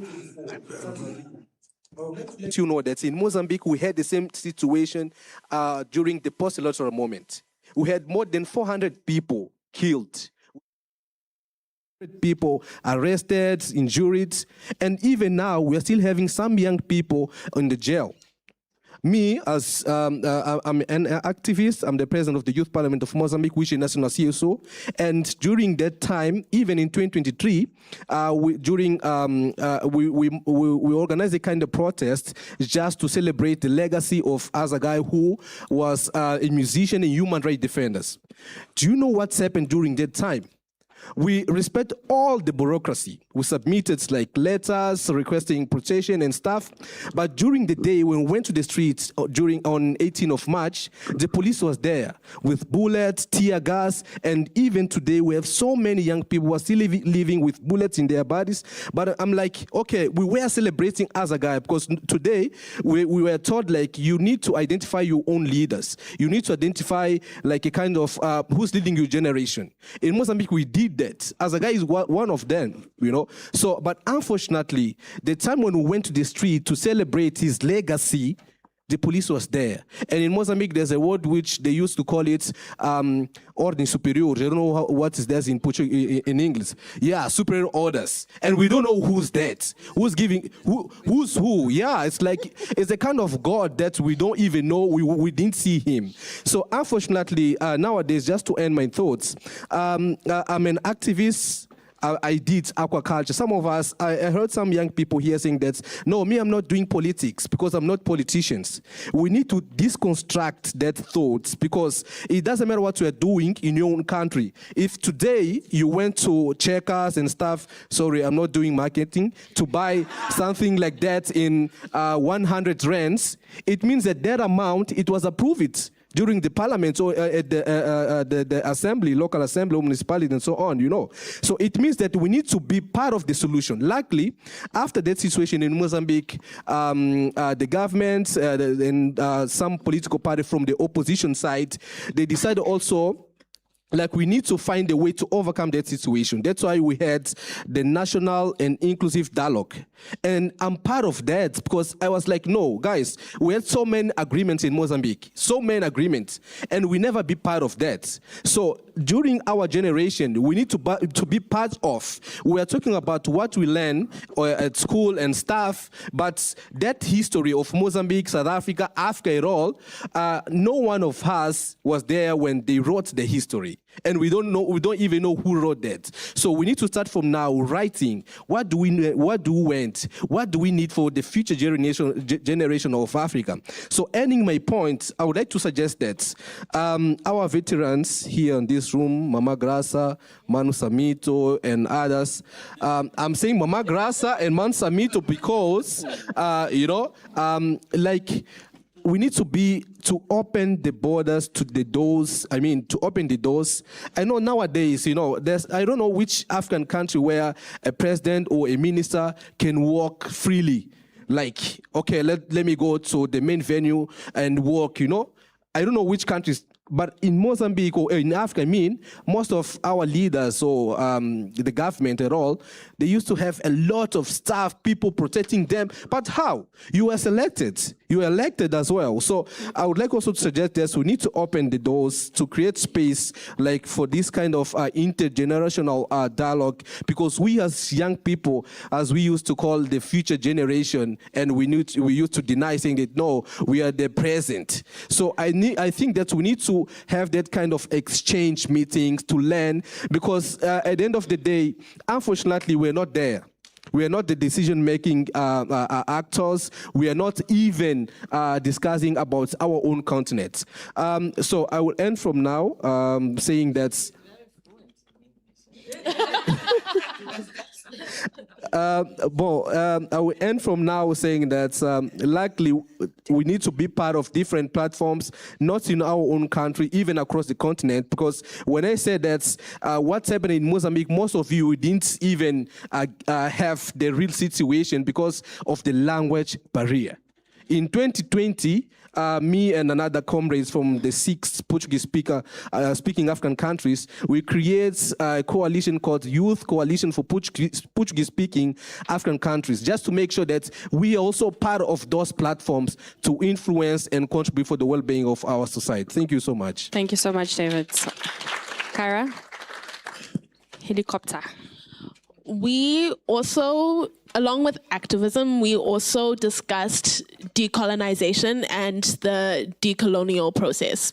And as we know, decolonization is very, very broad. So we narrowed it down to look at decolonization within higher education and within just curriculum, but we also found and we talked about its intersection within our problem with employment today, especially youth graduate employment. As we all know, we've all been told that education is the key to success, and that when you enter the university space, you are expected to come out and you are expected to have a job.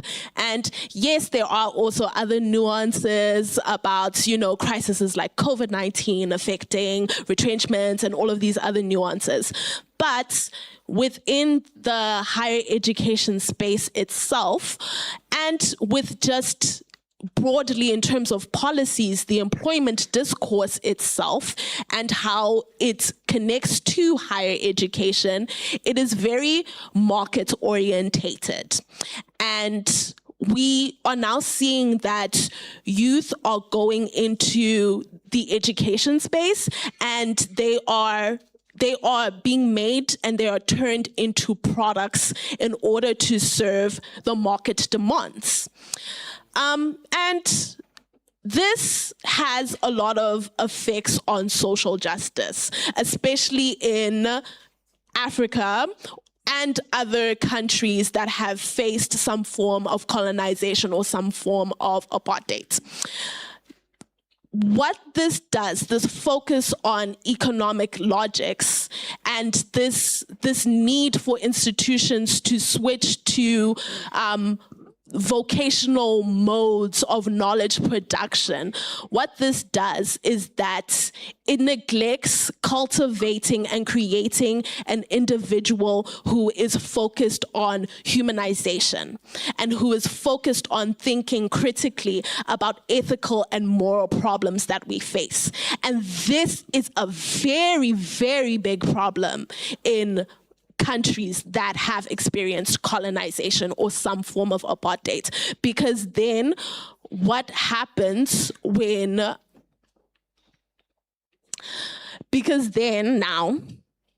what happens when we do not have a sense of ethical or moral responsibility to try and change the systems that we have?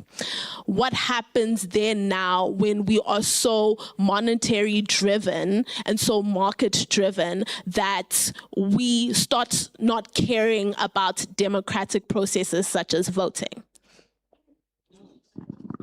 Thank you. Purity. Okay, so I'm just going to proceed on my side. The theme that I do remember was about liberation then and liberation now. Liberation then, it means like previously, liberation actually took place. But within liberation now, it means we have to make sure that the true liberation really happens. And once we talk about true liberation, it means like it is an ongoing process that it includes a complete transformation and not only just an historical event that we do celebrate, enjoy, and then we continue with our duties. There is an issue of new colonial stagnation. In this dark theory, the young graduates or young brilliant generation, as we tend to be captured within that concept about new colonial stagnation. It really bring about unemployment and also bring much about brain drain. So we have to make sure that we, as youth, we study about our histories, we try to find ourselves and make sure that we really fight against that thing. By doing so, also, in terms of liberation, also, another thing that I do remember was about when we talk about true liberation, there is political liberation, economic liberation, but also social liberation. All these three things they have to go in a parallel way. No one of them should be left behind, because when one among them will be left behind, we no longer call ourselves like we are liberated. They must go together.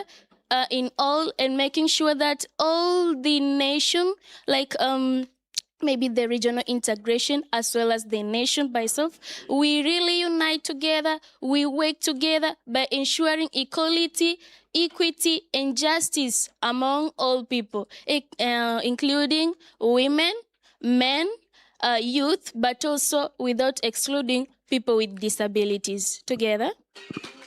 Thank you, Purity. Avuyile. Okay.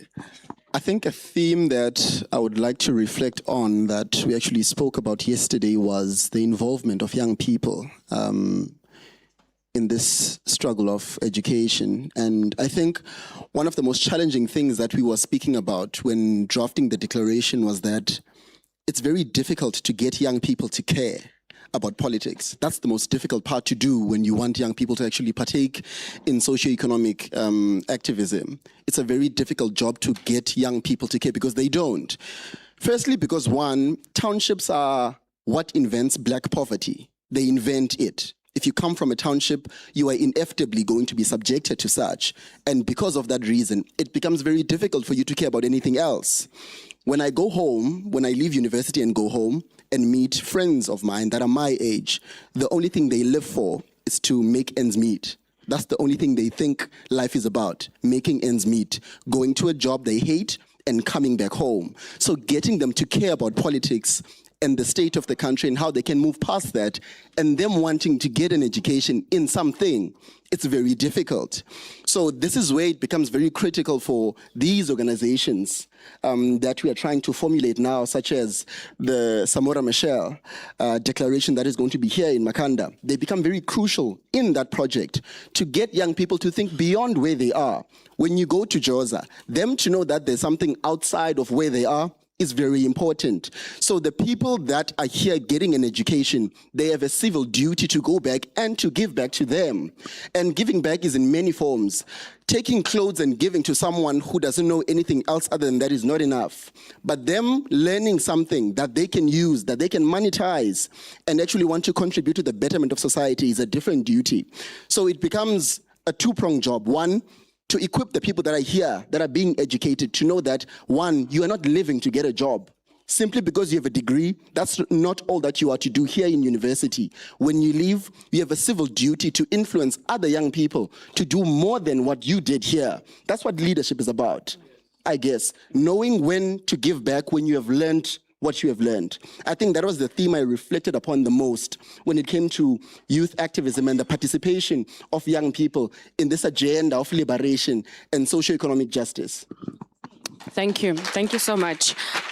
Before I open it up to the floor for questions, I must say my panelists felt a lot of pressure as young people, but you guys are doing brilliantly. I just want to let you know. I want to ask you a final question. How do we take this forward? Yesterday, all of you guys agreed with Mapule 2026, just citing, about we need to push the boat. So how do we take this forward as young people, tangibly? How do we tangibly take this forward? How do we Luta Continua? Helicopter.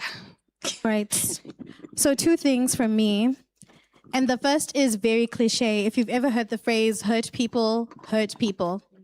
I don't see a world in which you grow up in a very broken system and you don't do the self-introspection of how you do not replicate what you've learned. I don't see how you move forward without doing self-introspection and expect to succeed. So I think the very first step is to self-introspect and say, what have I learned that is toxic in the environment within which I'm coming from? For me, and maybe from the society that I'm coming from, I have to unlearn corruption.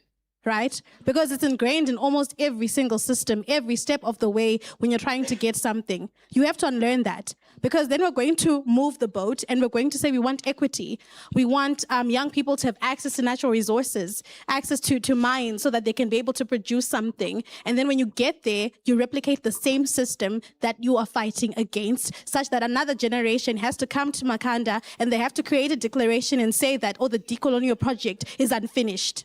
So we have to self-introspect. We have to ask ourselves, what is it that we have learned that we should absolutely not take forward into the future? I think that is the very first step. The second thing is making use of social media. We know of the natural hair movement. That was a very impactful movement for me. For me to be able to wear my natural hair to work without doing anything to it, it was the natural hair movement. Videos that were being posted on YouTube that made us feel beautiful, because we never thought we were beautiful with our natural hair. Those videos are impactful because so many of you are wearing your natural hair in this room. Now imagine if we made videos and spoke about the Decolonial project, how that would impact a nation, how that would impact our young people who are following behind us. So it's two things: self-introspect and create content. And if all of us went home and we created content, the next thing we would create is the Samora Machel movement about the unfinished Decolonial project. And young people all across Africa will be talking about it and self-introspecting. Thank you. The helicopter. I think it's okay. I will end up saying that maybe some of the step forwards, I would like to start with Harry Hartman quotes, who used to say that war is a place where young people who don't know each other and don't hate each other, kill each other, and hate each other as well. I mean, war is a place where young people who don't know each other and don't hate each other, kill each other by the decision of all people who know each other and hate, but don't kill each other. I would like to say that as younger generation, we need to be aware about what do we want and where do we want to go. What kind of results we would like to achieve by the end of the day. I was talking about being part of politics, not as politician as well, and not as part of political parties as well, because at the end of the day, today we have some people here from EFF, some from ANC, some from Frelimo, Renamo and stuff. But you know what's happened nowadays for the younger generation is our elders, the founders of those political parties or even the presidents, they used to say that, you, David, don't waste your time sitting with Avuyile because he's a member of an opposition or another political party, you know. So we need to find a way, and the kind of the same Amesh Maluda, the same objective of fight, to fight for them and achieve on the right time. Thank you. Thank you. Kara? On my end, I think pushing the boat practically looks like, as my colleague said over here, getting us to actually care about politics and to actually care about the contextual circumstances that we are in. And I think that caring is a very communal practice. I think that we are in a state where we only care about things that affect me as an individual. When things are happening in terms of the higher education institution, where the government is trying to gazette something that's going to continue our economic subjugation, the students are very, very, very loud in saying, no, fees must fall. Or like last year when Parliament wanted to create student debt as a blacklisting within the National Creditors Act, we were very, very quick to say no to that. So I think that understanding, caring, it's about being future forward and understanding that we're not going to be students forever. We're going to go out into the world. We need to be able to care about information and care about knowledge, because knowledge is very, very powerful. It has the power to justify subjugation and oppression. But also in going backwards and understanding and caring, I think that it would be nice if our elders cared with us, as they are doing right now too, in terms of the space that they've created for us to have these intergenerational dialogues. But this can also happen in your household. I remember when I was little, caring about information, my dad would always watch the news all the time. And it was just a thing of like, I'm looking at him, he's watching what's happening and he's doing his own thing. Caring here, giving me information as a young and impressionable child as well, is to be like, my daughter, this is what's happening over here. Do you know? Explaining in terms that I could have understood as a child, or even, my daughter, come and watch this with me, even if I'm not understanding what's happening. And as our generation who are going to bring about the next generation, I please implore you to care. Even if it's on a TikTok or whatever new social media platform, please, please, we are not going to be students forever. Care. Thank you. Thank you. Purity? Yeah, okay. On my side, I can say like a way forward toward that is that firstly, we must have passion and sense of belonging to our own nations. You know, when you take apart like each and everything that is really happening within your nation, you must be accountable and have a sense like, okay, I'm also a part of this. I'm also a part of this agenda, or maybe anything that is really happening within our nation.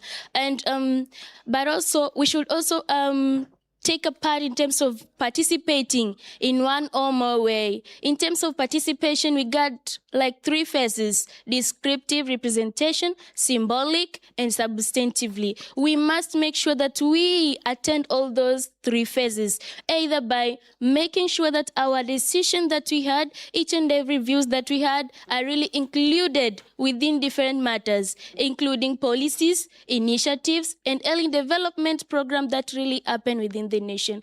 And also, we must also go beyond the flag. When I say go beyond the flag, I mean we should cherish our grandparents for the great job that they did.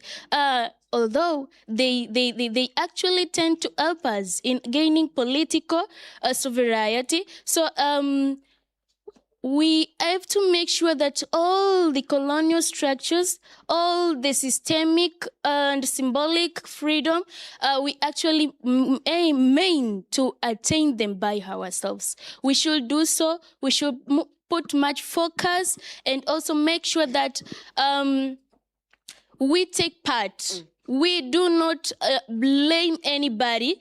We do not take anything like, okay, for example, we say like, okay, why are this? No, we should not say why, what, but we should say like how. How are we going to get this? What ways are we going to? Yani we should have like a positive attitude, you know, like once you have a positive attitude, we also attract the positive outcomes. Yeah, we should do so, but also in the other way, we should unite ourselves. Unity plays well. Unity can do so. Because even when there is no unity among ourselves, even a single mess, even a single problem, we can be able to address it. So we must unite ourselves. We must address all the disparities, all the challenges, all the anything that tend to bring a break between us, make like a barrier. We should reduce them. We should work together, unite together in a solidarity way, and achieve each and every obligation and each and every aim and every sort that we make ahead together. Thank you, Purity. Avile? Okay, I'll be very brief. I think for me, because liberation in itself is a complex exercise and a complex practice, the starting point for young people would be to learn to educate each other. And when I say educate, I mean in the most informal settings. We need to get our young people to want to participate in youth activism and participation. I think that's the first step. And the reason why I say that is because, as Dr. Ndlozi fluently said earlier, anti-intellectualism is on the rise, meaning false information spreads way faster than the actual information which is actually going to allow society to progress. Progression is very slow when people are under anti-intellectualism. I think that's the first step, educating people. And we see it in Parliament. People don't want to read. People do not want to read. I think that's something that is very, very much shocking, especially when it comes to people that are meant to be representing a huge constituency that addresses critical issues such as land and policies. If people do not read, people lose credibility because of that. People lose hope in government. Hence, there are so many people in our country that have lost hope even in how we are governing people in democracy. People have lost hope in that because people don't want to read. So I think that's the first starting point. It's those little things that actually allow people to want to partake in youth activism and politics. Thank you so much. A round of applause for our youth panelists. Thank you so much, colleagues. Chairperson, moderator, I'm aware of my limitations, but I would like to open up to maybe one or two questions or comments from the floor at this particular moment. I'm not sure if there's a roaming mic or something, but I see some hands. I saw Dr. Martha here in front. I will just borrow you my microphone in the meantime. And I see 2, 3 hands there, 4 hands. Thank you. Thank you very much. I'll be quite quick. My name is Martha. I'm from Namibia. And I think I'm an in-between. As Mama said, you know, the younger generation, the older generation, the in-between.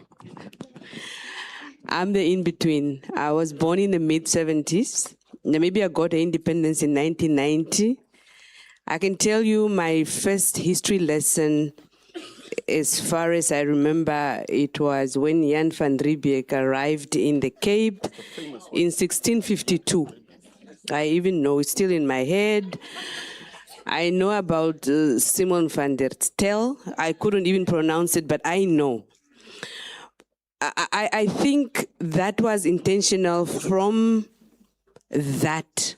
And whoever was teaching us that, it had nothing to do with us, but they taught us because they had an agenda that they wanted to push. And I don't know why we cannot do the same as African countries. I knew about the Great Trek. I couldn't even pronounce it. But why can we not be intentional as African countries and also teach our own history? Now we have young people saying we don't know, we can say we don't know what to relate to. I think, and I know I'm coming from Namibia, some of the history is taught, and you have others saying, yeah, it's propaganda, you know, the ones that won the independence, now they want to teach about the history, but who's going to teach it if not us? I think we need to be intentional about that. I've made a couple of notes, I'm not gonna say that, but I think young people, as I'm listening, I think you have somehow figured out what you want. And I think the idea of do not wait, because you can't wait. The older generation would tell you what they went through. Maybe it was even worse than what you went through. Do you think Nelson Mandela in prison, Toivo in prison, they wanted to be there? It's because they were agitating and they were disrupting. And I think young people have to do the same. Of course, every generation has its own struggle. Their struggle was for independence, liberation in Africa. Your struggle is different. It's not the same. So don't sit and wait. I'm going to give you a very, I don't know, example in Namibia. We have a group, a generation, we call it the Tanganyika group for a reason, because it's that group of the 1960s that went into exile. I tell you, up until now, the Tanganyika group, which is alive, they look out for each other. I think this young generation should start doing the same. You cannot sit there and say, and the Tanganyika group is doing this, and you are sitting there thinking they're going to give it to you. They won't give it to you. You have to go there and get it. But I like, and I'm happy with what I'm hearing. You are figuring out. You are not going to get a young, a 16-year-old going from Namibia going to Angola or Zambia or Tanganyika for independence. Your route is going to be different. The platform that Andiba Toivo had to self-teach himself how to read, because he had no opportunity to read. You have a different platform that you have to use. What are we using? What can you use at your own disposal so that you can educate others? Because what you're saying about the township, the young people in the township, is exactly the same as the young men who were at the village, but the migrant workers, when they went back, they were teaching them about political education and consciousness. I think that you also have it, that you say, I'm in this position, I go back and I teach and I spread the word, and it will change. But I think it sounds good, just don't sit there.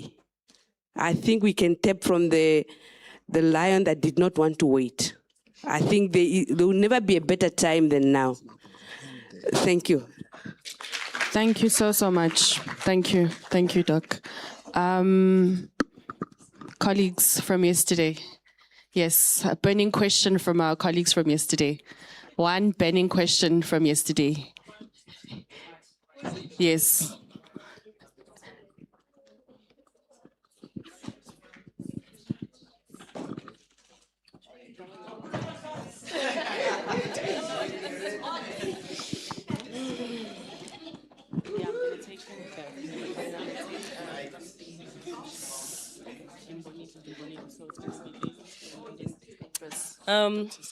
Good afternoon, former, current, and obviously future members of parliament.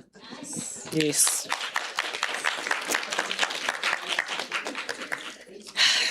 Yes. My name is Mapule Smos, and I am an African-American student at the University of the Western Cape. I'm in my Bachelor of Arts third year, majoring in geography, psychology, and linguistics. So before I answer my question, for the people who are confused about what Push the Boat is, there's a boat, and many people want to get on it when it's already floating. However, there are people that are not willing to push it until it floats.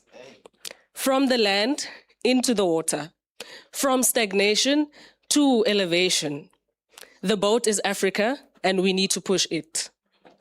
So with regards to what the panel has been saying about do we move now or later, how as the youth do we change people's language ideologies? Because Mama Machel said we have a shared perception of language as an axis of unity.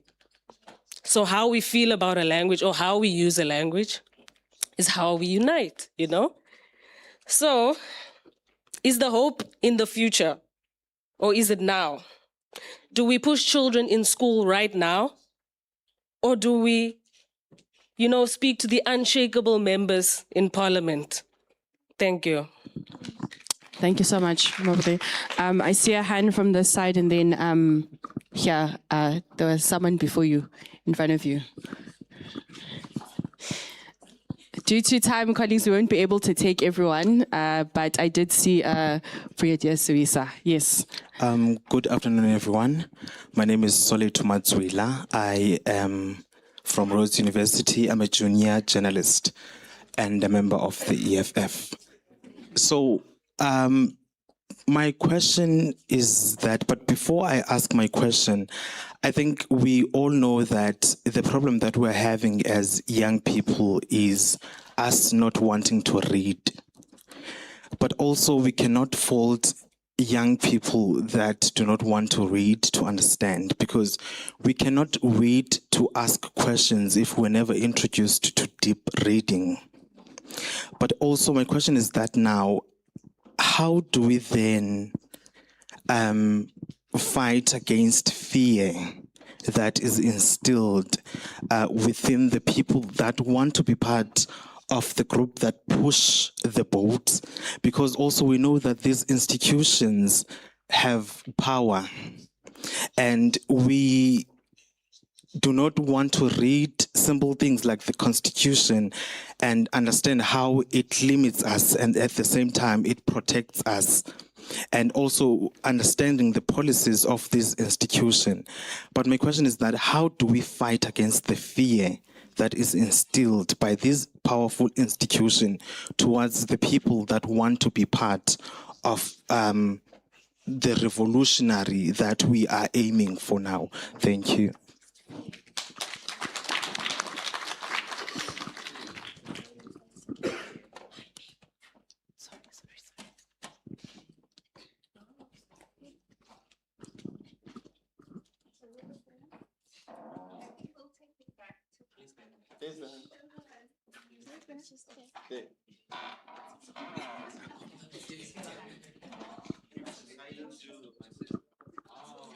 Hello, everybody. My name is Liesl Jacobs. I'm just taking over from my colleague. We have to come back to the panel and just respond to the questions, please. I should start. Who wants to start? There was one hand. Oh. She has. Oh, okay. Do you have a mic? Do you Okay. need it? So you the last question, and then we're going to revert back.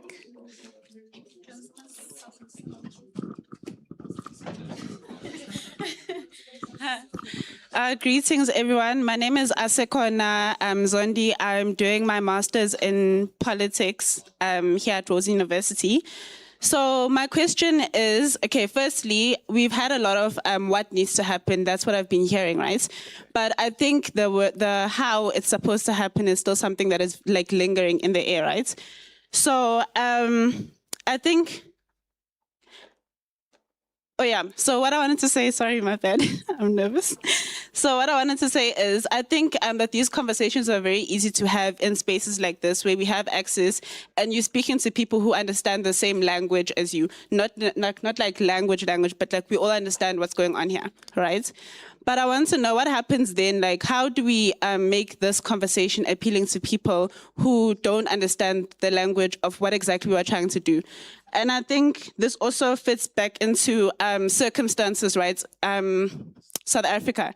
So I think the way that I understand our different circumstances make some people comfortable, where you become comfortable with the fact that you're living within an unequal society. You become comfortable with the fact that you're always going to be poor and your options are very limited, right? Then there are some other people who don't stay comfortable. They go and find ways to change their circumstances, and I think that's what we'll call maybe everyone in this room who's trying to get the education and who's trying to challenge these existing systems. So this goes back to how do we appeal to people who, Kara, you spoke about the word caring. How do we appeal to people who don't care, or maybe not don't care but have given up in our current systems?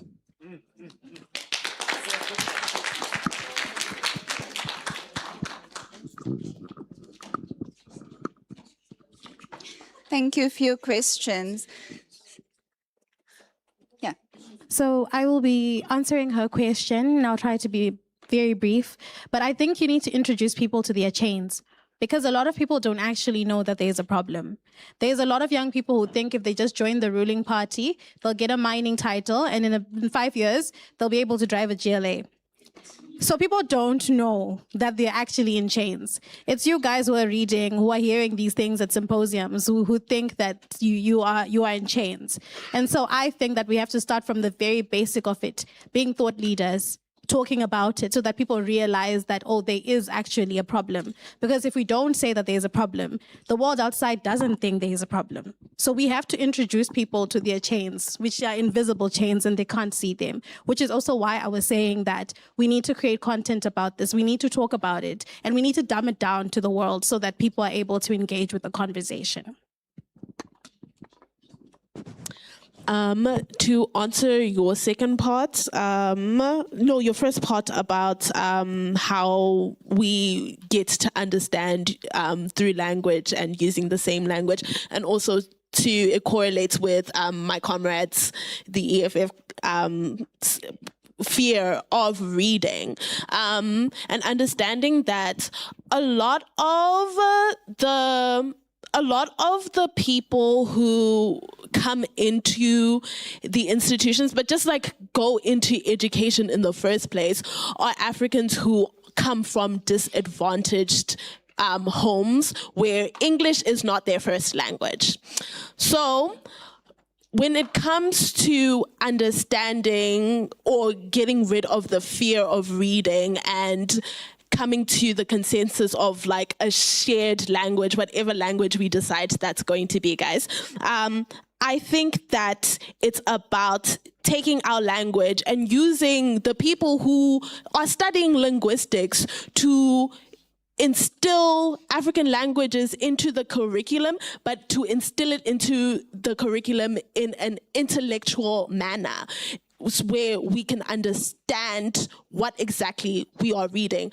My EFF comrade here said something about policies.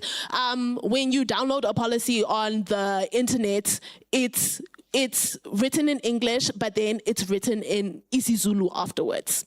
So I think also going beyond just reading as well, it's, am I understanding what I am? Am I understanding what has been written? And am I understanding it in the intellectual capacity of my language to understand what this system means for me? Because it's all fair to go onto the Constitution and read something in isiZulu, but do I understand in my own language the intellectual capacity when I'm reading the word capitalism?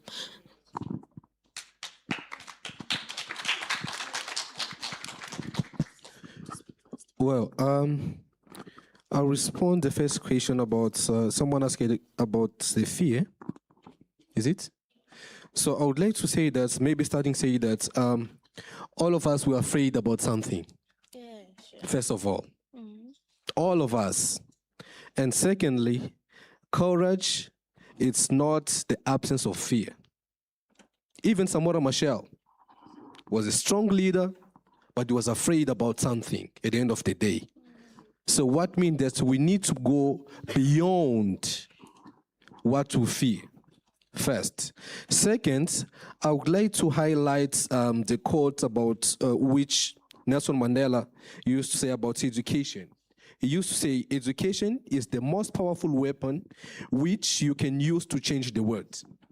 For those people who are coming from the rural areas, our downtown, the communities as well, we have the mandate, or we have the responsibility to go there and change their mind. Yesterday during the youth forum, we are discussing about that, and we concluded that the first liberation, part of the economical and stuff, the first liberation is the liberation of our minds. So we need to mobilize, we need to conscientize our own brothers and sisters about their own rights. Because at the end of the day, if I'm aware about the right of employment or education, I can stand at the main venue for Avenue Emile here in Jamestown. Jamestown, yes, with a piece of paper Rhodes education. But I'll be the only one. But if I'm able to mobilize and conscientize my fellows, we'll be able to be 2, 3, 4, or more than 100. So the change starts from there. And I would like to let you know that the change, it doesn't start from maybe 1,000 people. We are 6, 7 here, or we're 100 here. We can bring the change for our own community. Lastly, I would like also to say that for some of us, we ask it ourselves, how can we communicate? I'm a Portuguese speaker. Some of us will speak Swahili, English and stuff. But I would like to ask you, how do you communicate with a deaf person? Someone who don't speak. How can you communicate with him? So if I was in Zambia, I would let's say that we need to change our thoughts in 15 ways. Is there someone from Zambia? Okay, in Mozambique, I can say maybe in Mozambique, I would say that we need to change trocare en 500. Change it in 50 cents, to make sure that those people from the grounds, they'll be able to understand what you went to say. The and last point is Avuyele, he raised a very crucial point when he said that we don't like to read. And it's true. But a part of that, I would like to let you know and say that, guys, we should write our own story, starting from now. Thank you so much. I just wanted to quickly say, it's Makhanda now. Just the unconscious chains, understanding the chains that we have, guys, because everybody agreed, nobody said anything, so. Okay, thank you. Then I had something to add over the question that he asked about fear.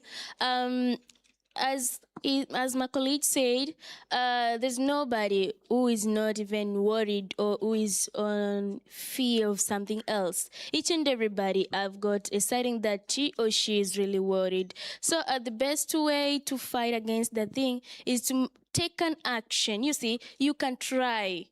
Yeah, you can try in one way or in another way. You see, instead of just saying like, okay, I'm so worried about that thing. No, you have to take an action. You have to try at your level best until you reach like, oh, I can't go further. But you have to take action. We have to be responsible, be more accountable and transparent. Are we together? Yeah. How pure see?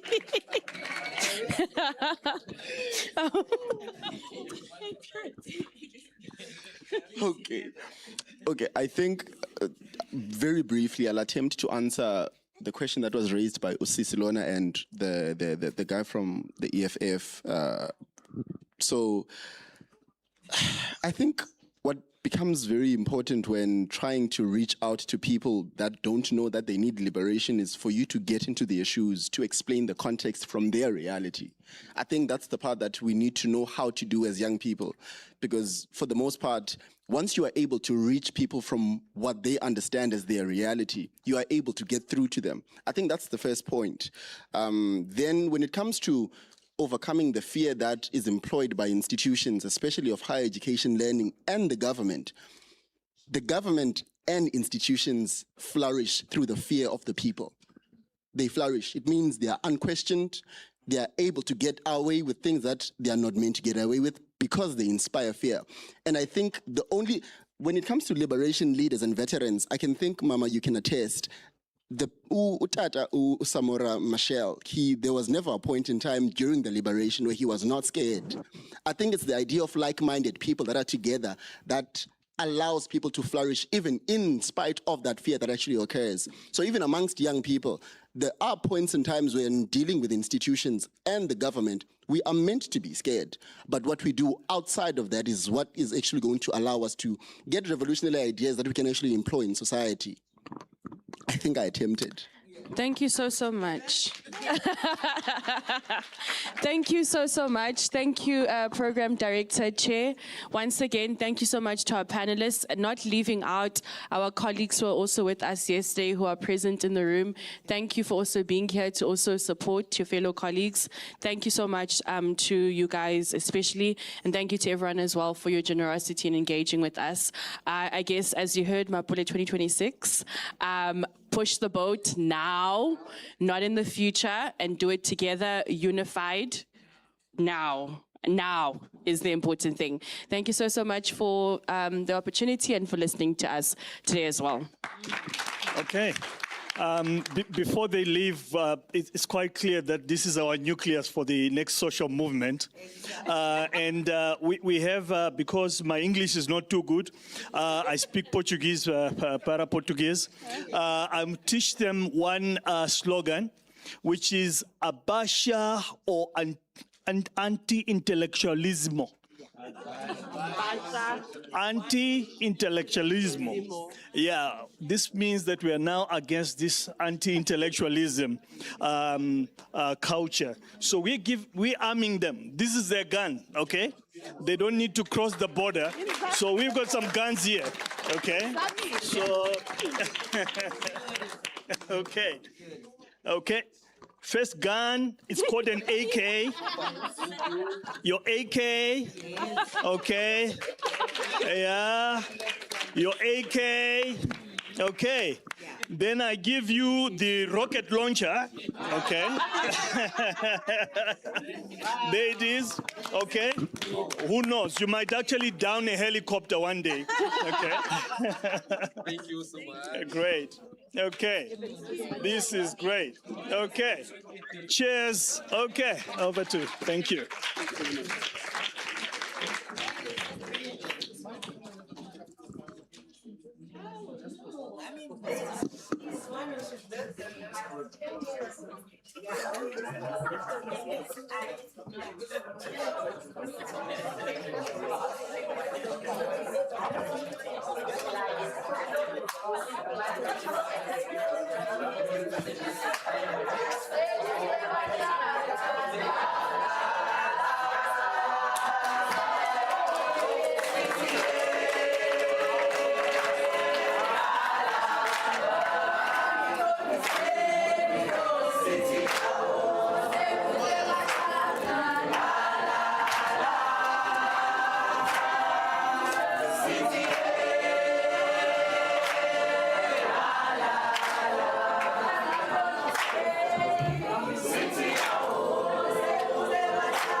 Thank you so much.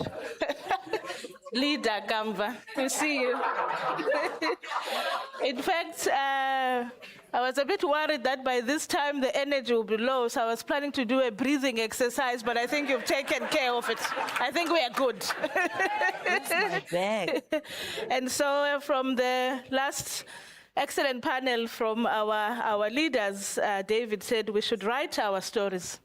And I have the honor of sitting next to two such elders, such veterans who have done exactly that. To my left is Peter Present, whose memoir has just been gifted to the students, which is called Quiet Activists, a memoir of love, purpose, family, and fighting for justice in South Africa. And we have Ambassador Sikose Mji's book, On the Stage of Time. So I'm going to talk to them about their books and why these memoirs are important, not just for them and their families, but are important for how others, how in this country and this region and continent think about our histories, which tend to be spectacular. What does it mean when the people who may have not always been in the podium, but we know that they're there? What does history then look like from their vantage view? Because we know as scholars that each theory allows you a set of lenses, and with those lenses, there are things you'll see, and there are things you won't see. If I take Peter's glasses, there are things that I will not see, because these lenses are meant for his eyes. And so that's why we need the diversity of stories, because we're all in this room, but what we will write and remember about these 2 days will take all kinds of directions. And that's the beauty of us being in this room together. I also wanted to say to my comrade from Dar es Salaam, I've just forgotten her name, I apologize. Purity, how can I forget such a name? You know, Purity, I was reading Professor Mahmoud Mamdani's book, Slow Poison, Idi Amin and Yoweri Museveni and the making of the Ugandan state. And of course, he spent time at the University of Dar es Salaam in the 1970s. And there he talks about belonging to no less than 5 reading groups. He says, I had a reading group for each day of the week. And so in the earlier panel, the students were saying, we don't read. And I hope that with these books that you are encouraged to read. And you don't have to read in the way that the Mamdanis read. So when Nadia says we should self-introspect and produce content, yes, do that. What I hope from this 2 days are a number or a reading group at the very least, where you may begin with that Voices of Liberation compilation on Tate Samora Machel, which has his speeches, which has interviews, and those are not long. And so for a session on TikTok, on Instagram, you can join from all your universities and read together. Maybe that's one of the recommendations, Avuile, that can also come out of this conversation. And once you are done with that, perhaps you can read Sikose Mji's memoir. And once you are done with Ambassador Mji, you read Peter Present's memoir. Because what we also need to be able to figure out, what I miss about the time of Fees Must Fall is fighting about certain texts. So everyone was reading Fanon, was reading Biko, was reading Kola, was reading Bell Hooks. At least we were fighting about the same texts. What I fear is that we're all reading different things. If we all make the time to read this one text, Peter's book, and think through it from our vantage points, we begin to move a bit further. So I want to just say that. But coming back to you, my fellow panelists, and I want to start with you, Ambassador Mji. Your name was evoked in the room next door, not this one, in July by one Professor Sifiso Ndlovu, who spoke about how at the age of 21, coming from Soweto, you addressed the United Nations on behalf of the young people of Soweto. But before we get to how you even left South Africa, which was through Mozambique.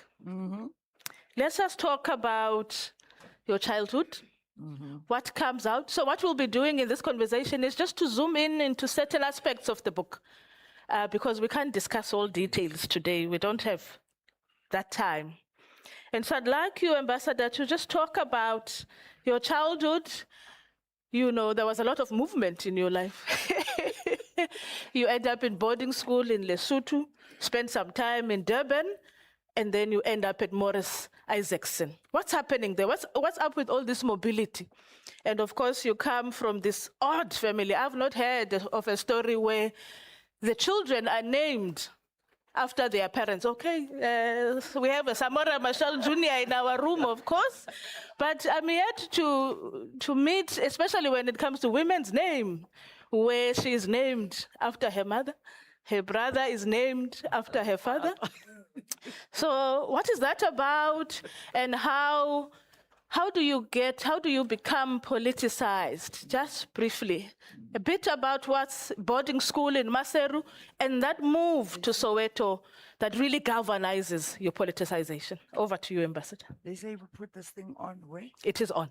Oh, it's already on. It is already on, Darren. Hear me. Okay, good afternoon. Umandu balapha. Yes. Kwakwesibini ndilapha. Yes. I was here in 2024, I think just after I released my memoir.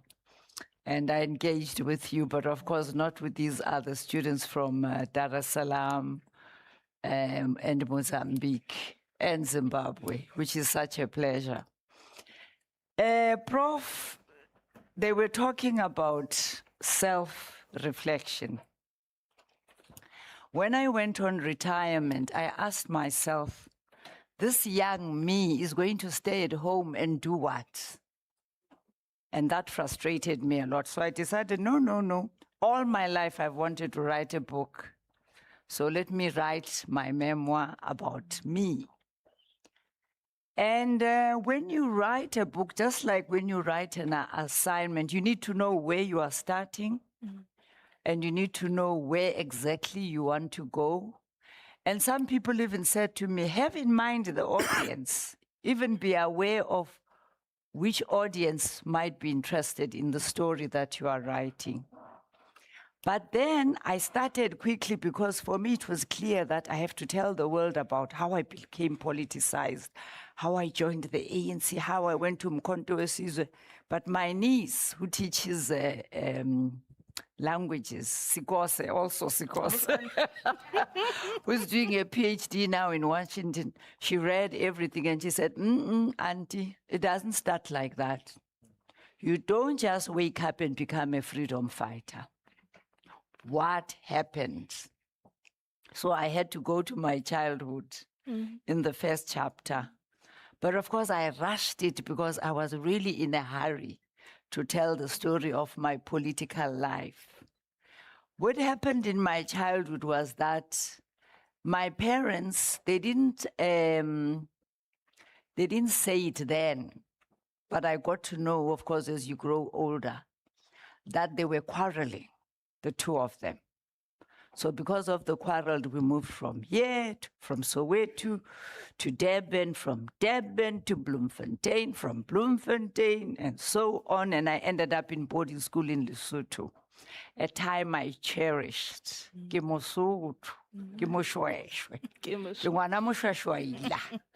I love that about languages. You sort of resonate with the people that speak it because you understand also their culture.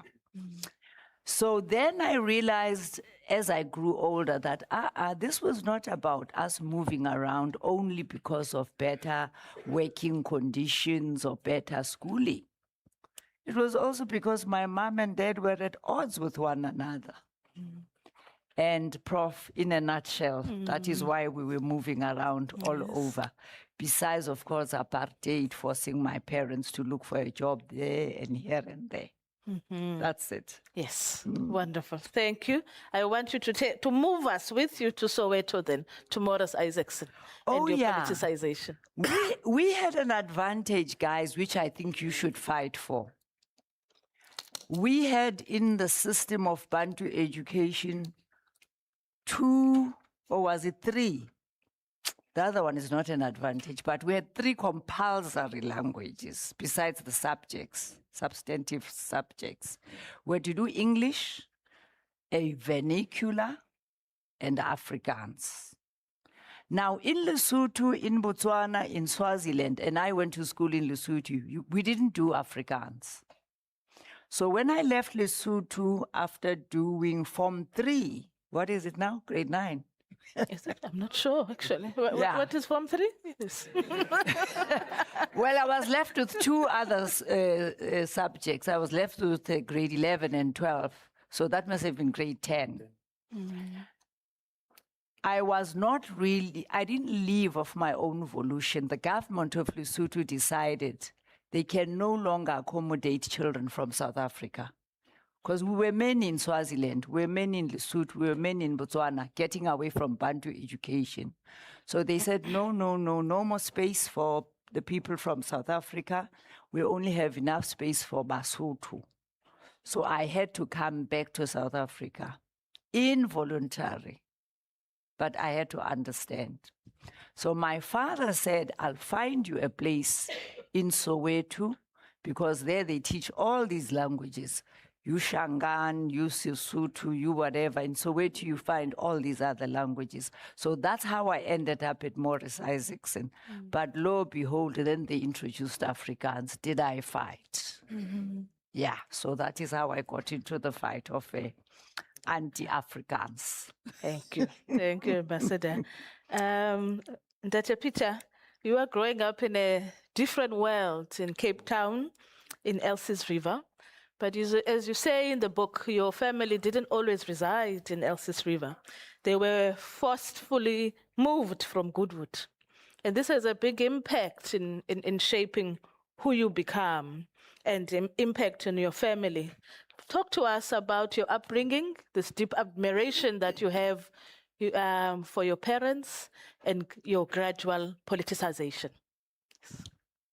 Just apologize, I'm eating a sweet. It's just my throat is not well.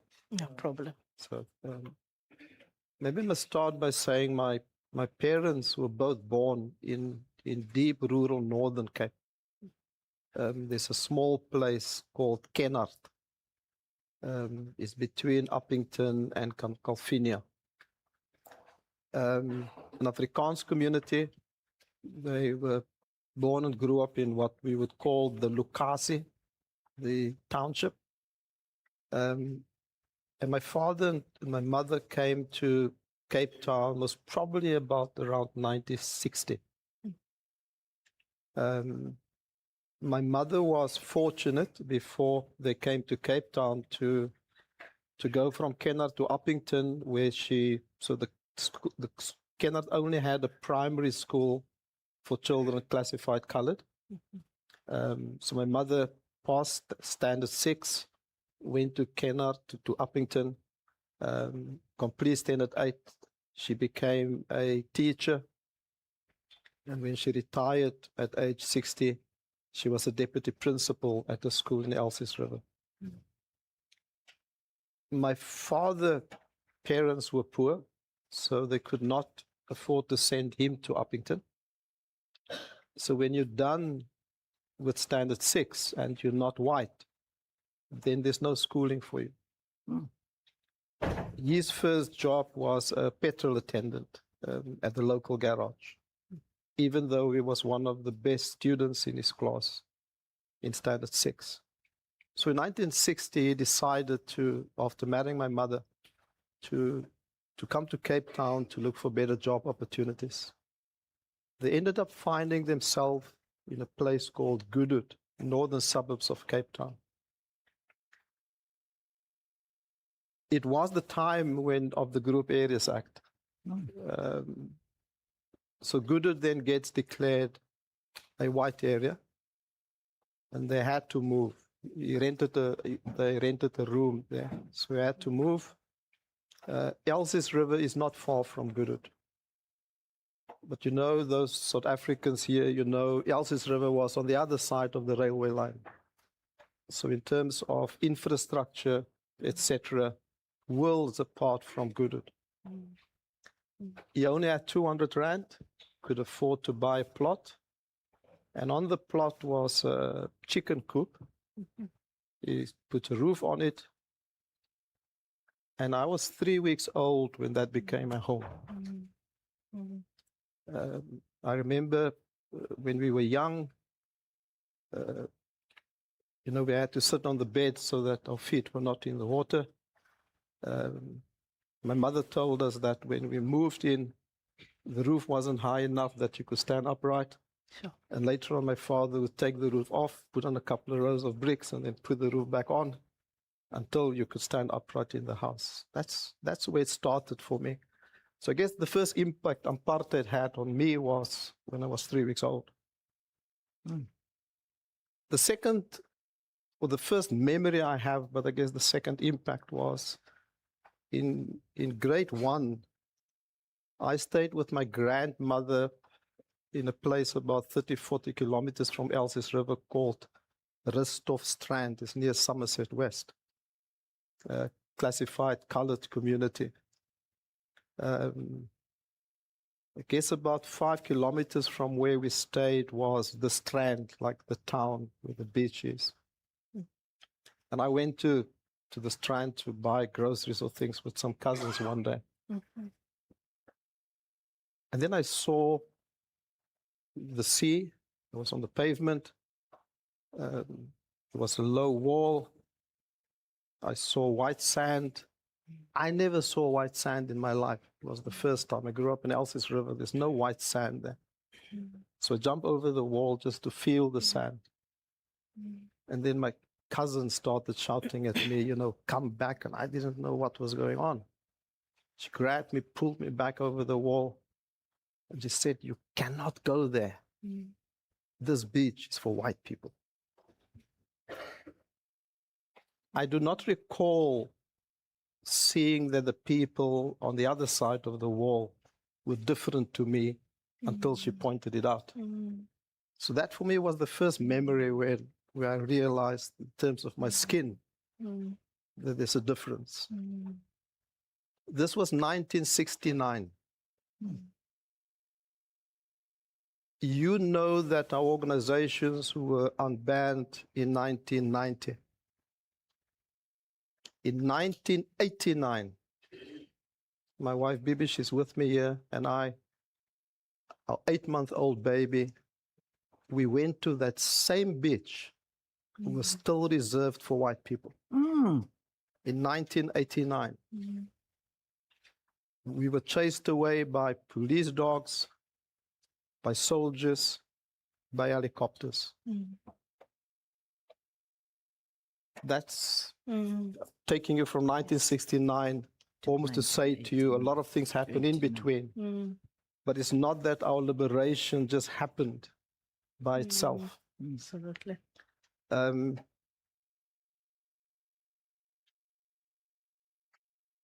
come from a religious family. I think education was important to my parents, and the church was important. So in primary school, I spent 3-4 days a week at church, whatever activities.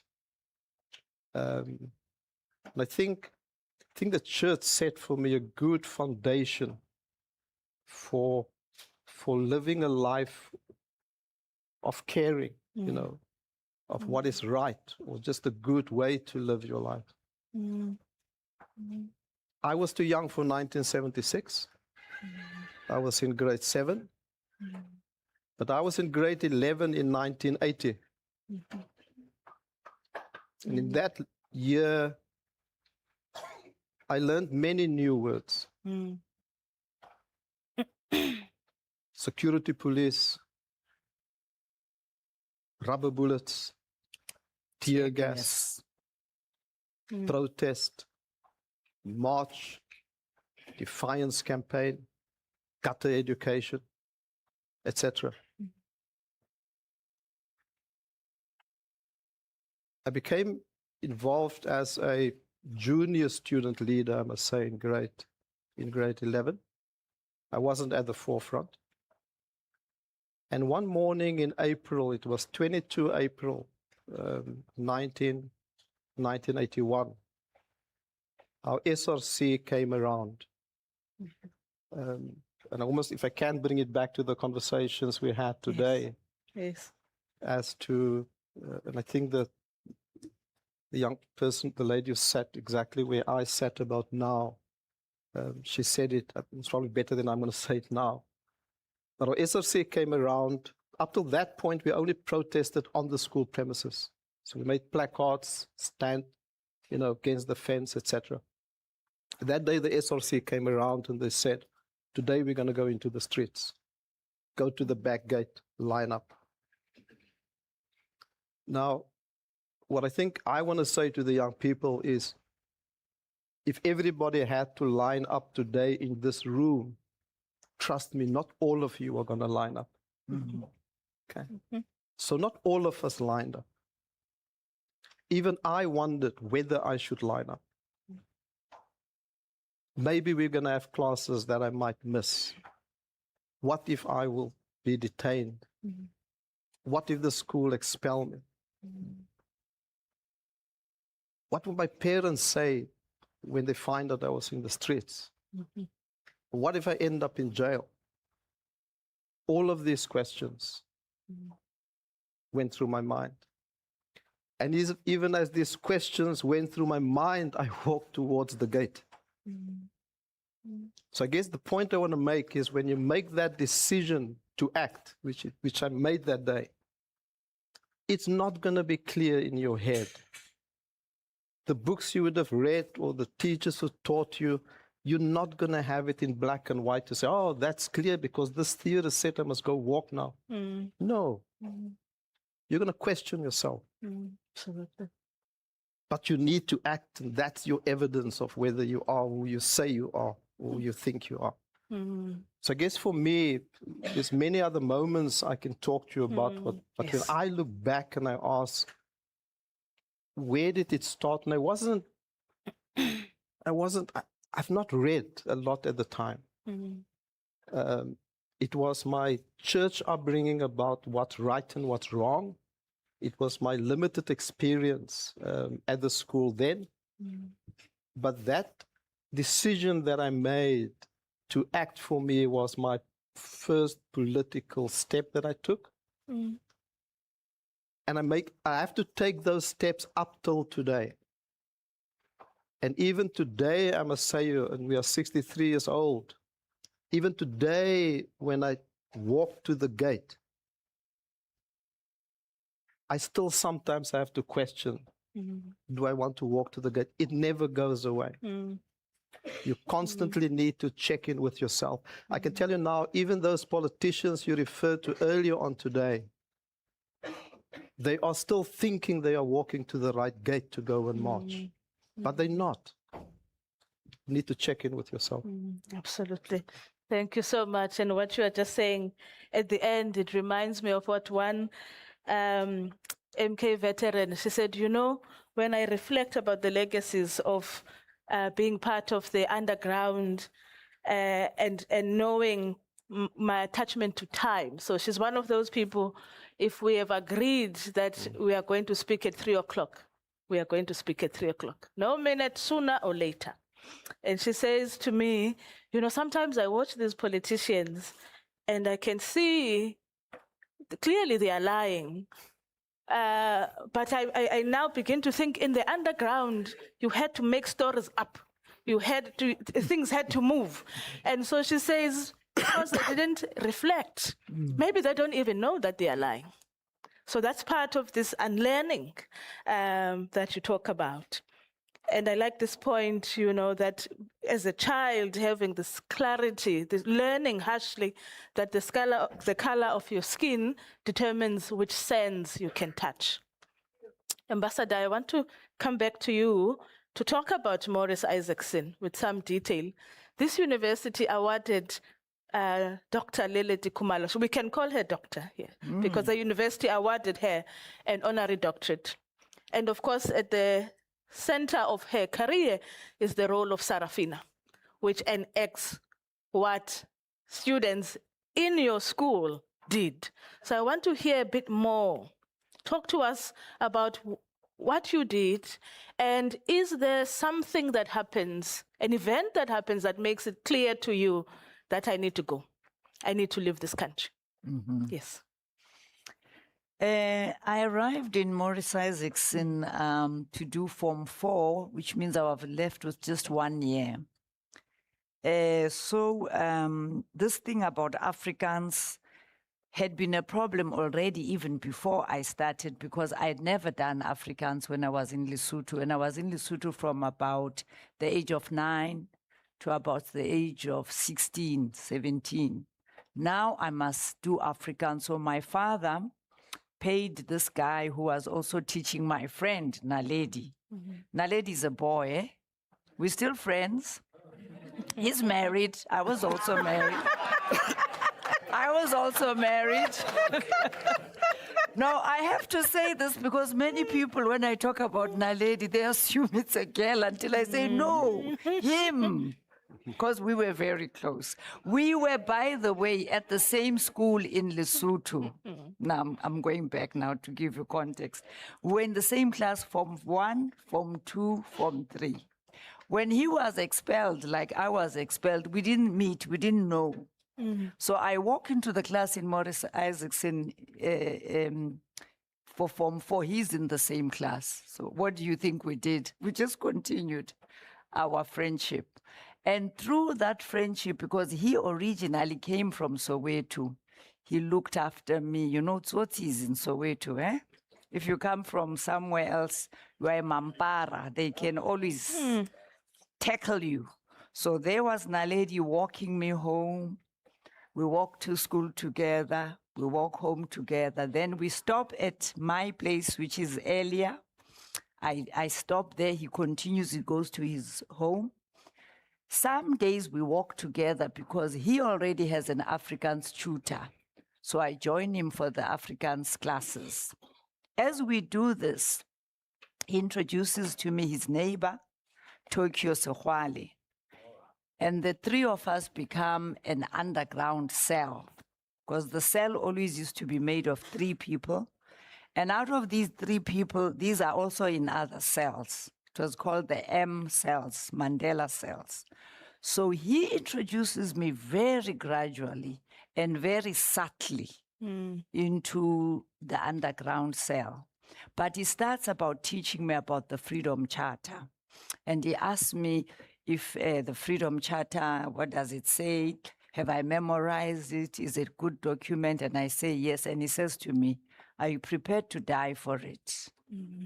And I think, after all the things I've gone through, which you can read about in my book, also as a child of apartheid, I think to myself, yes, I'm prepared to die for the Freedom Charter. So he recruits me, and the 3 of us begin to organize the students, not the 3 of us at Morris, but the 2 of us at Morris, and Tokyo is at Orlando West. So wherever you are, you create your own cells and you mobilize others to join with you. And we start by organizing, not just first against Afrikaans, but against the management of the school. And Naledi is the clever one between us, but I like him because he's clever. Like Mama Grasa liked Samora because he was clever. But of course, we didn't marry.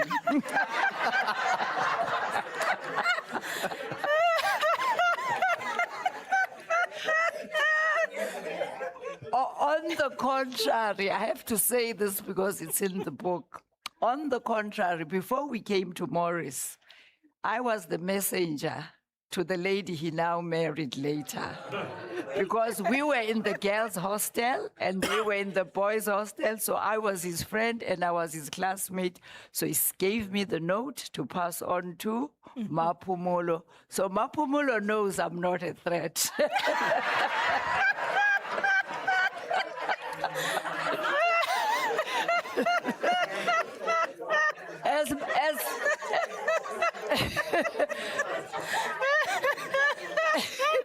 As Mama Grasa said, Josina was already gone. You see, when she started with Samora, Josina was already out of the picture. Anyway, so now we are now at Morris Isaacson, and I get to know Tokyo because he's a neighbor. And now Tokyo and I traveled together to Swaziland, to Lesotho, doing underground work. At the end of 74, now the whole thing about Afrikaans has become a big theme because the textbooks have arrived in the school. Now we are openly telling the students to not accept to be taught maths, history, geography, biology in Afrikaans. We are openly doing that, but to the students only in our school. And then the following year, as we are busy mobilizing, the police start coming to our school very, very gradually. And some of our students start disappearing. What does disappearing mean? They are taken to the police station, they are questioned. Rather than come back and tell us what they were questioned about, who they were questioned about, they just disappear. So a lot of them go to Botswana, some go to Swaziland, and so on and so on. But fortunately, Naledi and I are able to stay until the end of 1975. We actually set our exams, even though we were not studying for most of the time. We were mobilizing. And then when we leave Morris Isaacson, having written our Form 5 exams, I say to my dad, university is not for me. You know why? I want to go to a school where my parents will not be able to know what the timetable is about, because I want to mobilize other students to help the students in Soweto. So I go to Inanda Seminary to do what is called a secretarial course, typing, office work, and that. My parents know nothing about that. They studied something else at university, so I'm sure they wouldn't know. And I didn't expect them to agree, by the way, but my dad was like, no, follow your heart. So I'm there in Inanda Seminary, and I'm busy mobilizing the students in Inanda. You must support this thing about Afrikaans in Soweto, just like others were mobilizing in Cape Town, in Langa, and so on. We want this thing to be a big national thing. While I'm doing that, my mother comes home one day from work and says to me, the police, the security police usually question about your brother. But this time they were asking about you. And I pretend to my mother, oh, really? But inside, there's a bird that's going, asking about me. Now, my worry is that if they know about me, then they know about the underground. Or they know that somehow me and Tokyo and Naledi are in the same cell. And by this time, Tokyo and Naledi are where? They're in Angola. They are training. So I know that if they catch me, they want information, not just about me and the other people, but also about where is Naledi, where is Tokyo. And if they catch me, I've heard enough stories to know that I will not survive the torture. I've made a mental note about it long before I joined the underground, that if I am caught, the day I hear that they are looking for me, I'm not going to be a sacrificial lamb. I'm not going into detention because I know I'm going to crack. And one thing I'm not going to do is to crack. So what am I going to do? I leave. Aha. I hear you well. You know, Ambassador, when you were asked that if you would be ready to die for the Freedom Charter, I was going to ask Advocate Mabandla in his book, in his memoir, he writes about how when he was now in Lesotho, and that Chris Hani says to him, because he notices that he's a bit of a nerd, he says, you know, if you cannot convince a young woman to love you back, how can you convince anyone to love the Freedom Charter?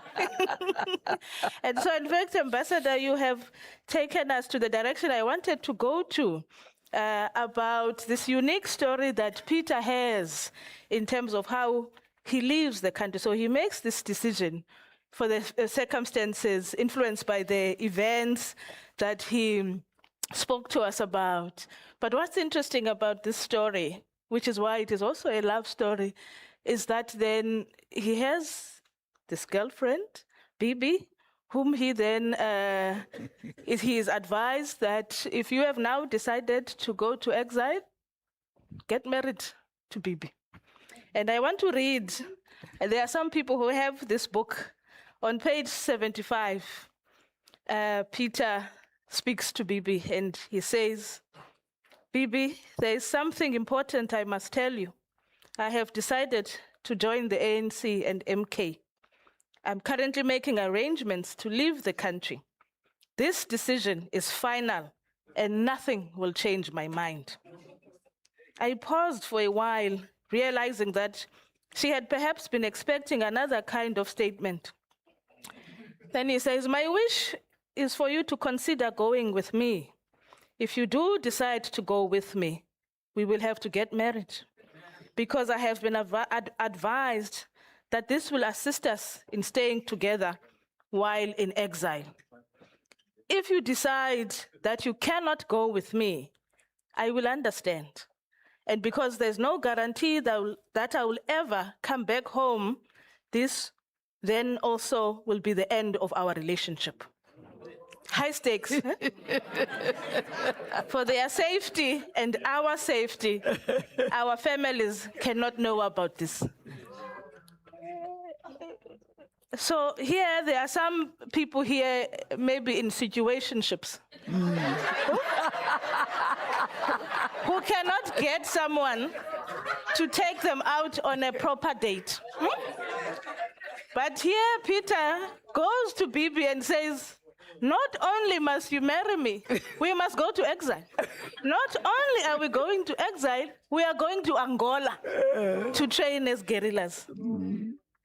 So Bibi responds, and then she says, after agreeing, she says, without fully realizing it, I had just joined an outlawed and underground organization in the eyes of the government, something evil that had to be destroyed. I'd like you to talk about this.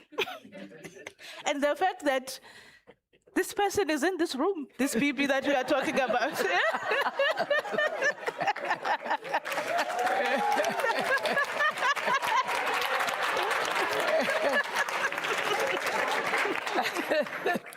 So, of course, when we say these young people must connect, all kinds of consensual, revolutionary connections can happen from the symposium. In the future, we can be called, we can be there for these revolutionary comrades. Please go ahead, Peter.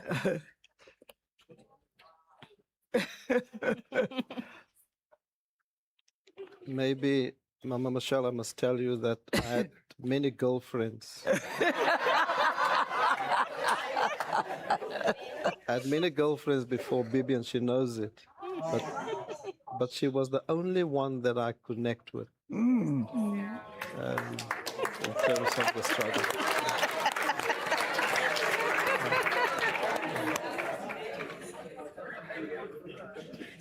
So maybe if I can try to just fill in what happened here. So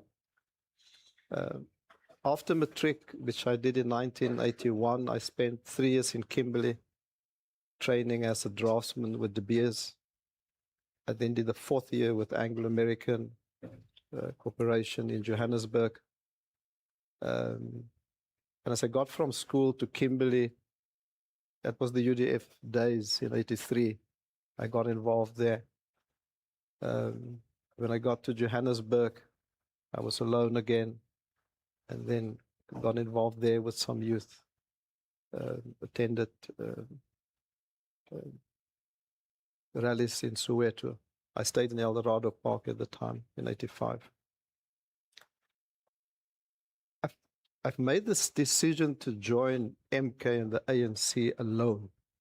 So I was never, security police did not know about me. I was not detained. I sat one night alone and I made the decision to join MK. Actually, I made 2 decisions that night. Joining MK was the second decision. The first decision I decided to do that night was to walk away from my church. and walk away from Christianity in the way that I understood my church. I was a member of the Dutch Reformed Mission Church, just to be clear. Our church was a very unique church that consisted of 4 churches. The one church was called the Mother Church, which is the white branch of our church. Then we had a colored church, Dutch Reformed Mission Church. We had a black church, I think the church in Africa. And in '85, I discovered we even had an Indian church. So that was my first decision in terms of I understood the church in which I grew up in. And I understood that as Peter, I'm entering the ANC and MK, and not as a Christian the way I understood it. So that was a decision I made alone, and I want to take us back to today's conversation. I almost want to say to the young people, you can have your forums, you can have your comrades, and I had comrades, but make these decisions, it's your decision, okay? It was also the night for me where it was, are you prepared to die for the struggle? When I made that decision, then that question was answered. Exactly. Because you cannot make a decision to join an underground band organization and MK on top of that and not still be sure about whether you're prepared to die for this freedom. Another thing, maybe, if you don't mind, can I combine what I'm saying also with what we've discussed here today? Yes, please. Don't mind, Yes, yeah. please. I think I was very fortunate. You speak about elders today, but I was actually very fortunate that I had elders who crossed my path when I was, searching for what to do and how to live my life. And sometimes you have to go out and find them. It's not that they're necessarily on your path. And I guess my advice to you would be go find those elders and talk to them. You might know them already. I was fortunate then via a comrade. I didn't know him as a comrade, I knew him as a church person. But I approached him and I said, Ike, I've decided to join the ANC and MK. Can you put me in touch with the ANC? So I made the decision to join ANC before knowing anybody in the ANC. That was the first time I trusted somebody, knowing that if this person is an enemy agent, then most probably I will die. And trust me, if you go on this path of liberation, it's not always clear who you can trust. But when you trust that person, you mustn't be surprised if that person is the enemy. Okay. Ike was quiet for a few moments. And then he said, Peter, I don't know anybody in the ANC, but I'll see what I can find out. Then one night he came to pick me up. He said, just come with me. So we went to a house that I visited often before with him. And he says, Peter, go inside. Comrade Curtis Mkondo is expecting you. Wow. And Ike already took me before to Curtis. We just had good conversations. I even used to love reading. I have recollections of taking him to a bookshop somewhere in Johannesburg. And that night, Curtis, even I called him Uncle Curtis.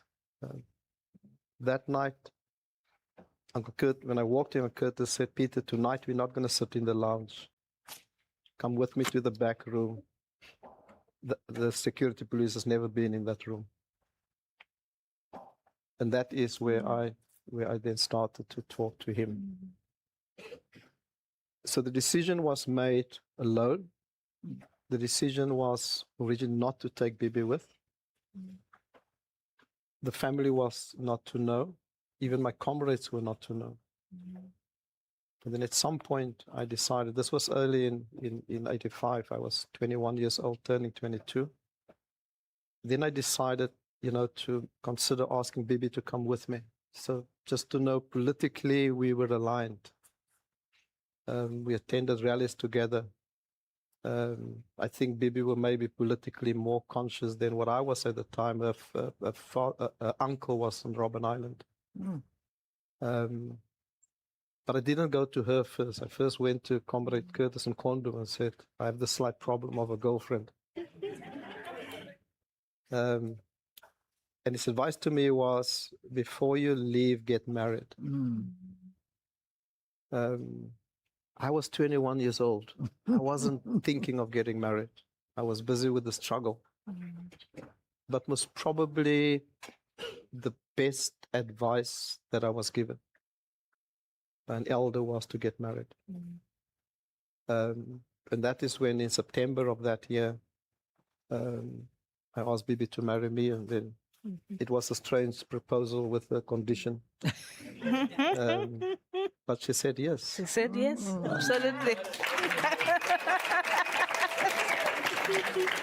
Thank you so much. Ambassador, I'd like you to just talk to us briefly about then leaving South Africa and how you end up then addressing the United Nations Assembly in that same year. Okay. So I didn't leave immediately after my mom said to me that the security branch asked about me. But I did leave home under the pretext that I'm going back to Inanda Seminary to practice typing. When you work in the underground, you learn to be very clever, you know. You develop things that are called legends, you know. You always have a story, because people must never know the truth about you. So I said to my mom, it was school holidays, Easter. So I said, Ma, I'm behind in the typing. I'm very good at all the other things. My parents loved education. So if you tell them that it's about education, you are sure to succeed. Just like my son, you know, when I was coming back from some country where I was posted, and his friends heard that I was going to send him back to South Africa. They said to him, just make her tea. She loves tea. And my son was like, Ma, if you don't send me back, can I just please bring you some tea? And I was like, ah. So they allowed me to go back to Inanda. When I arrived at Inanda, schools were closed, so I was not supposed to come back. It's 10-day holiday, Easter. So the principal, Mr. Zondi, I knock at his office, I announce myself, and I say, sir, unfortunately, I'm so behind with typing. I'd like to spend the holiday, you know, improving myself. And Mr. Zondi says, no, that's not a problem, but just come in, you know, come into the office, right into the office. So I go with him, and we are very much closer to the other office on the other end, and he says to me, well, I'm telling you this in confidence. The security branch were here looking for you. Now I'm like, oh, even here. So where do I hide? So now I really make up my mind, and I say, staying in KZN is not an option. Here in KZN, the security branch knows that they are looking for me, and they know they'll find me here in KZN. I live in KZN, I'm schooling in KZN. So what do? We once upon a time lived in Bloemfontein, you know, my parents moving around. That is how I went to school in Lesotho. So I said, I'm going back to Bloem. So I take a bus from the school to Pietermaritzburg. My cousin is nursing at Edendale Hospital. I asked to stay there for a few nights. She says, one night, you can't stay any longer. The following day, I'm on my way to the station. I don't know where I'm going. And I'm like, oh, I see, you know, at the train station, I arrive, I see Bloemfontein. So, oh, yeah, I know Bloemfontein. So I catch the train to Bloemfontein. And fortunately, when I go to where my mother used to have a house, where now my cousin is living, my cousin says to me, I say to him, can you please take me to my friend called Eric Pajani? He lives in Batu location. Why am I doing that? Wherever you arrive when you're working in the underground, you must find out from those you know who are also in the underground, in the movement, even if you don't know what they are doing. Just go and check with them. Is it safe? So I go to see Eric. I arrive at Eric's house. His mother remembers me. And I say, can I see Eric? The mother says, Eric is under house arrest. I didn't know this. And I'm like, oh. So she says, I have to check if he can see you because he can't be with more than 2 people at the same time. So if I go in, the mother must be somewhere else. So I go and I see Eric. And I tell Eric how happy I am to see him. And before I even tell him my plans of staying in Bloemfontein, he says to me, by the way, I've been under house arrest for this period. Never before have they asked me about you. But yesterday they did. Then I realized that this potato is very hot. They don't only know about my movements in KZ, and they've now found out where am I likely to be. Thank you, Michael. So I said, Bloemfontein, not one night. I went back to the station. Where am I going now? My family has family in Mthatha. Went to the Transkei, got to Mthatha. By the way, my father's aunt was married to KD Matanzima. So she was a Mrs., Prime Minister. So she used to come to Durban because she was a matron by profession and she'd help my father in the surgery. And we were very close. I call her Granny, Umakhulu. So I stay one night with a family in Mthatha. And that same night, I have the vision of my uncle calling my father and saying to him, we have this lovely honor of having your daughter visiting us. And I say, if I stay here, I'm caught. So in the morning, I tell his wife, Auntie, I was just passing. Where are you going? Dear Kamata. Do you know where Kamata is? The deep rural Transkei. I'd never been there, but I took a bus. I hid there for so long. I love reading, guys. Guys, you better love reading. I'm telling you, it makes you a different person. Yes. I love reading. I hid there in the rural areas. I was reading all the books Umakhulu had. And then one day I'm listening to the radio and I hear the children in Soweto. Something has happened on the 16th of June. Hector Peterson was killed. And I'm like, what? And I'm here hiding. So I go back to Soweto. And when I go back to Soweto, my mind is made up. I'm leaving the country. I'm just going to Soweto to make sure, because I was always told you don't leave the country without the latest information. Because those people left home in 1960, they left in 1960. So when you come in 76, you must come with fresh information. So I go to Soweto and I join the protest, but disguised in my aunt's wig. I stay with my aunt. I'm wearing her clothes, long dresses, and the students who know me can't tell that it's me. And after a few days, I decide, no, I'm going to be caught because, guys, those helicopters, that tear gas, the running we were doing, running away from police brutality, it was just crazy. I said to myself, the next thing I'm going to be shot right here. So let me just leave. And of course, then I leave, but I tell my aunt another lie. Auntie, can you please get me a lift to Swaziland? Oh, by the way, fortunately, this was public information. I'm going to see my boyfriend, Tokyo. So my aunt says,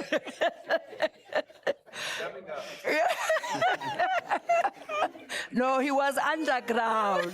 He was an underground corporate. But benefits, friends with benefits.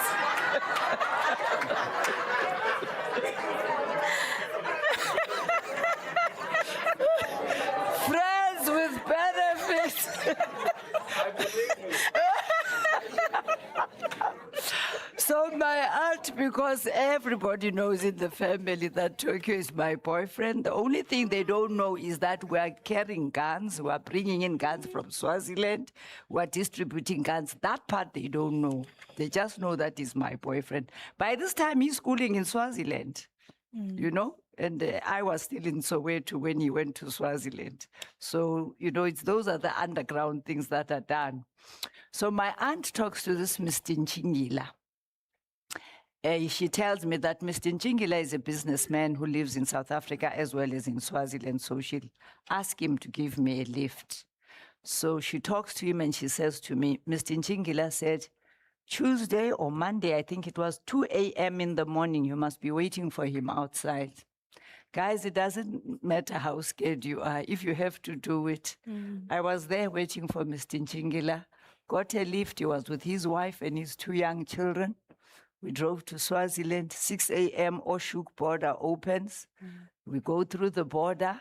I immediately want to thank Mr. Nchingila because I don't want him to ask me questions. Where are you going? Thank you very much. God bless you. He goes on his way and I went my way. And that was the beginning of my exile life. Sure.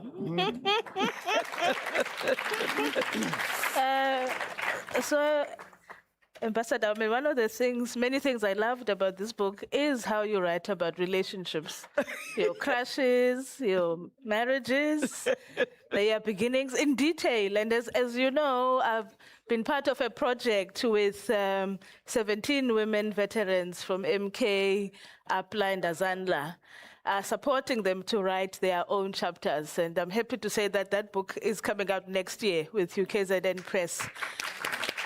But I share this to say that your book was a real inspiration in making some of the veterans brave to be more vulnerable. Because sometimes they'll say, oh, I met comrade so-and-so, and then we were married. Then we say, well, where's the love story? And then we need detail, you know. And then we would say to them, imagine that this might be a movie, a series. At some point, we will need those textures for the characters that will play you. And when you were here with Ndade Sandisi Jake, when we're talking about your memoirs, I had promised to the students to read about your love affair with Boy Mini. And so today I get to read that paragraph on page 36. You said I had no... Page 36, yes. I had no idea Boy Mini and I would end up in a whirlwind love affair that took me from girlhood to womanhood.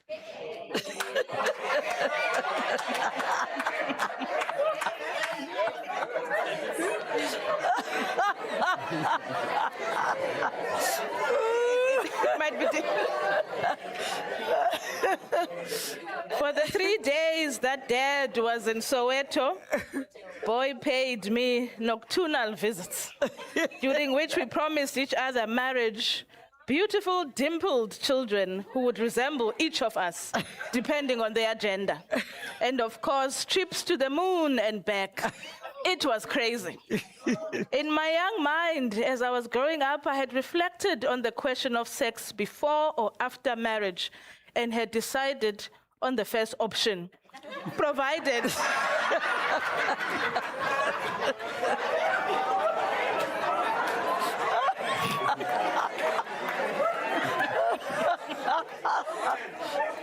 you have to allow me to finish this paragraph. Provided I had reached the age of 18, which had already happened the previous October. The attention Boy gave me took away my worries of finding or not finding a school where I would complete my high school education. It had completely slipped my mind that I could fall pregnant, a factor that had been of paramount importance throughout my schooling.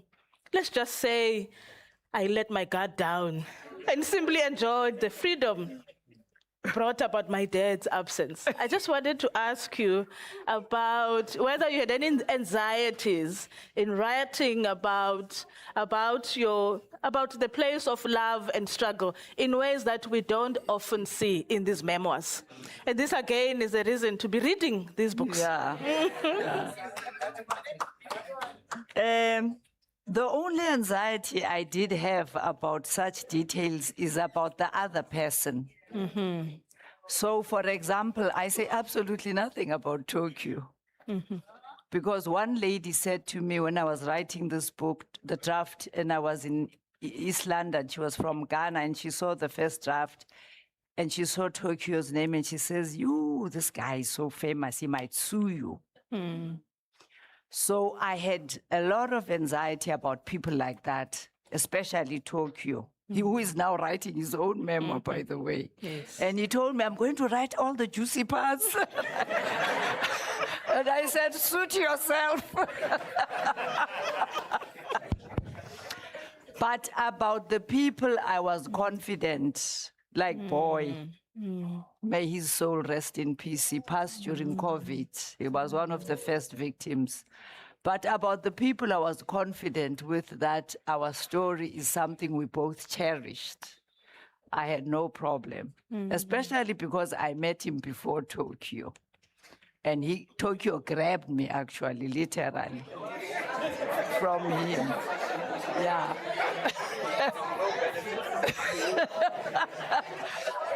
Okay. And Boy had regrets that Tokyo had grabbed me. I had regrets that I had been grabbed by Tokyo. So, okay. No, seriously. So I thought, let me just tell it. It's a beautiful story.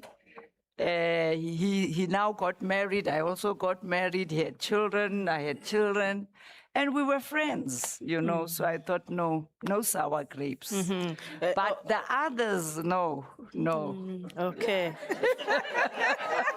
Thank you so much. We are moving towards a close. I just want to ask you, Peter, about your time. So you make this decision, you and Bibi, make it to Pango in Angola. Just what stood out about that time, training to be guerrillas. And I'm combining two questions here because of time.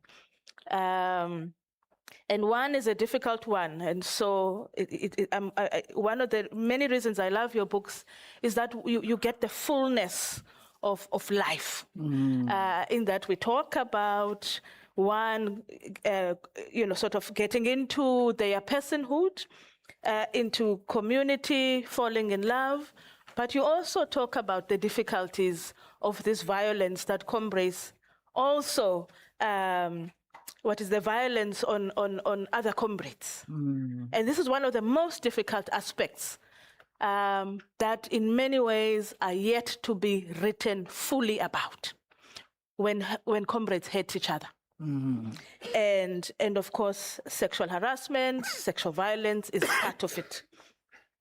And there is a story, when I read your memoir, this aspect that I'm about to read on page 201 for those who have the book.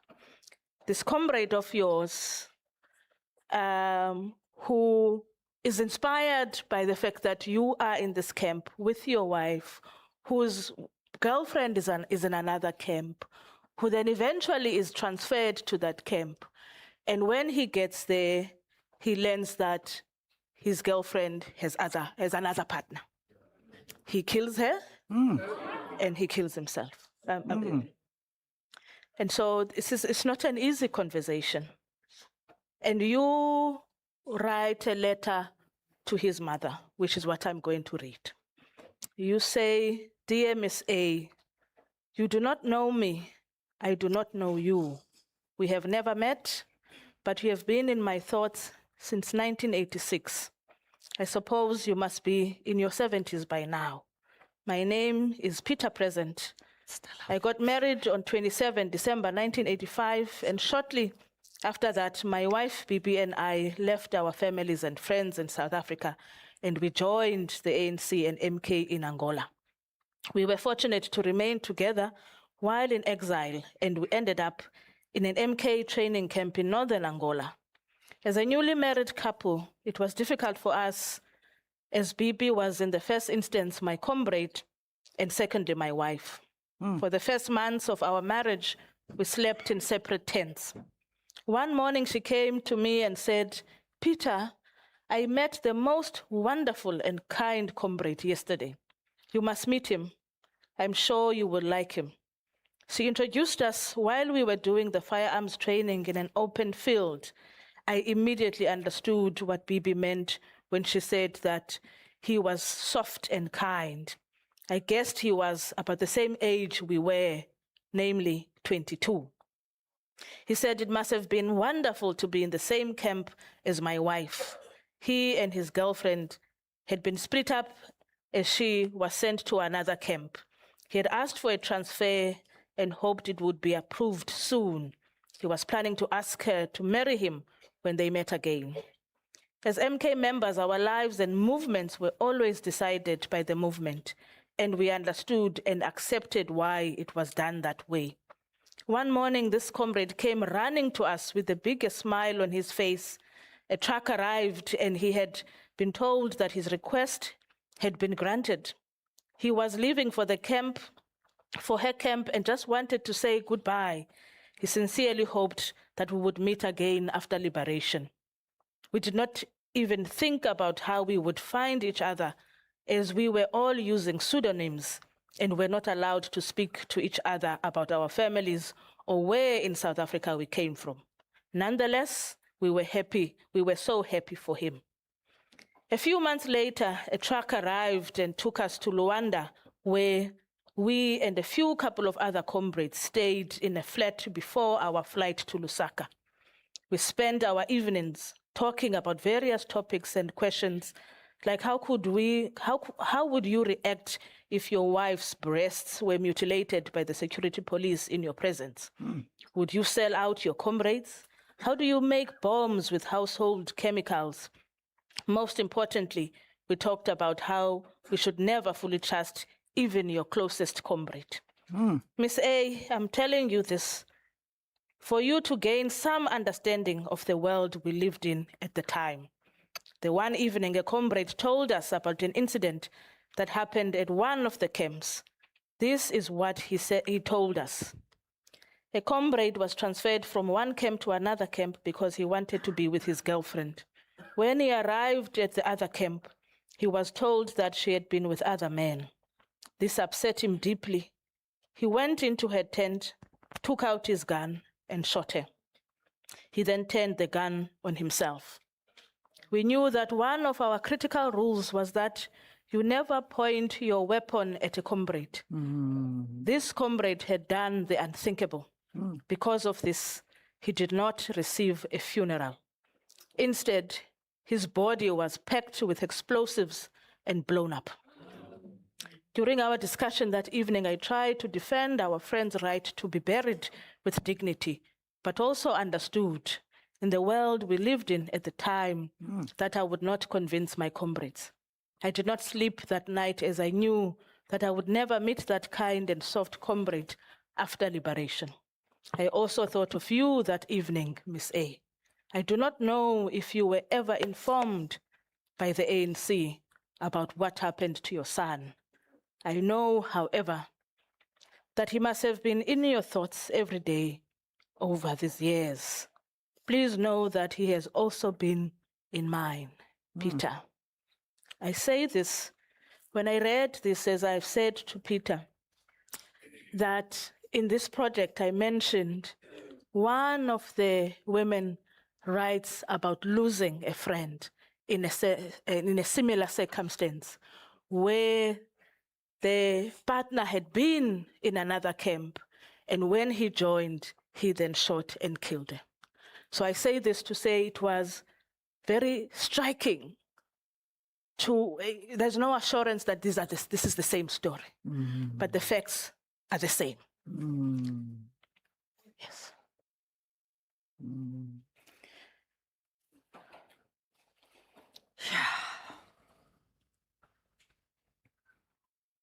I wrote that in about 2014.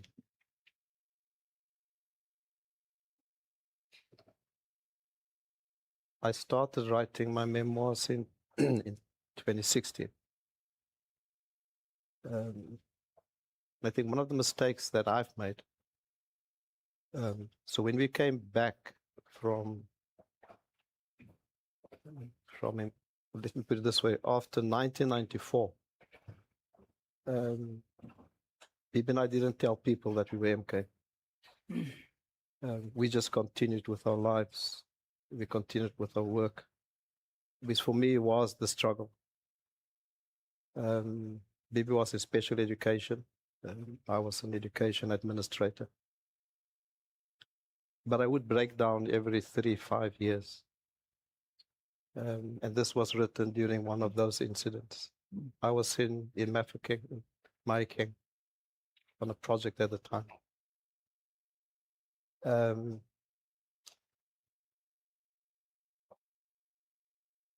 There are, I guess, maybe I could just add this another. So I was in Pango. We've not experienced it, but there was a mutiny in our camp about 23 months before we arrived. And one of the things that happened is that once you arrive as a new recruit, we were taken to the graves and we were told what happened during the mutiny. And one of the things that I recall as we were told what happened, I also want to bring that back again now to our conversation today, which you've spoken about quite often, is almost about, what is the truth, or, who do we listen to? Even as I stood there that day, I asked myself 2 questions. Where were the mutineers buried? I think was the first question. And then secondly, I thought, should I ask the commander where they were buried? And I didn't have the courage to ask the commander. I think when we talk about the struggle continuing, and by coincidence, when I signed my book, I signed it Revolutionary Greetings. We must continue the struggle for social justice. Amen. The struggle continues. And I guess one of the things I want to say, Prof, today is that the struggle, or our struggle, continues until we've brought back the bones of those comrades who died in exile and hand it over to their families. Thank you.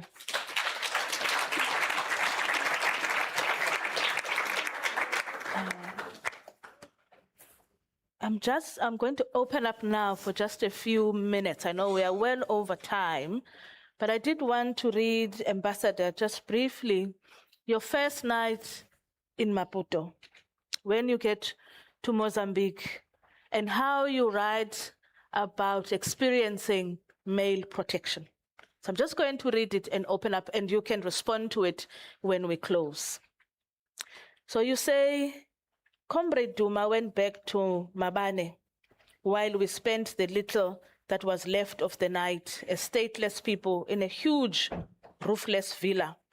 The person to whom Comrade Duma had handed us over to called us to attention and explained his role as the commander.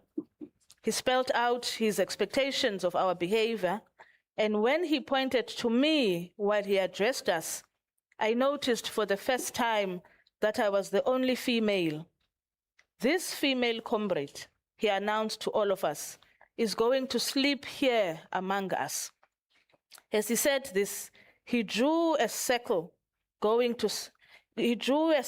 the concrete cement floor with a piece of white chalk. Then he told us all to pay attention by looking carefully at the circle, and thereafter warned everyone, showing off his AK-47 hanging on his shoulder, that if any one of them walked into the circle he had drawn, he would not hesitate to shoot him. He further told everyone to look at the circle on the cement floor carefully because it was my bedroom, separating me from all other comrades. In my 20 years of living, I had ducked and dived from the unwanted and unsolicited sexual advances, fearing rape whenever I traveled alone on public transport. On one occasion, I was traveling on the train from Johannesburg to Durban during the school holidays. I spent the entire journey going from one coach to the next because I feared my fellow male passengers who were drunk and unruly. Even on that occasion, I was the only female. The Lomahashe incident was the first time someone volunteered publicly to protect me from the secretly conceived cowardly acts of one of his own ilk, out of sheer principle. While growing up, whether in Clement or in Bochabela, those of the opposite sex felt entitled to a woman's body, as if there was a pact that women's bodies were theirs to conquer, use, and discard. In my recollection, very few men outside one's family and clan opposed other men's wrong behavior towards a lone girl in their midst. At this point, I thanked God that Captain Dlamini was so wrong about the ANC being cannibals. This was a wonderful thought to help relax my tired body and mind in my bedroom circle.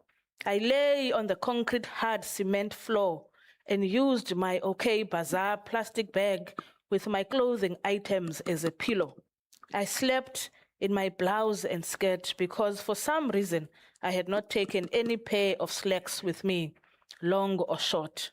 Today I find that quite foolish, yet I fell into a very deep and restful sleep. So with that, I'll open up.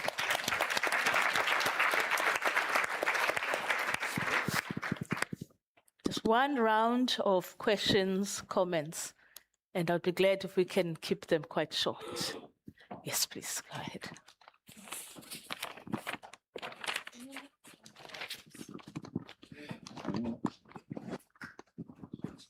Hi, once again. My name is Kosi Gabetsi, and I'm going to reflect on everything with the author's conversations and also in relation to Samora Machel. So Samora Machel was more on educational decolonization.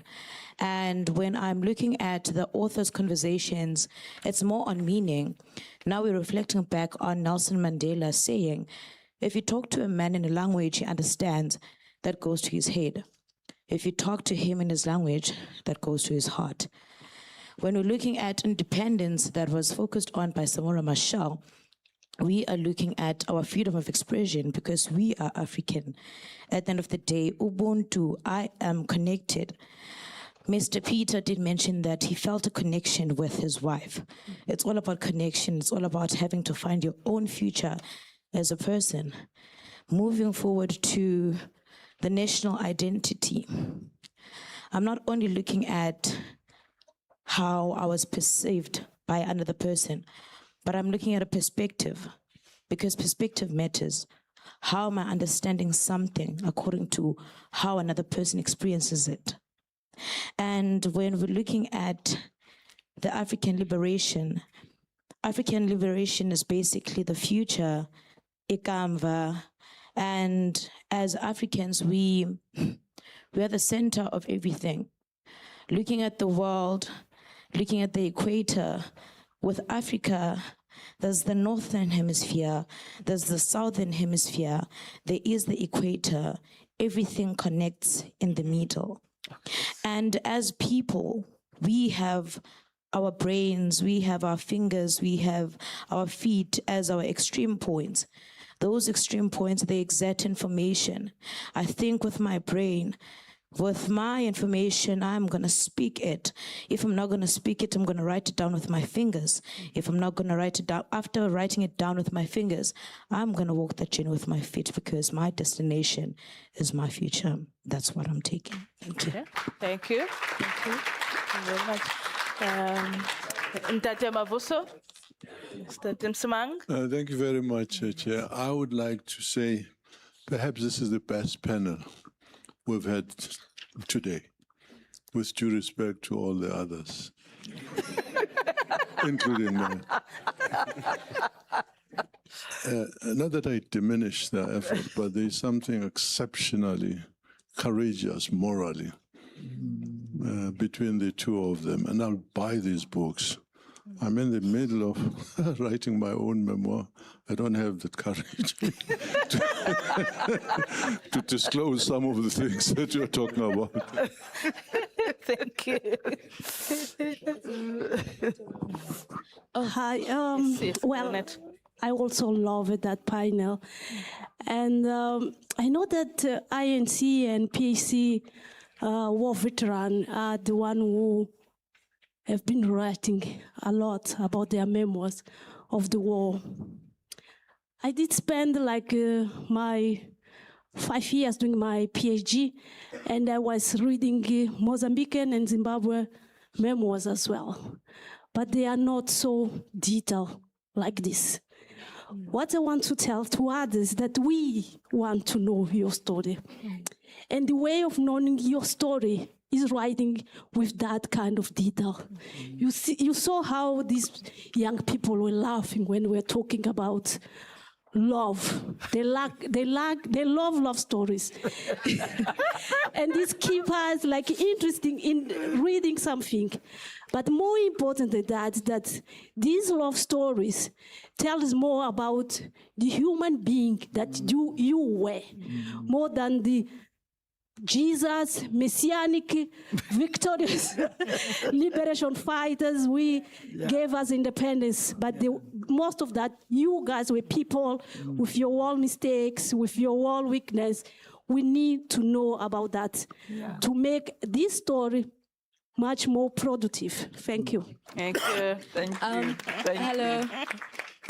Hi, I'm Yonela Chaka from Rhodes University. I'm studying to be a pedagogical practitioner. So mine is more of a comment, which the lady over there somewhat took from my mouth, which is essentially what I love about these memoirs is that it's more humanized instead of showing the hero of, oh, wow, I want to be like that. I don't want to have a situationship.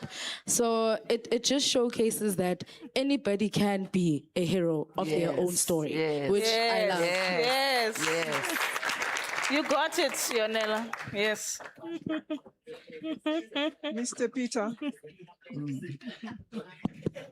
Mr. Peter, the question is on you.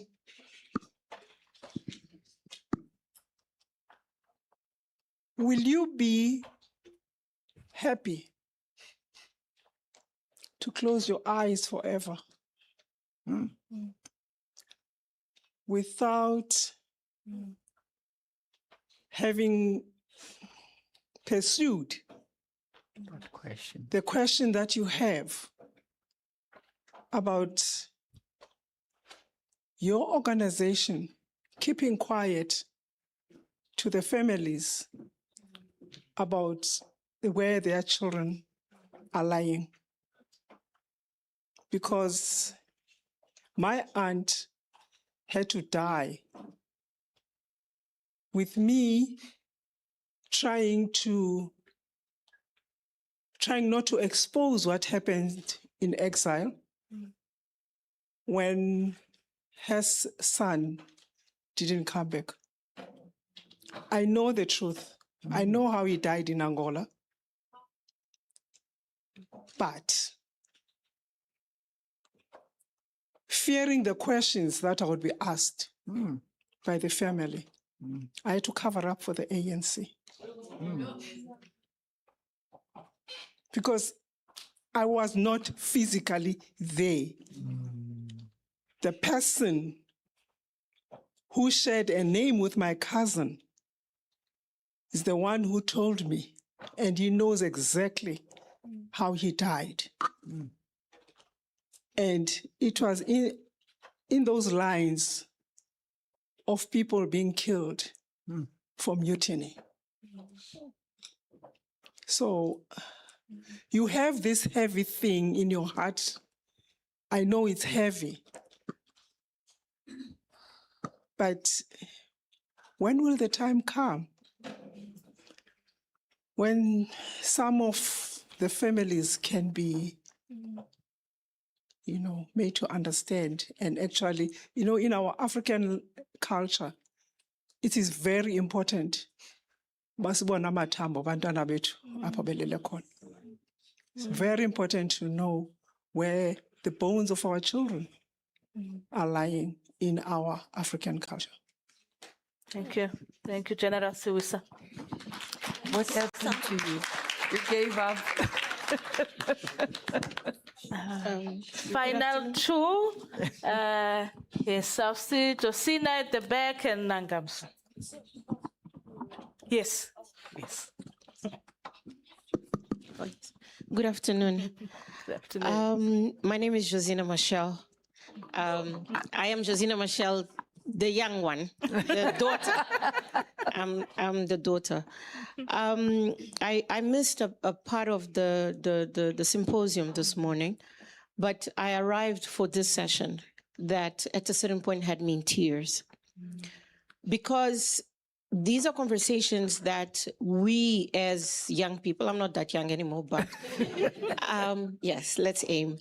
But we as young people need to know about, because you have decided, you've given, when earlier Professor Dr. Ndlozi was even talking about the sacrifices. Samora says, we need to be the first ones in sacrifice and the last one in the benefits.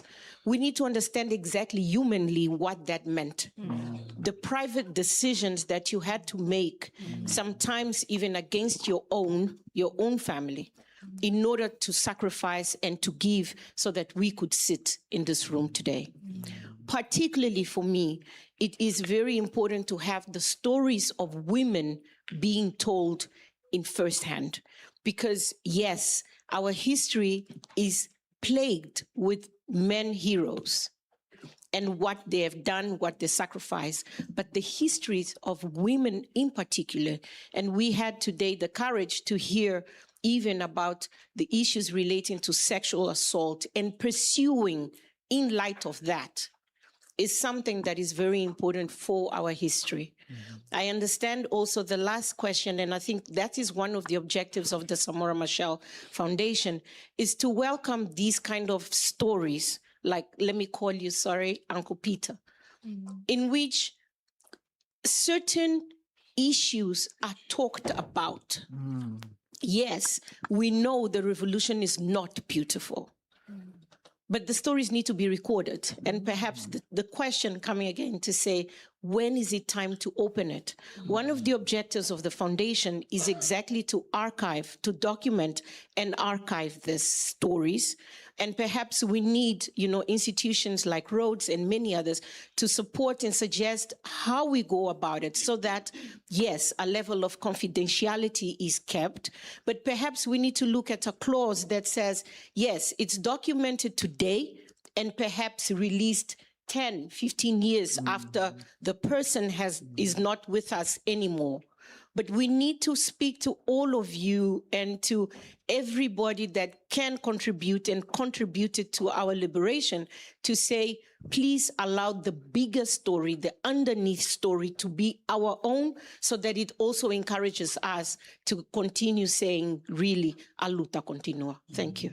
Thank you. Thank you very much. Final one. Yes. Thanks. Please go Thank ahead. you. Greetings, everyone. My name is Nangamso.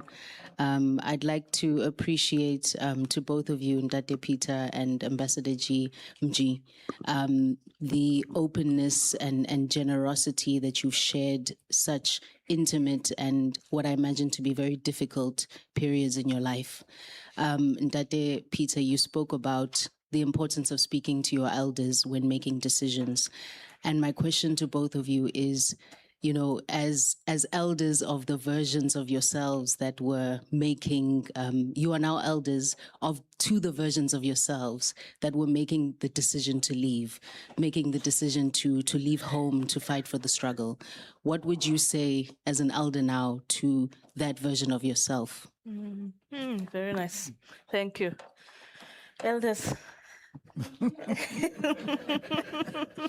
Who starts? Who starts? Yes. So to respond to what you can, I mean, a lot of it was an appreciation. Yes. I think we can receive, and to also include just your final thoughts. Okay. First of all, I'd like to go back to the whole thing she read about me and boy Mini. The fact that my father was gone, he was in Soweto looking for a school for me. He was a very strict dad. And of course, I'm the only girl and his favorite.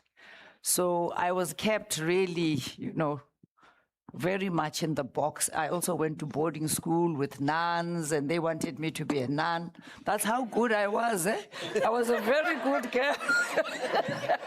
I was a very good girl. They wanted to recruit me. But thanks to my mother's wisdom, my mother was a very staunch Methodist, and the school was Anglican, and I was 12 years old. So I came home and I said to Mama, I want to become a nun. And I didn't expect any resistance because I knew she was very religious. And my mom went, oh, okay, that's a big thing. The only problem is, well, she thought about it first and then she came back and she said, the problem is that at 12, it means I have to make the decision for you. Because in legal terms, you are called a minor. I was hearing that explanation for the first time. So we have to wait until you are the legal age. And at the time, legal age was 21. So I thought, wow, what a wise mother I have. What a clever woman. So I went back to the nuns after the holidays and I told them that, well, my mom has no problem except she doesn't want to be the one to make the decision for me. I must wait until I get to the legal age of 21. Now I finished primary school, which is where I was with the nuns at a girls' school. Now I go to a co-ed school. And in my class, I meet Naledi. Naledi starts teaching me all kinds of things about the politics in Lesotho, the politics in South Africa, and so on. So the nuns come to visit me because they told me that they'll pray for me until I get to 21.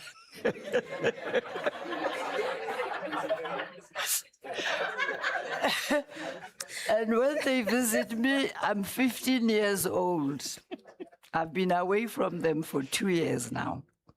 We're sitting out there with the nuns having a picnic. They still love me the way they used to love me. After the picnic, they say, so, Sikose, what about your decision? And I'm like, what decision? Seriously, I had no clue what they were talking about. It just slipped my mind now that I was no longer under their care. I'll try and come back to your question, but I just wanted to say this, which Prof had talked about. The pregnancy, the decision about whether to wait until the age of marriage or after. I wrote these things deliberately because I felt like young people think they don't have a choice. Mm. They think that if others are doing it, you have to do it. Mm-hmm. And I was writing for girls because I also was a girl. I wanted people to know, I also talk about contraception and how I was introduced to contraception. Because I wanted us to open our eyes as girls who live today and say, we have decision-making about these things. It's not automatic. The only thing that's automatic is when you get your period. You can't decide about that. But once you have your period, you can make a decision about when are you ready to engage. It's your decision. You can think about it, take as much time, read as much as you can, visit, other people, talk to elders about it. Secondly, Also make a decision about when you are ready to get pregnant. Don't get pregnant because there's a grant. Don't get pregnant because somebody is pushing you to get pregnant. Don't listen to people who lie to you and say when you are pregnant, they'll marry you or they'll buy you an aeroplane or, such things. So, no, I really had to say these things because there are people who behave as if these things are just automatic. I'm not a fan of Helen Zille, I'll be honest with you. But on this one, I'm her fan. She says, I heard her on the radio, make a decision about your career when you are a girl. And when you make that decision, get that career first before you get pregnant and before you have a child. I have to say both because you can get pregnant and abort, but don't get pregnant. And make a decision about when you want to have a child. Hey guys, I've got a 35-year-old. He's still my dependent. 35 years old. Yeah. So I don't recall your question now because I really wanted to say those two things. I had to say those two things. Yes. Yeah, I think you answered it, Nangam. So it was, what if you were the elder now advising yourself, what would you say to yourself? I would say exactly that. I would say, don't look down on yourself as if you don't matter in the world, in the big scheme of things. You may be 12, you may be 13, you may be 14, you may be whatever, but you have something to contribute. You came here for a purpose. There's a reason, you might not know it now, but if you search hard enough, one day you'll discover why you were brought to the world, and you live your life in accordance with that purpose. You don't let others, the wind from the east, the wind from the west, people coming out of this symposium, no, we decided we have to do something. No, introspect. Look at your strengths, look at your weaknesses, look at your purpose, look at where you want to go. And another thing that I found out when I wrote the book, don't take the things that happen to you for granted. I didn't know that until when I wrote the book. I didn't know that going to Lesotho, schooling there, going through the borders, being harassed by the police, sometimes being in jail with an elderly person. I didn't know that those things would make me the person that I am. But when you reflect, when you journal, for example, you see some pattern and you kind of get to know that, oh, okay, this is the person I am. And is this the person I want to become? Michelle Obama's book is Becoming Michelle. We all become. We don't just become, but we all become. But trace that becoming. Follow it, document it, and you'll see whether or not you are going in the right path or you are going in the wrong path, and you stop and you correct yourself. Thank you. Beautiful. Thank you very much, Ambassador. Dr. Peter, over to you. Earlier today, some of the previous groups, they answered, and I won't mention names, but they answered questions that were not asked. I will also answer maybe now questions that were not asked.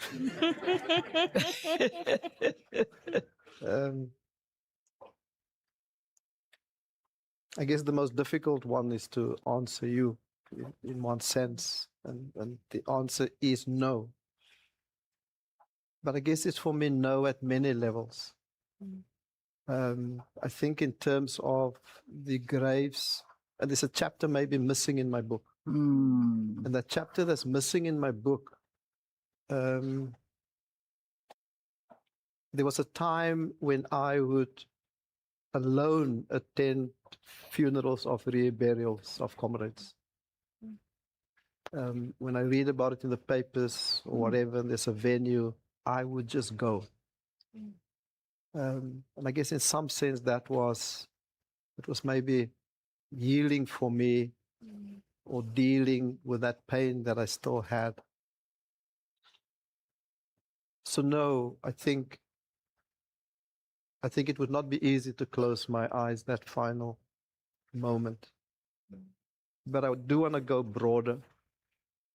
It will also not be easy for me to close my eyes knowing that we are stealing from the poor as government. It's not easy to know that our children are not getting education. It's not easy for me to close my eyes knowing that the child goes to bed hungry. And what might help is to know that this generation is dealing with that, with those issues. That would make it easier for me to close my eyes. Can I close my eyes today knowing that, what did the lady say that sat here? Yeah, what is it? Yes, are we together? Yes, yeah. For me is, are we together in this room that you are taking up that baton and you're already running? Not whether you're asking which baton, what color is the baton, whose baton is it? I think if I get that sense from this generation, then it would be easier as well to close my eyes.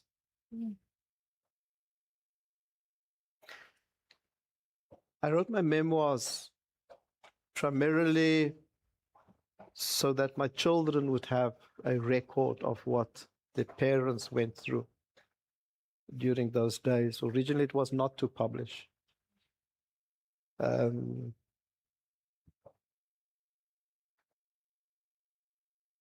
when we decided to publish, and it was a journey that I went on during the writing process, I realized the memoir was also a way to recognize.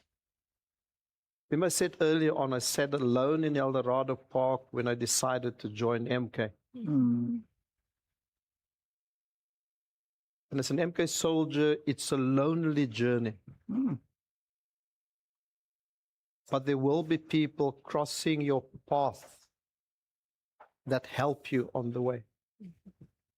And one of the things that we were able to do by writing the memoir is to recognize those ordinary people that crossed our paths and that helped us when we needed them most. And if they did not assist us, then maybe we would not have been here today.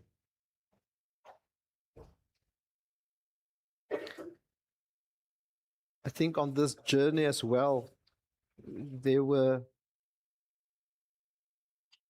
what we've tried to do, many people left the way we left. Many comrades, where your family had no idea.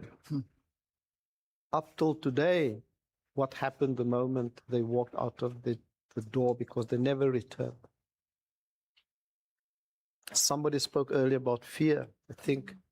I hope that when you read my memoirs, you'll understand that I was not brave. I was afraid. And I hope I succeeded to let, if young people were to read it, that they first would understand, once you've made that decision, it might be a lonely road. If you made that decision, there would be people that might sell out. If you made that decision, that would be others that cross your path that will support you. And for me, it was letting those families whose sons and daughters never returned had some understanding of maybe what they experienced on their journey by telling it truthfully and honestly.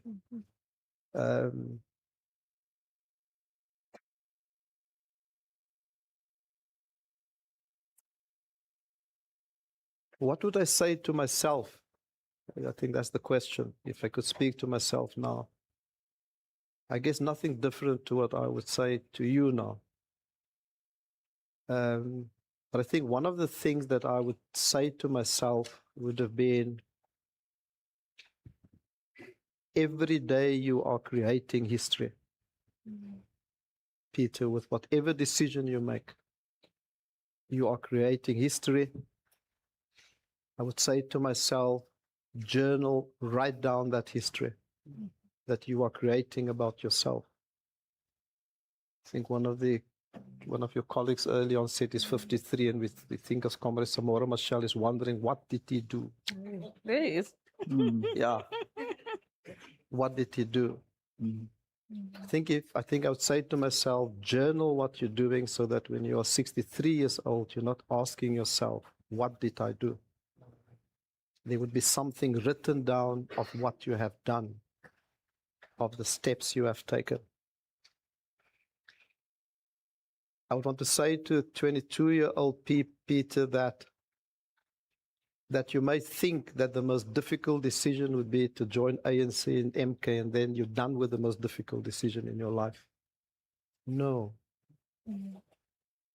Those decisions and those difficulties will remain, and they will constantly be there. Let me give you an example, and let me bring it home to post-94 South Africa. So I've already made all the decisions I think that I could have made, and it's now 1994. In fact, it is now 2003. In fact, I'm now driving a BMW. In fact, I'm now a senior manager in government. I'm a director. And I receive a phone call from a gangster. Says to me, "You're driving a silver BMW. This is where you parked this morning. You are now at UCT on premises. You have appointed this person. I want this person fired by Friday. This is where your children attend school. This is your unlisted phone number. Make this happen."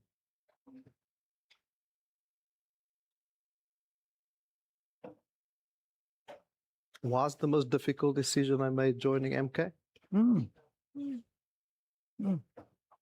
was I in that moment, the Peter that I thought I was when I joined MK? Or am I now a comfortable government official in 2003?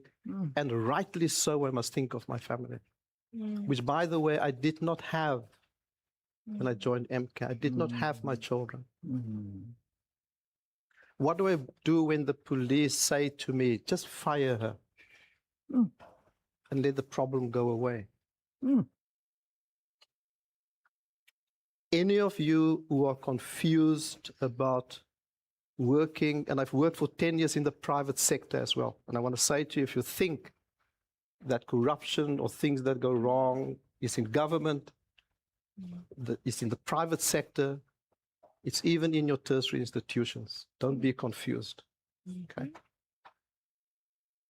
So what do I do? And what will you do when you do have children at school? What do you do? You do when you are a professional and you receive my phone call. Would you know yourself by then because you kept that journal? Would you know the decision and the answer to the police is, you do not fire her unless you have proof that she's a member of the gang. Otherwise, you treat her in the same way that you treat me. And Bibi and I had to that night go into hiding in 2003 with our children. Okay? If you talk about the struggle continues, and you look at us as elders and you think it's stuff that happened in the 60s or the 80s. No. If you decide in your country, and I can talk for my country, I've worked in government most of my life, in senior positions. If you think that school feeding is just about providing food to children, then you are wrong. If you think that learner transport is about getting learners to school, no. If you think that school building is only about building classrooms, no. And if you become one of those managers, you'll be confronted with these things. Sure. Which I was confronted with post-1994. So my advice to Peter at your age is make sure that you understand who you are. Oh, yeah. Make sure if there's a price, that's your price for selling out. Know what your price is. And unless you're prepared to say, I am willing to die for what I believe in, then trust me, there will come a time when maybe that price is too high for you because you did not yet decide to make the ultimate price. It's not easy.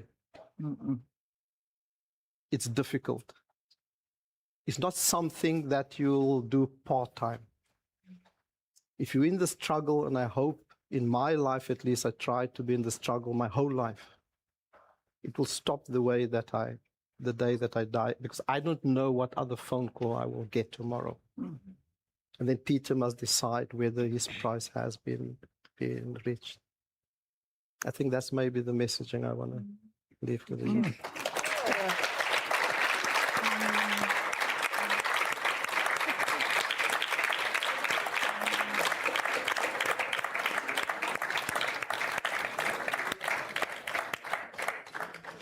Thank you so much, elders. I have not forgotten that, Peter. I know you. There's a final item. As we close, just to say that knowing that people like yourselves exist in the world, it's our superpower. Amen. Yes. And with that, I would like to invite Dr. Peter to offer the gift that you wish. I'm going to ask you, you should know Bibi by now. I'm going to ask Bibi to join me quickly and bring something with me, which I want to hand over to the professor. Thank you.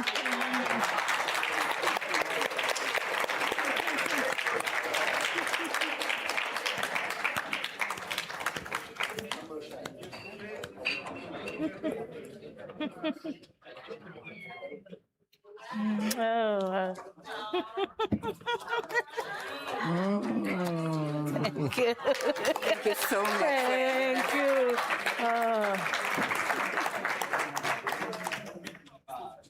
I want to hand this book over to you. A very special book written by Sadiq Isaacs. In the book, he's talking about his experiences on Robben Island. I read this book long before I thought of writing my memoirs. But after I've read it, I said to myself, if one day I were to write down my experiences, I want to write it down this way, because it's just the truth that gets written down here. Maybe if I can just say one thing about this book, which maybe I can leave with the young people today as well. One of the things is say here that as a revolutionary, the first thing you need to do is to try to stay out of prison so that you can take part in the struggle. And the second thing you do is once you are detained, is to do everything in your power to get out of prison so that you can continue the struggle. He did that. This key is one he made after he was released. He made a key of his cell on Robben Island to get out of prison. Okay. And I think this for me, if you wonder about whether there were challenges to those of us of the previous generation, think of being detained on Robben Island. Think of being put in solitary confinement in Robben Island. Think of being interrogated while you're on Robben Island. Then that's Sadiq's experience that he tells us about. So Bibi and I want to hand this over to the university. Thank you.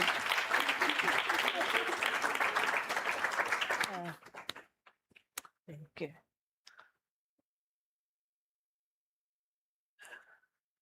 I've mentioned to you earlier that there's a chapter missing in my book. And I attended one of those funerals alone. Is it? I was at Somerset West. I've not known the family, but I felt that I should be there.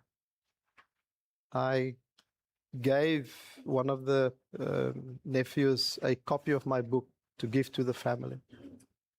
And a while later, Basil's brother Terry, who wrote this book, then made contact with me and we had coffee. And he gave me and Bibi at the time a copy of this book. So what is this about? This is about, and I think when I read this, there was not a better way for me in terms of what I've gone through emotionally is to say, yes, a brother who went to fetch his brother. And that is what this book represents. So this is a gift from myself and Bibi. Thank you. From Terry. We're handing over to the university and just to say thank you for all the good work that you are doing. Thank you. Thank you very much.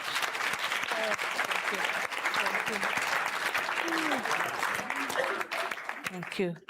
Thank you very much, Peter. Thank you, Bibi. All that is left is for me to invite Chris Kabuato to just give closing remarks and direct us to the theater for the concert. I think we can remain here. Okay. Okay, colleagues, friends, you have been amazing. We're just winding up, so thank you so much. I just want you to give yourself a round of applause. You've just been amazing. Okay. Now, a couple of people have been coming to me. We are running out of time. No, we are not running out of time. This is a unique moment that we do have here. These conversations, this is like oxtail, Baba. You know, when you're cooking oxtail, you just have got to let it, you know, come together. You know, so this whole thing of when will this performance start? Guys, this has been amazing. This is what we are here for. The other stuff, it will wait for us. We paid for it. It will wait, okay? This is the conversations that must take place. So don't worry about time. We are not in the television business. When you are in production in television, every minute costs. You know, you say 50 minutes, production this, there's a line producer. No, we have no line producer here. Conversations must take place, and we must talk, and people must ask questions, so which is great. Now, of course, because you've been fantastic, I decided that I must give you a nice performance and a gala dinner. So let me give you the logistics around that. So 7 p.m., we'll meet at the Rhodes Theater. This is the Rhodes University Theater. We'll meet, we're supposed to be there at 6:30. We can't do that because some people might want to go and freshen up a little because there's a gala dinner. Okay, we have sweated, whatever. We need to apply, blah, blah, blah. We need to smell nice. It's a gala dinner, okay? So we'll do that. We just rush off, freshen up, come, 7 p.m. We meet at the Rhodes Theater. It's on Prince Alfred. Let's get there, we meet. Our performance is by Timbila Orchestra. They're from Mozambique. They came specially for us. They were not touring, okay? Especially for this performance to be with us. So they will give us an hour-long performance. Once we are done, we go to the Steve Biko Hall. We'll be directed there where we have our gala dinner. Then we've got a fantastic speaker there again. To keep the energy levels, you are nuclear, we've got a nuclear speaker again on that. Then, of course, by the time we sleep, hey, I don't know if you'll be able to sleep. This will be like caffeine, guys, okay? So we're gonna have a fantastic evening. We've had a fantastic day. Thank you so much, Prof. Makhanda and all other colleagues. Okay.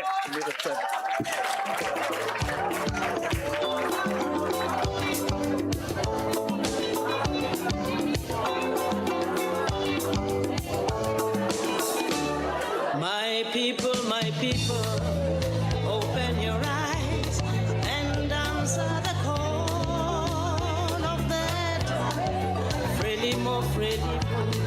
Samora Machel, Samora Machel has come.